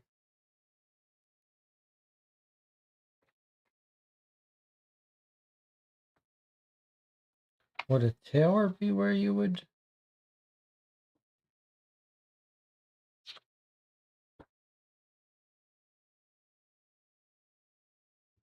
Shoemaker, stationer, jeweler,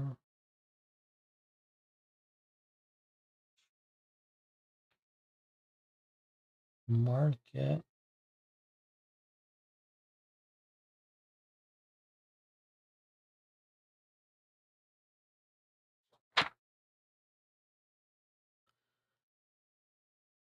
Uh, hmm.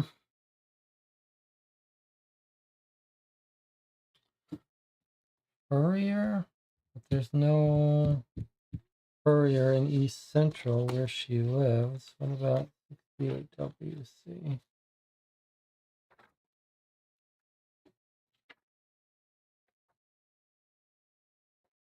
No. Department store?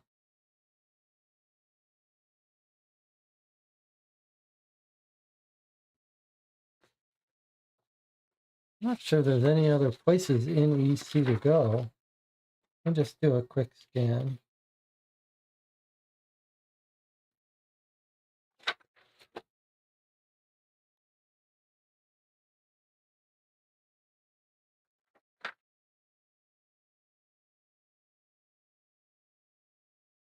Okay.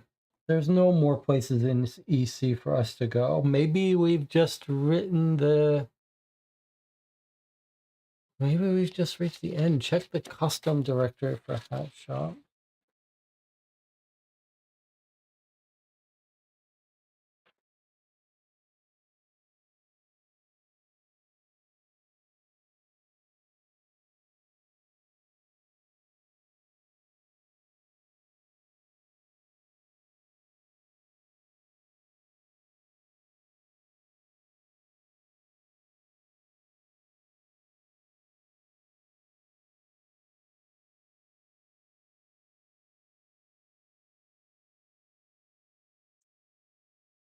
I think maybe it's time to read the questions.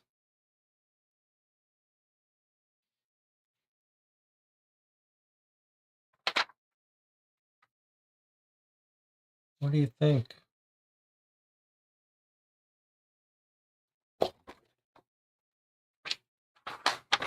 Unless there's something that we should be... Sometimes in some of these cases, there's a side story that you're just meant to just go to the newspaper.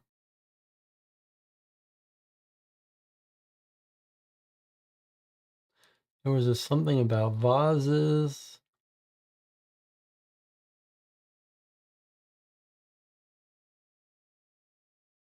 Like maybe we could give someone an alibi. We could figure out where she went.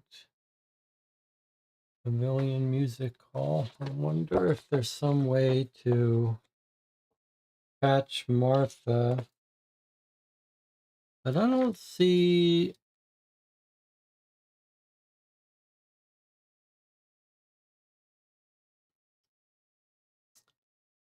Pavilion Music Hall, 20 Northwest. I just don't see how, if their plan was for her to do the murder, why she wouldn't be ready and available.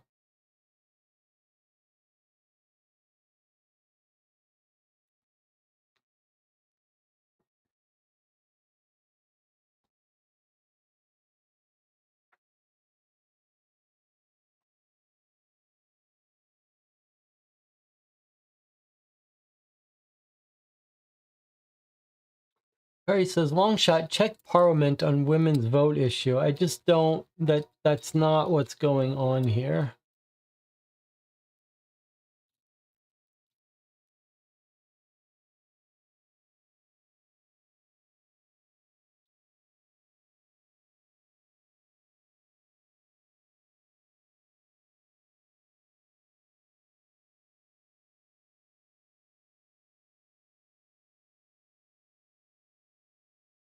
Oh.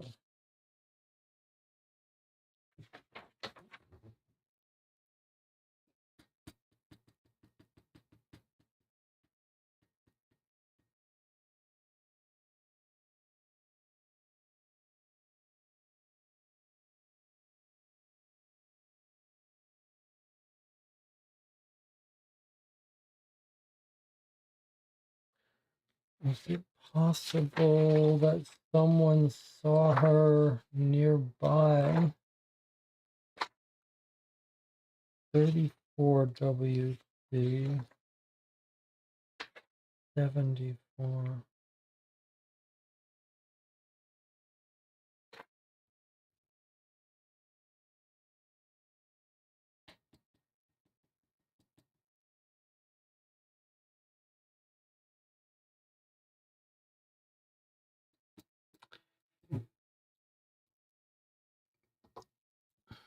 Do we check the Lady Courier advertised location in Piccadilly?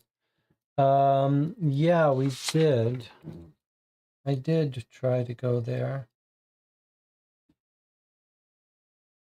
Piccadilly Northwest. Mays advertising offices. Maybe I didn't. Did I look up Mays?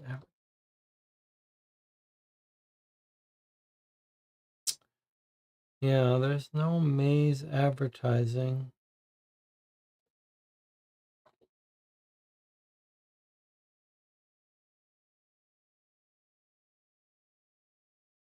One 132 Northwest. I mean, I don't think we go up to 132 Northwest.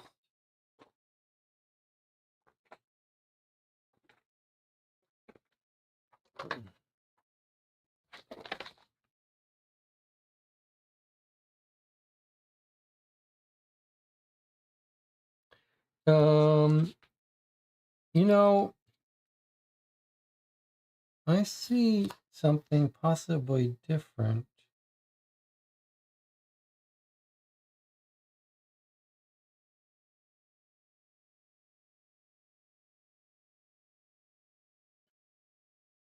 Let me see here for a second.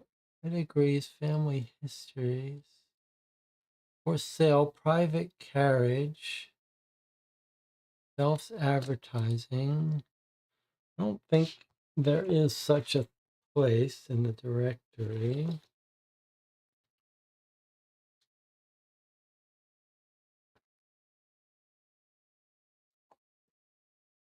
Let me just look here.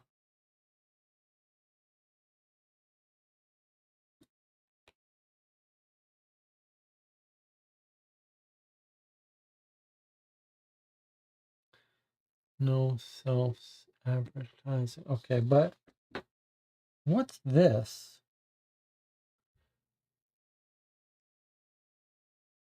What's this? 63WC. I don't think we saw this advertisement before.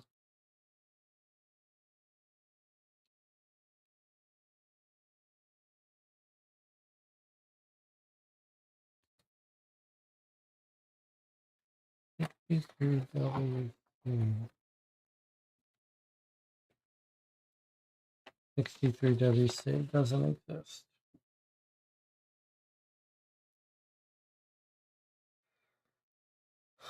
Murder on the Chain. Gold pocket watch. Could we go to a gold pocket watch? Can we go to a watch shop? Why would that be?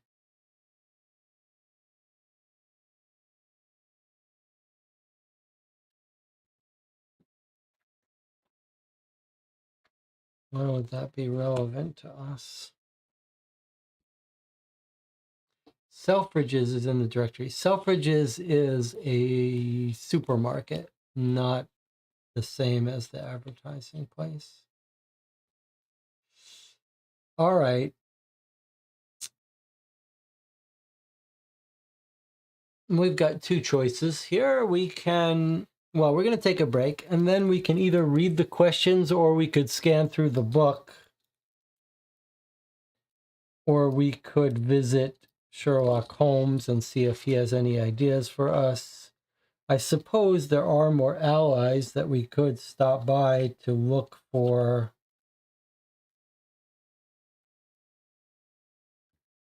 what Lestrade has to say. We could look up records for any of them. Raven and Rat, that's normally useful. All right, well, why don't we take a little bit of a break? We'll come back and we'll make our final decision about what to do, whether to read the questions. I'll see you in 8 minutes.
All right.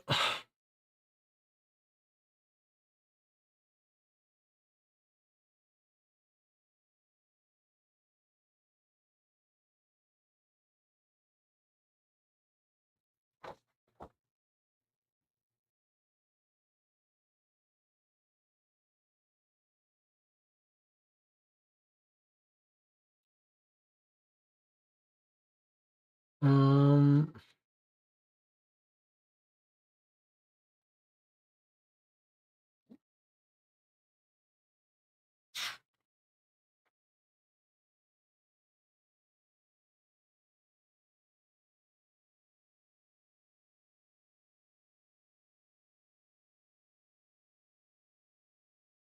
I don't know where else to go.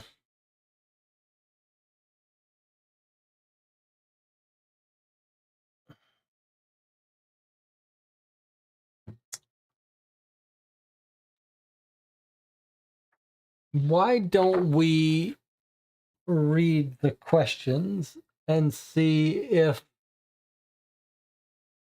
it seems like we know the answer? Then maybe we'll skim and look for things we haven't read. Any objection to that? Is Jonathan still here? Did we check all the stations on the route as reported in the newspaper? You can't check all the stations. You can only check the station in London, and that's the Liverpool station.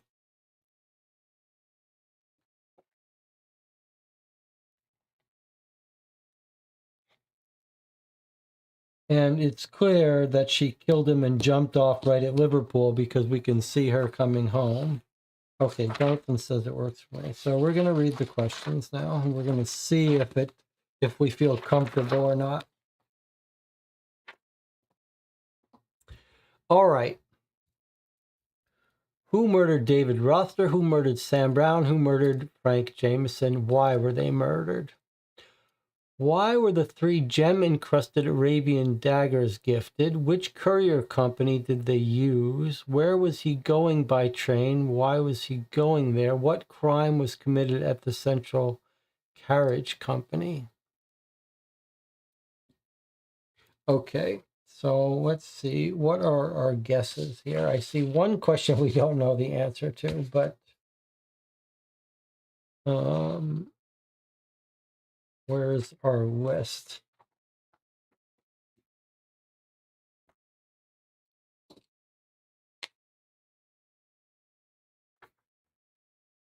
Okay, we said Jameson is killed by Miss Brown.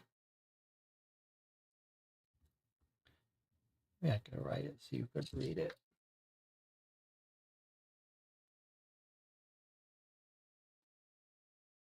And then Brown is killed by Miss Roster, Mrs. Roster. So these two, we have very clear evidence in the cab logs, including alibis for the other two. This is the one we're not sure about, but we think maybe Miss Roster did this herself, even though the plan must have been for Martha to do it. Why were they murdered?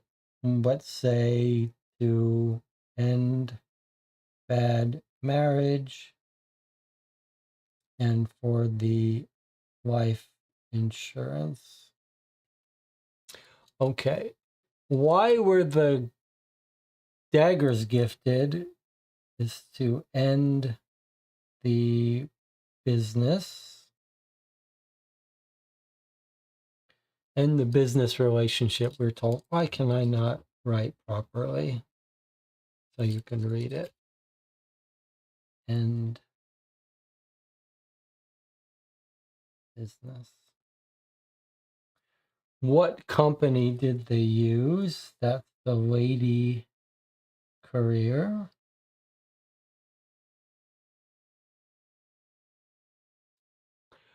Where was he going? We were told he was going to Bourne something for a crib. And what crime was committed at the Central Cab Company? This is our big question mark. I don't know how to answer that.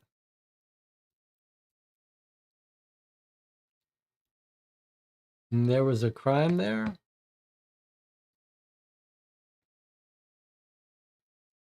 You could say the crime was giving us the logs. I don't think that was a crime, though.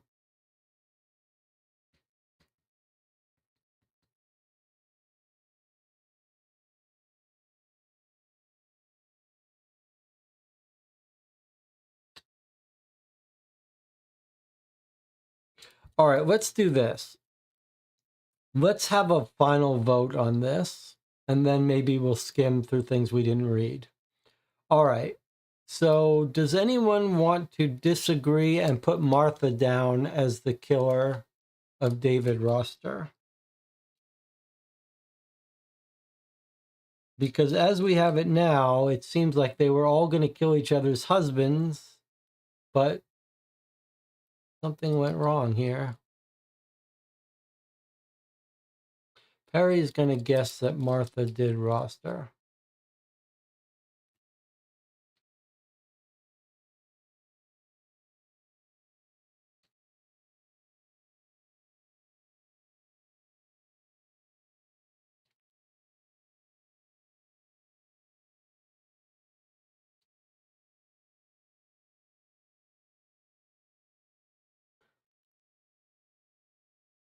I think the reason I'm going to say that she killed her husband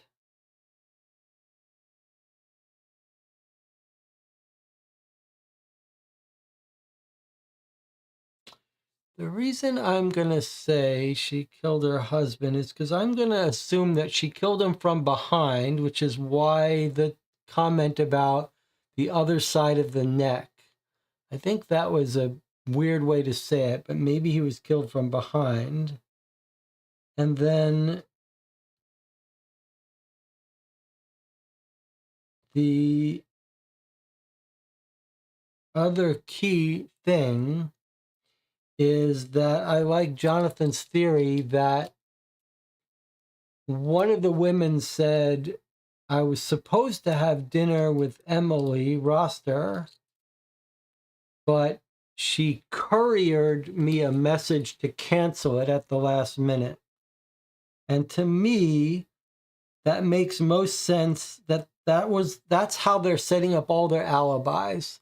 Two of them go to dinner while the other one kills. So I think what we're led to believe is that that's the plan, was for them to go to dinner to create an alibi while the person was killed by the other woman. But something went wrong here, and that's why Emily Roster couriered the other two to cancel it. And we're also told that she was hiding her face. She got punched in the eye. I don't think that was expected. I don't think she just reacted and killed him. And when she goes to the hotel, she runs upstairs. Does she change her clothes? Because I think when she runs into the hotel, she goes upstairs, changes her clothes, comes back, writes the courier. Let me read that thing again about the Bentley Hotel 32 WC.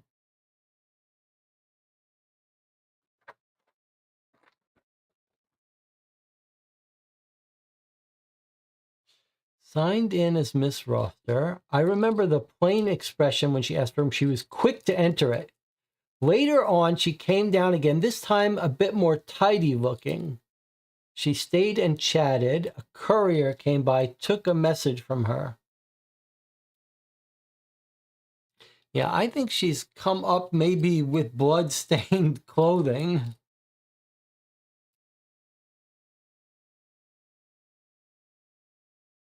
In fact, that's the guy we'd like to talk to. He might have seen her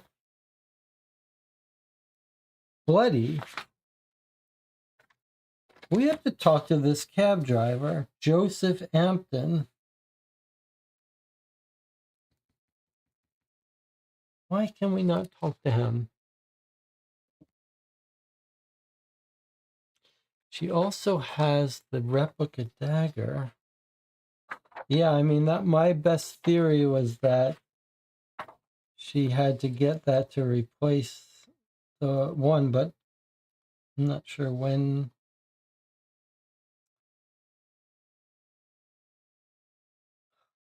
Joseph Ampton, I don't see it.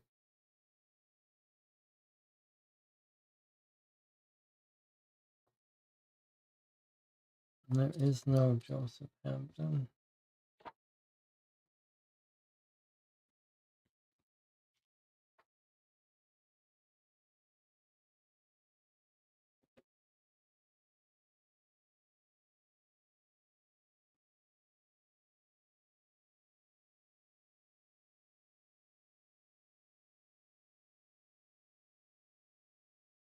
It's not there.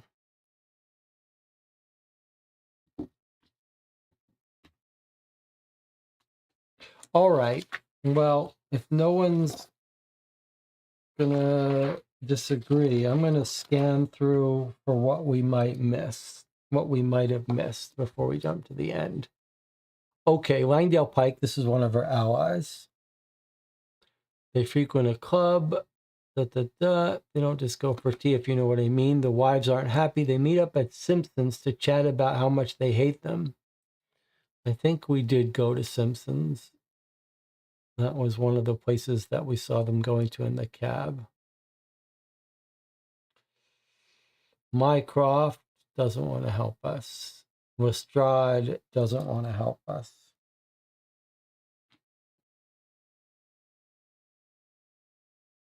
Toy shop is closed. Baker Street, no help. Milburn, we did read this. He tells us about the knives. Okay, so we went to all the places in the Northwest. WC. What about this? Disraeli, that's one of our informants. They're all well off. Can't help us more. Okay, this is another informant. They've been married for 3 years. Sam's have been married 2 years. 2 years. Oh, these are some short marriages. Okay. All right. So those are our informants. I don't know what 11EC is. Reporters are busy. This is our ally. Criminal court informant, nothing. Okay, Fred Porlock. None of the people we mentioned have any ties to the criminal underbelly. However, he did hear of some shady dealings going on at the Central Carriage Stables. Seems like the names of the carriagemen don't really line up with the paperwork. Okay, so this looks like it's the crime. So this is one of our allies we didn't go to, Porlock.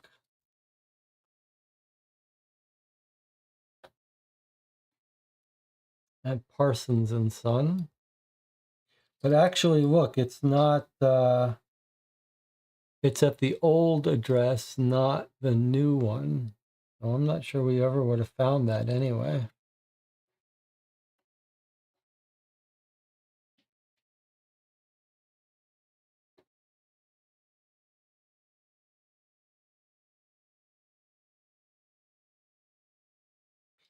See if that's listed here.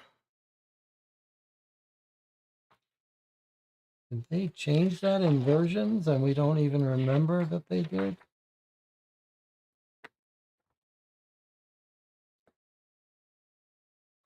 So what's happening here? This looks like a bug because Fred Porlock is supposed to be at 18 Northwest, which is just what this card says.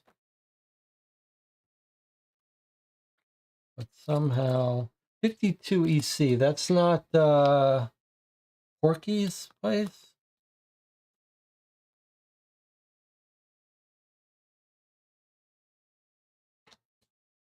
Where's Porky?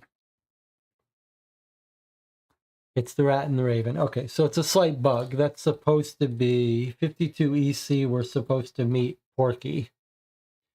So this isn't supposed to be Fred Porlock. This is Porky. Okay, that's fine. Doesn't matter. That makes sense that Porky is telling us they don't have ties to the underworld. Okay. This statement here, 97 EC, is the place we've already tracked our killer to the train station. This is confirmation, though, that even though a brown-haired girl jumped off the train, that seems like it's a bug, because this is confirming that it was a blonde-haired lady who tracked him down to the train. All right, that's it. So we actually have read everything. So there's nothing more. There's nothing more we're missing. We've just got to solve the case with what we've seen. All right. Then, now that we've seen everything, we really do have to vote. We've hit our crossover point, 11 likes, 11 viewers and 12 likes. That's when we try to wrap up, when we've got a crossover and we've been playing for 5.5 hours. Okay. So hopefully we've helped some people sleep. Now we're going to have our official vote. The only thing you're really voting for here is this question number 1. This is going to be false driver records, which we just learned. Okay, so this is your vote. Who murdered David Roster? The question is, was it Martha, so that they each killed someone else's husband, or was it Mrs. Roster. And you could also do what I'm going to do here is we're voting Mrs. Roster, but planned to be Martha Jameson. That went wrong.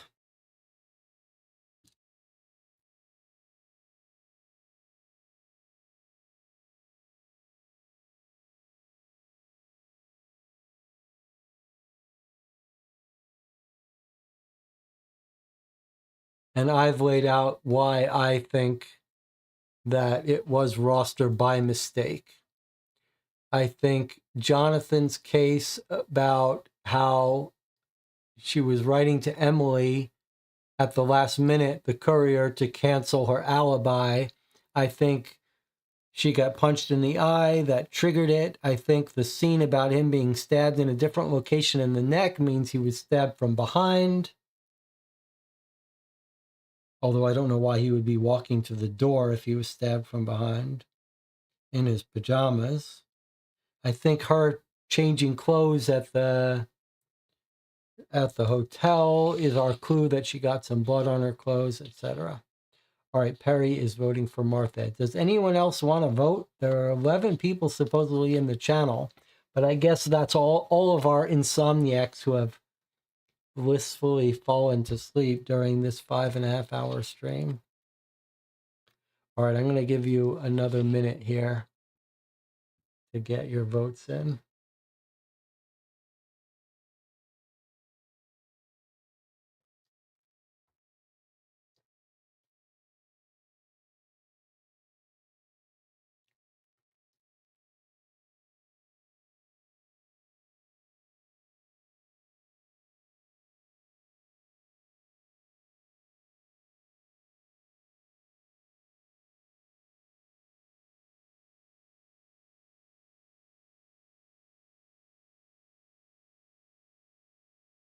I guess a separate question is explain why our girl came to get a new dagger made. My theory is that she panicked. She dropped the dagger, and now she realizes she better get a new one so that when the cops ask for it, they don't realize it was his dagger that was used. Okay, Marco's also voting for Martha. All right, here we go. Looks like we've got a split vote. Does anyone want to get on the record for why they think Mrs. Roster tried to buy a new dagger? What was the plan with the daggers? Were they purposely doing that so they could frame someone? I don't quite understand that. Jonathan says, my theory is she wanted to get a replacement after the jewel fell out. Yeah, I think it makes some sense. Okay, here we go. Okay. Here are the answers. It was Martha, not Emily Roster. Okay, Jonathan and I were wrong. Perry and Marco were right. Okay, Emily Roster, we all got that. Mabel Brown, we got that right. To be freed from their cheating, money-wasting husbands. Live off the death insurance, we got that right. When we got this right, that's where the daggers came. Lady couriers, yes. To purchase the baby cut, yes. They hired unregistered workers as coachmen, giving false name inspired by deceased people from the newspaper or named after nearby street names. We didn't figure out exactly why, but we did learn that. Okay, so it was Martha Jameson.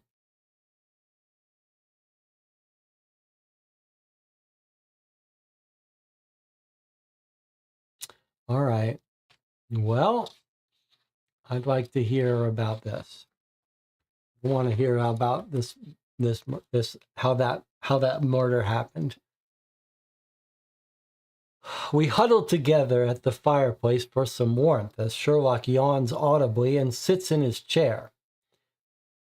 Quite the case, wasn't it? Watson, could you be so kind as to ask the inspector if he wants to sit beside the warm fire?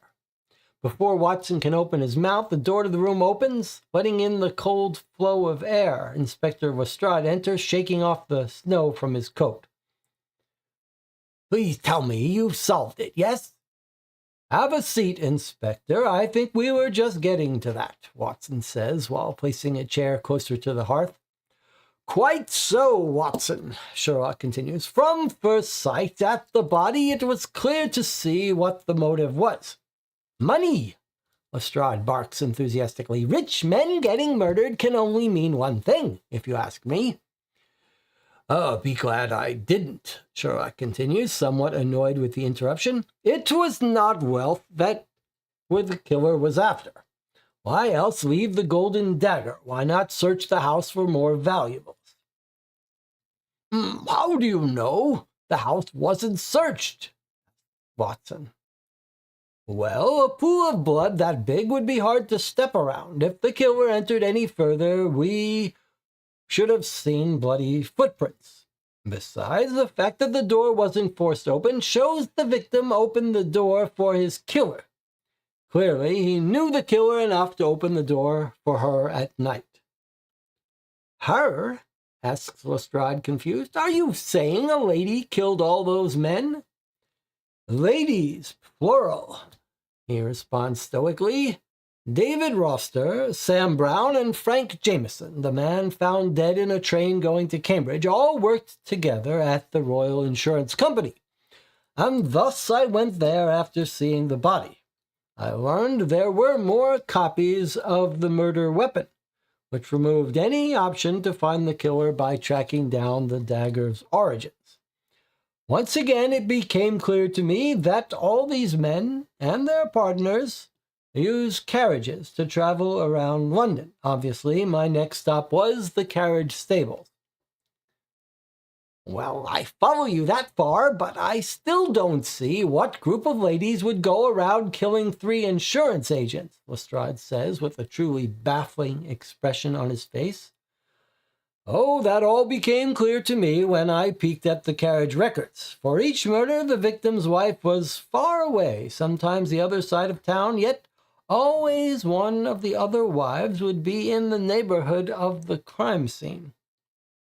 This led me to believe Mrs. Roster, Mrs. Brown, and Mrs.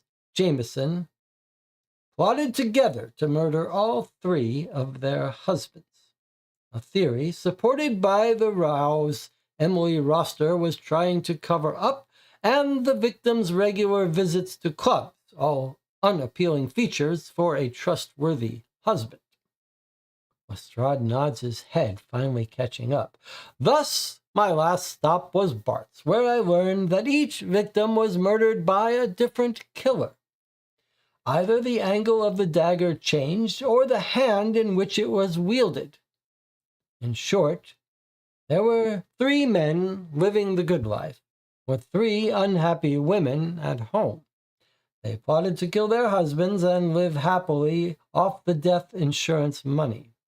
However, their perfect plan turned out to be not so perfect after all.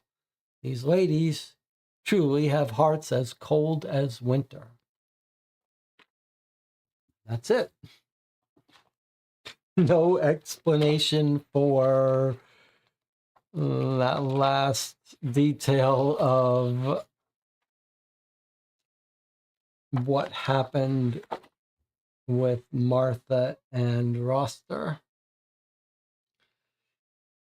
I think Martha did it because I don't think an unplanned killing by Mrs. Roster would have been with the dagger.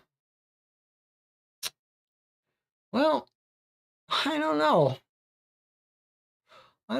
It's unfortunate that we don't get an explanation for how that piece of the puzzle fell into place. All right.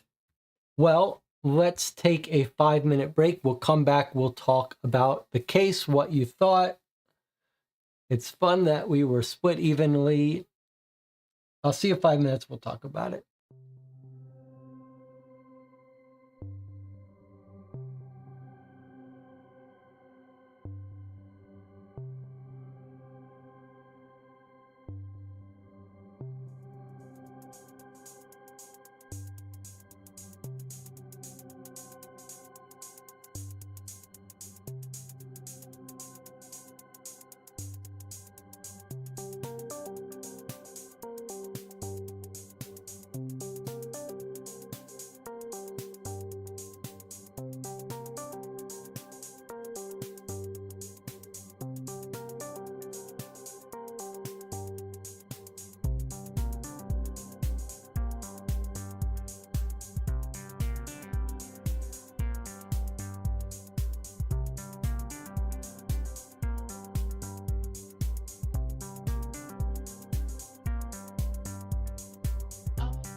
All right, we're back to share our thoughts on The Cutting Edge of Winter, the first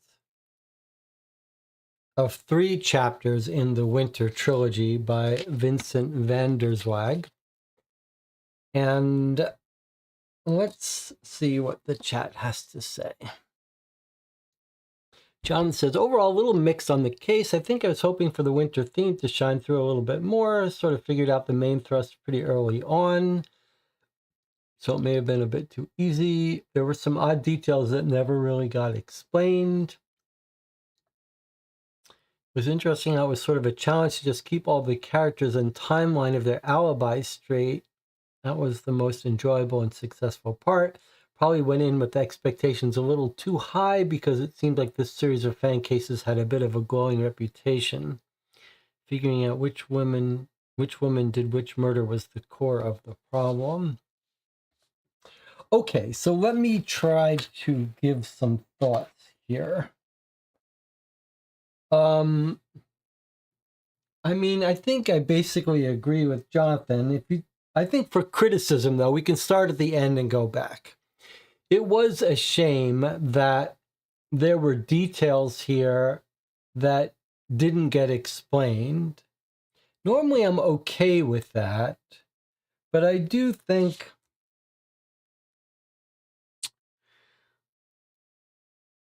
there's a certain phenomena that happens when you notice things that are subtle and you come up with an explanation for it, and the answer is the more straightforward theory that you had earlier. So sort of logically, the channel figured out early that they were each killing the other one's husband, that it was sort of a strangers on the train thing. So it's a little disappointing that we picked out issues that we thought meant that we had found a more subtle explanation for that last murder.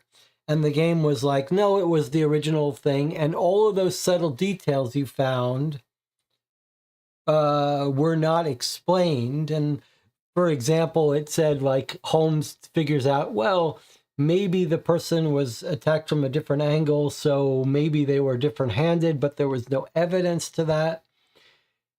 There were a bunch of things, like it wasn't clear what it meant when it was attacked from a different angle. And when we went looking for all these explanations, when we had this issue where we couldn't resolve whether it was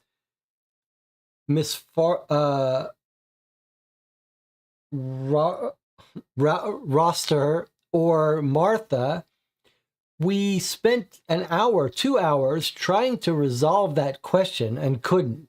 And that's a shame, because it would have been nice to it seems like you should have been able to resolve that. On the other hand, I mean, I am on the record often at saying I'd rather have a case that really creates debate and discussion than one that was too straightforward. And it was that last element of whether the plan went forward as planned to have each one kill their own husband, or if something went wrong. That was the most interesting debate and discussion. Now, it was wasted here because the explanation said nothing went wrong. It just went according to plan. I prefer my explanation. I prefer it better to think that the plan went wrong and then she had to courier Emily and call off the alibi stuff.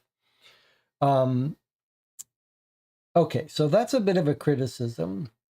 And clearly you saw there were a lot of typos and language issues that it would be nice in a case to have another editor go through. Not everyone is lucky enough to have an editor to help them fix these things, especially if English isn't your native language. But it was easy to see what was going on, so that didn't stop anything. I would say, to me, the enjoyable part here was, I love a case where you've got confusing facts at the scene of a crime. And this mechanic where there are multiple linked murders is always satisfying. I can't think of a single case where I haven't enjoyed that setup. And here we've got multiple murders, clearly related, but not 100% clear how they're related. We suspected the wives right from the jump, but we still didn't know exactly how they orchestrated it. And I think leaving those carriage records to last really was the right thing to do, because that was sort of the peak enjoyment, where we got this one document, which was like a cold case document, where we had the full cab logs. And this was really wonderful. This document is really wonderful because it slowly made sense. And in the end, every single line made sense. We could see the husbands going to work, coming back from work, the alibi lunch meeting getting set up, the very cute, clever way that you could see how this guy goes to Liverpool and then this person, I was like, where's 97 Bishop? Could this? And then you look on the map and you can see, oh yes, it's right across from Liverpool. That's just beautifully subtle. This was done so well. It was so enjoyable to go through this. This may be the best cab log document that we have seen in any Sherlock Holmes consulting detective game. And we've seen the cab logs be critical for retracing routes and solving a puzzle. And it's always enjoyable. It's always fun when this happens. This might be the best one that we've ever seen. Seeing where they pick each other up on the way to the restaurants. And it especially works because there's two people living at each house. You can see the husband go to work, come home, and then the wife leaves. To me, this is like worth the price of admission. And it's almost all confirming our theory, but then we could lock it in. We could see exactly who went to kill who. We see both of the murders happen here. The third murder is where things got a little fuzzy. And then when you back up, you get a little bit, like we got two extra little things here, right? We got to find out where the wives go to bitch about their husbands and plot their murder. And we get to see the mystery of the husbands going to the club.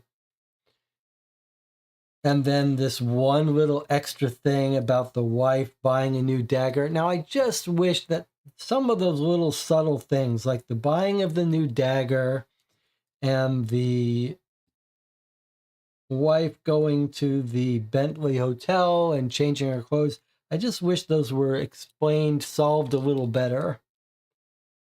But boy, was this nice. And it really helped lock things in. There were a couple of things that didn't make sense. The person leaving the train was brown-haired, but really she was blonde. We needed a little bit more explanation for that. We needed to see that they had bought wigs, or we needed to see why she had bought the knife. As Perry says, the explanation should have told us how they did some of these, should have given us an explanation for the things that were mysterious. I agree. But a fun case. Nonetheless, a very fun case with one of the most enjoyable carriage log documents I've seen. And it goes to show you that having a kind of cold case document like that, sometimes we get that when we get to see phone logs in a cold case. There's something really enjoyable about being able to get your confirmations as you go through. And congratulations to Jonathan, who immediately picked up early on that it was strangers on a train setting each other up. to kill each other's husbands. Pretty cool. An enjoyable case. It does look like the cases get more complicated the next two chapters. In fact, I just peeked at the chapter 3, which says you have to play the other two, and this one is more complex than most other cases. So I think we've got, if you look at the thickness of the case we played today, that took us 5.5 hours, and this case, it looks like it's at least double in size. Jonathan says, do you want to try case 2 tomorrow? If this hadn't taken us 6 hours, I would have definitely said yes. But given that it's taken us so long, I think the smart thing to do would be to take a break rather than play this tomorrow and then Sunday do the improv homes. So I think we will not play case 2 tomorrow. I think just because 6 hours, but I think maybe our plan should be to play chapter 2 sometime this week, maybe Wednesday or so, and then I could play chapter 2 and 3 next week. I could play one Tuesday, one Thursday, something like that. Clearly, the cases are not continuing, so I don't think we're going to have to remember all the details of Miss Brown and all that. So I think it's not going to kill us to have a bit of an interval between them. But let's talk on the Board Game Geek Guild and plan out when to play these. I am very happy. I would be very happy to play these soon, like in the next week or so. Or a week. I'm open, but I do think we should take a break and not try to get it in tomorrow just because we've had a long night. All right. But let me know on the Board Game Geek Guild when is available to you. If for some reason those of you who have joined me today, Marco, Perry, Jonathan, Anna, if tomorrow's the only day we can do it, then I'd be open to doing it. Otherwise, we'll take a break tomorrow. We'll meet on Sunday for the Improv New York Noir case. And maybe next week we'll play one more of these. Thank you for joining me. Had a blast as usual. 6 hours. Derek says, are you doing another Deadbolt Mystery Society game tomorrow? Probably not. Probably I will take off tomorrow, work on New York Noir. I've been working on fingerprint stuff, fingerprint tools for New York Noir. But we'll see. We'll see. Stop by the Board Game Geek Guild for Co-op for 2. There's a link on the YouTube page if you want to help us schedule games. And I'll see you next time.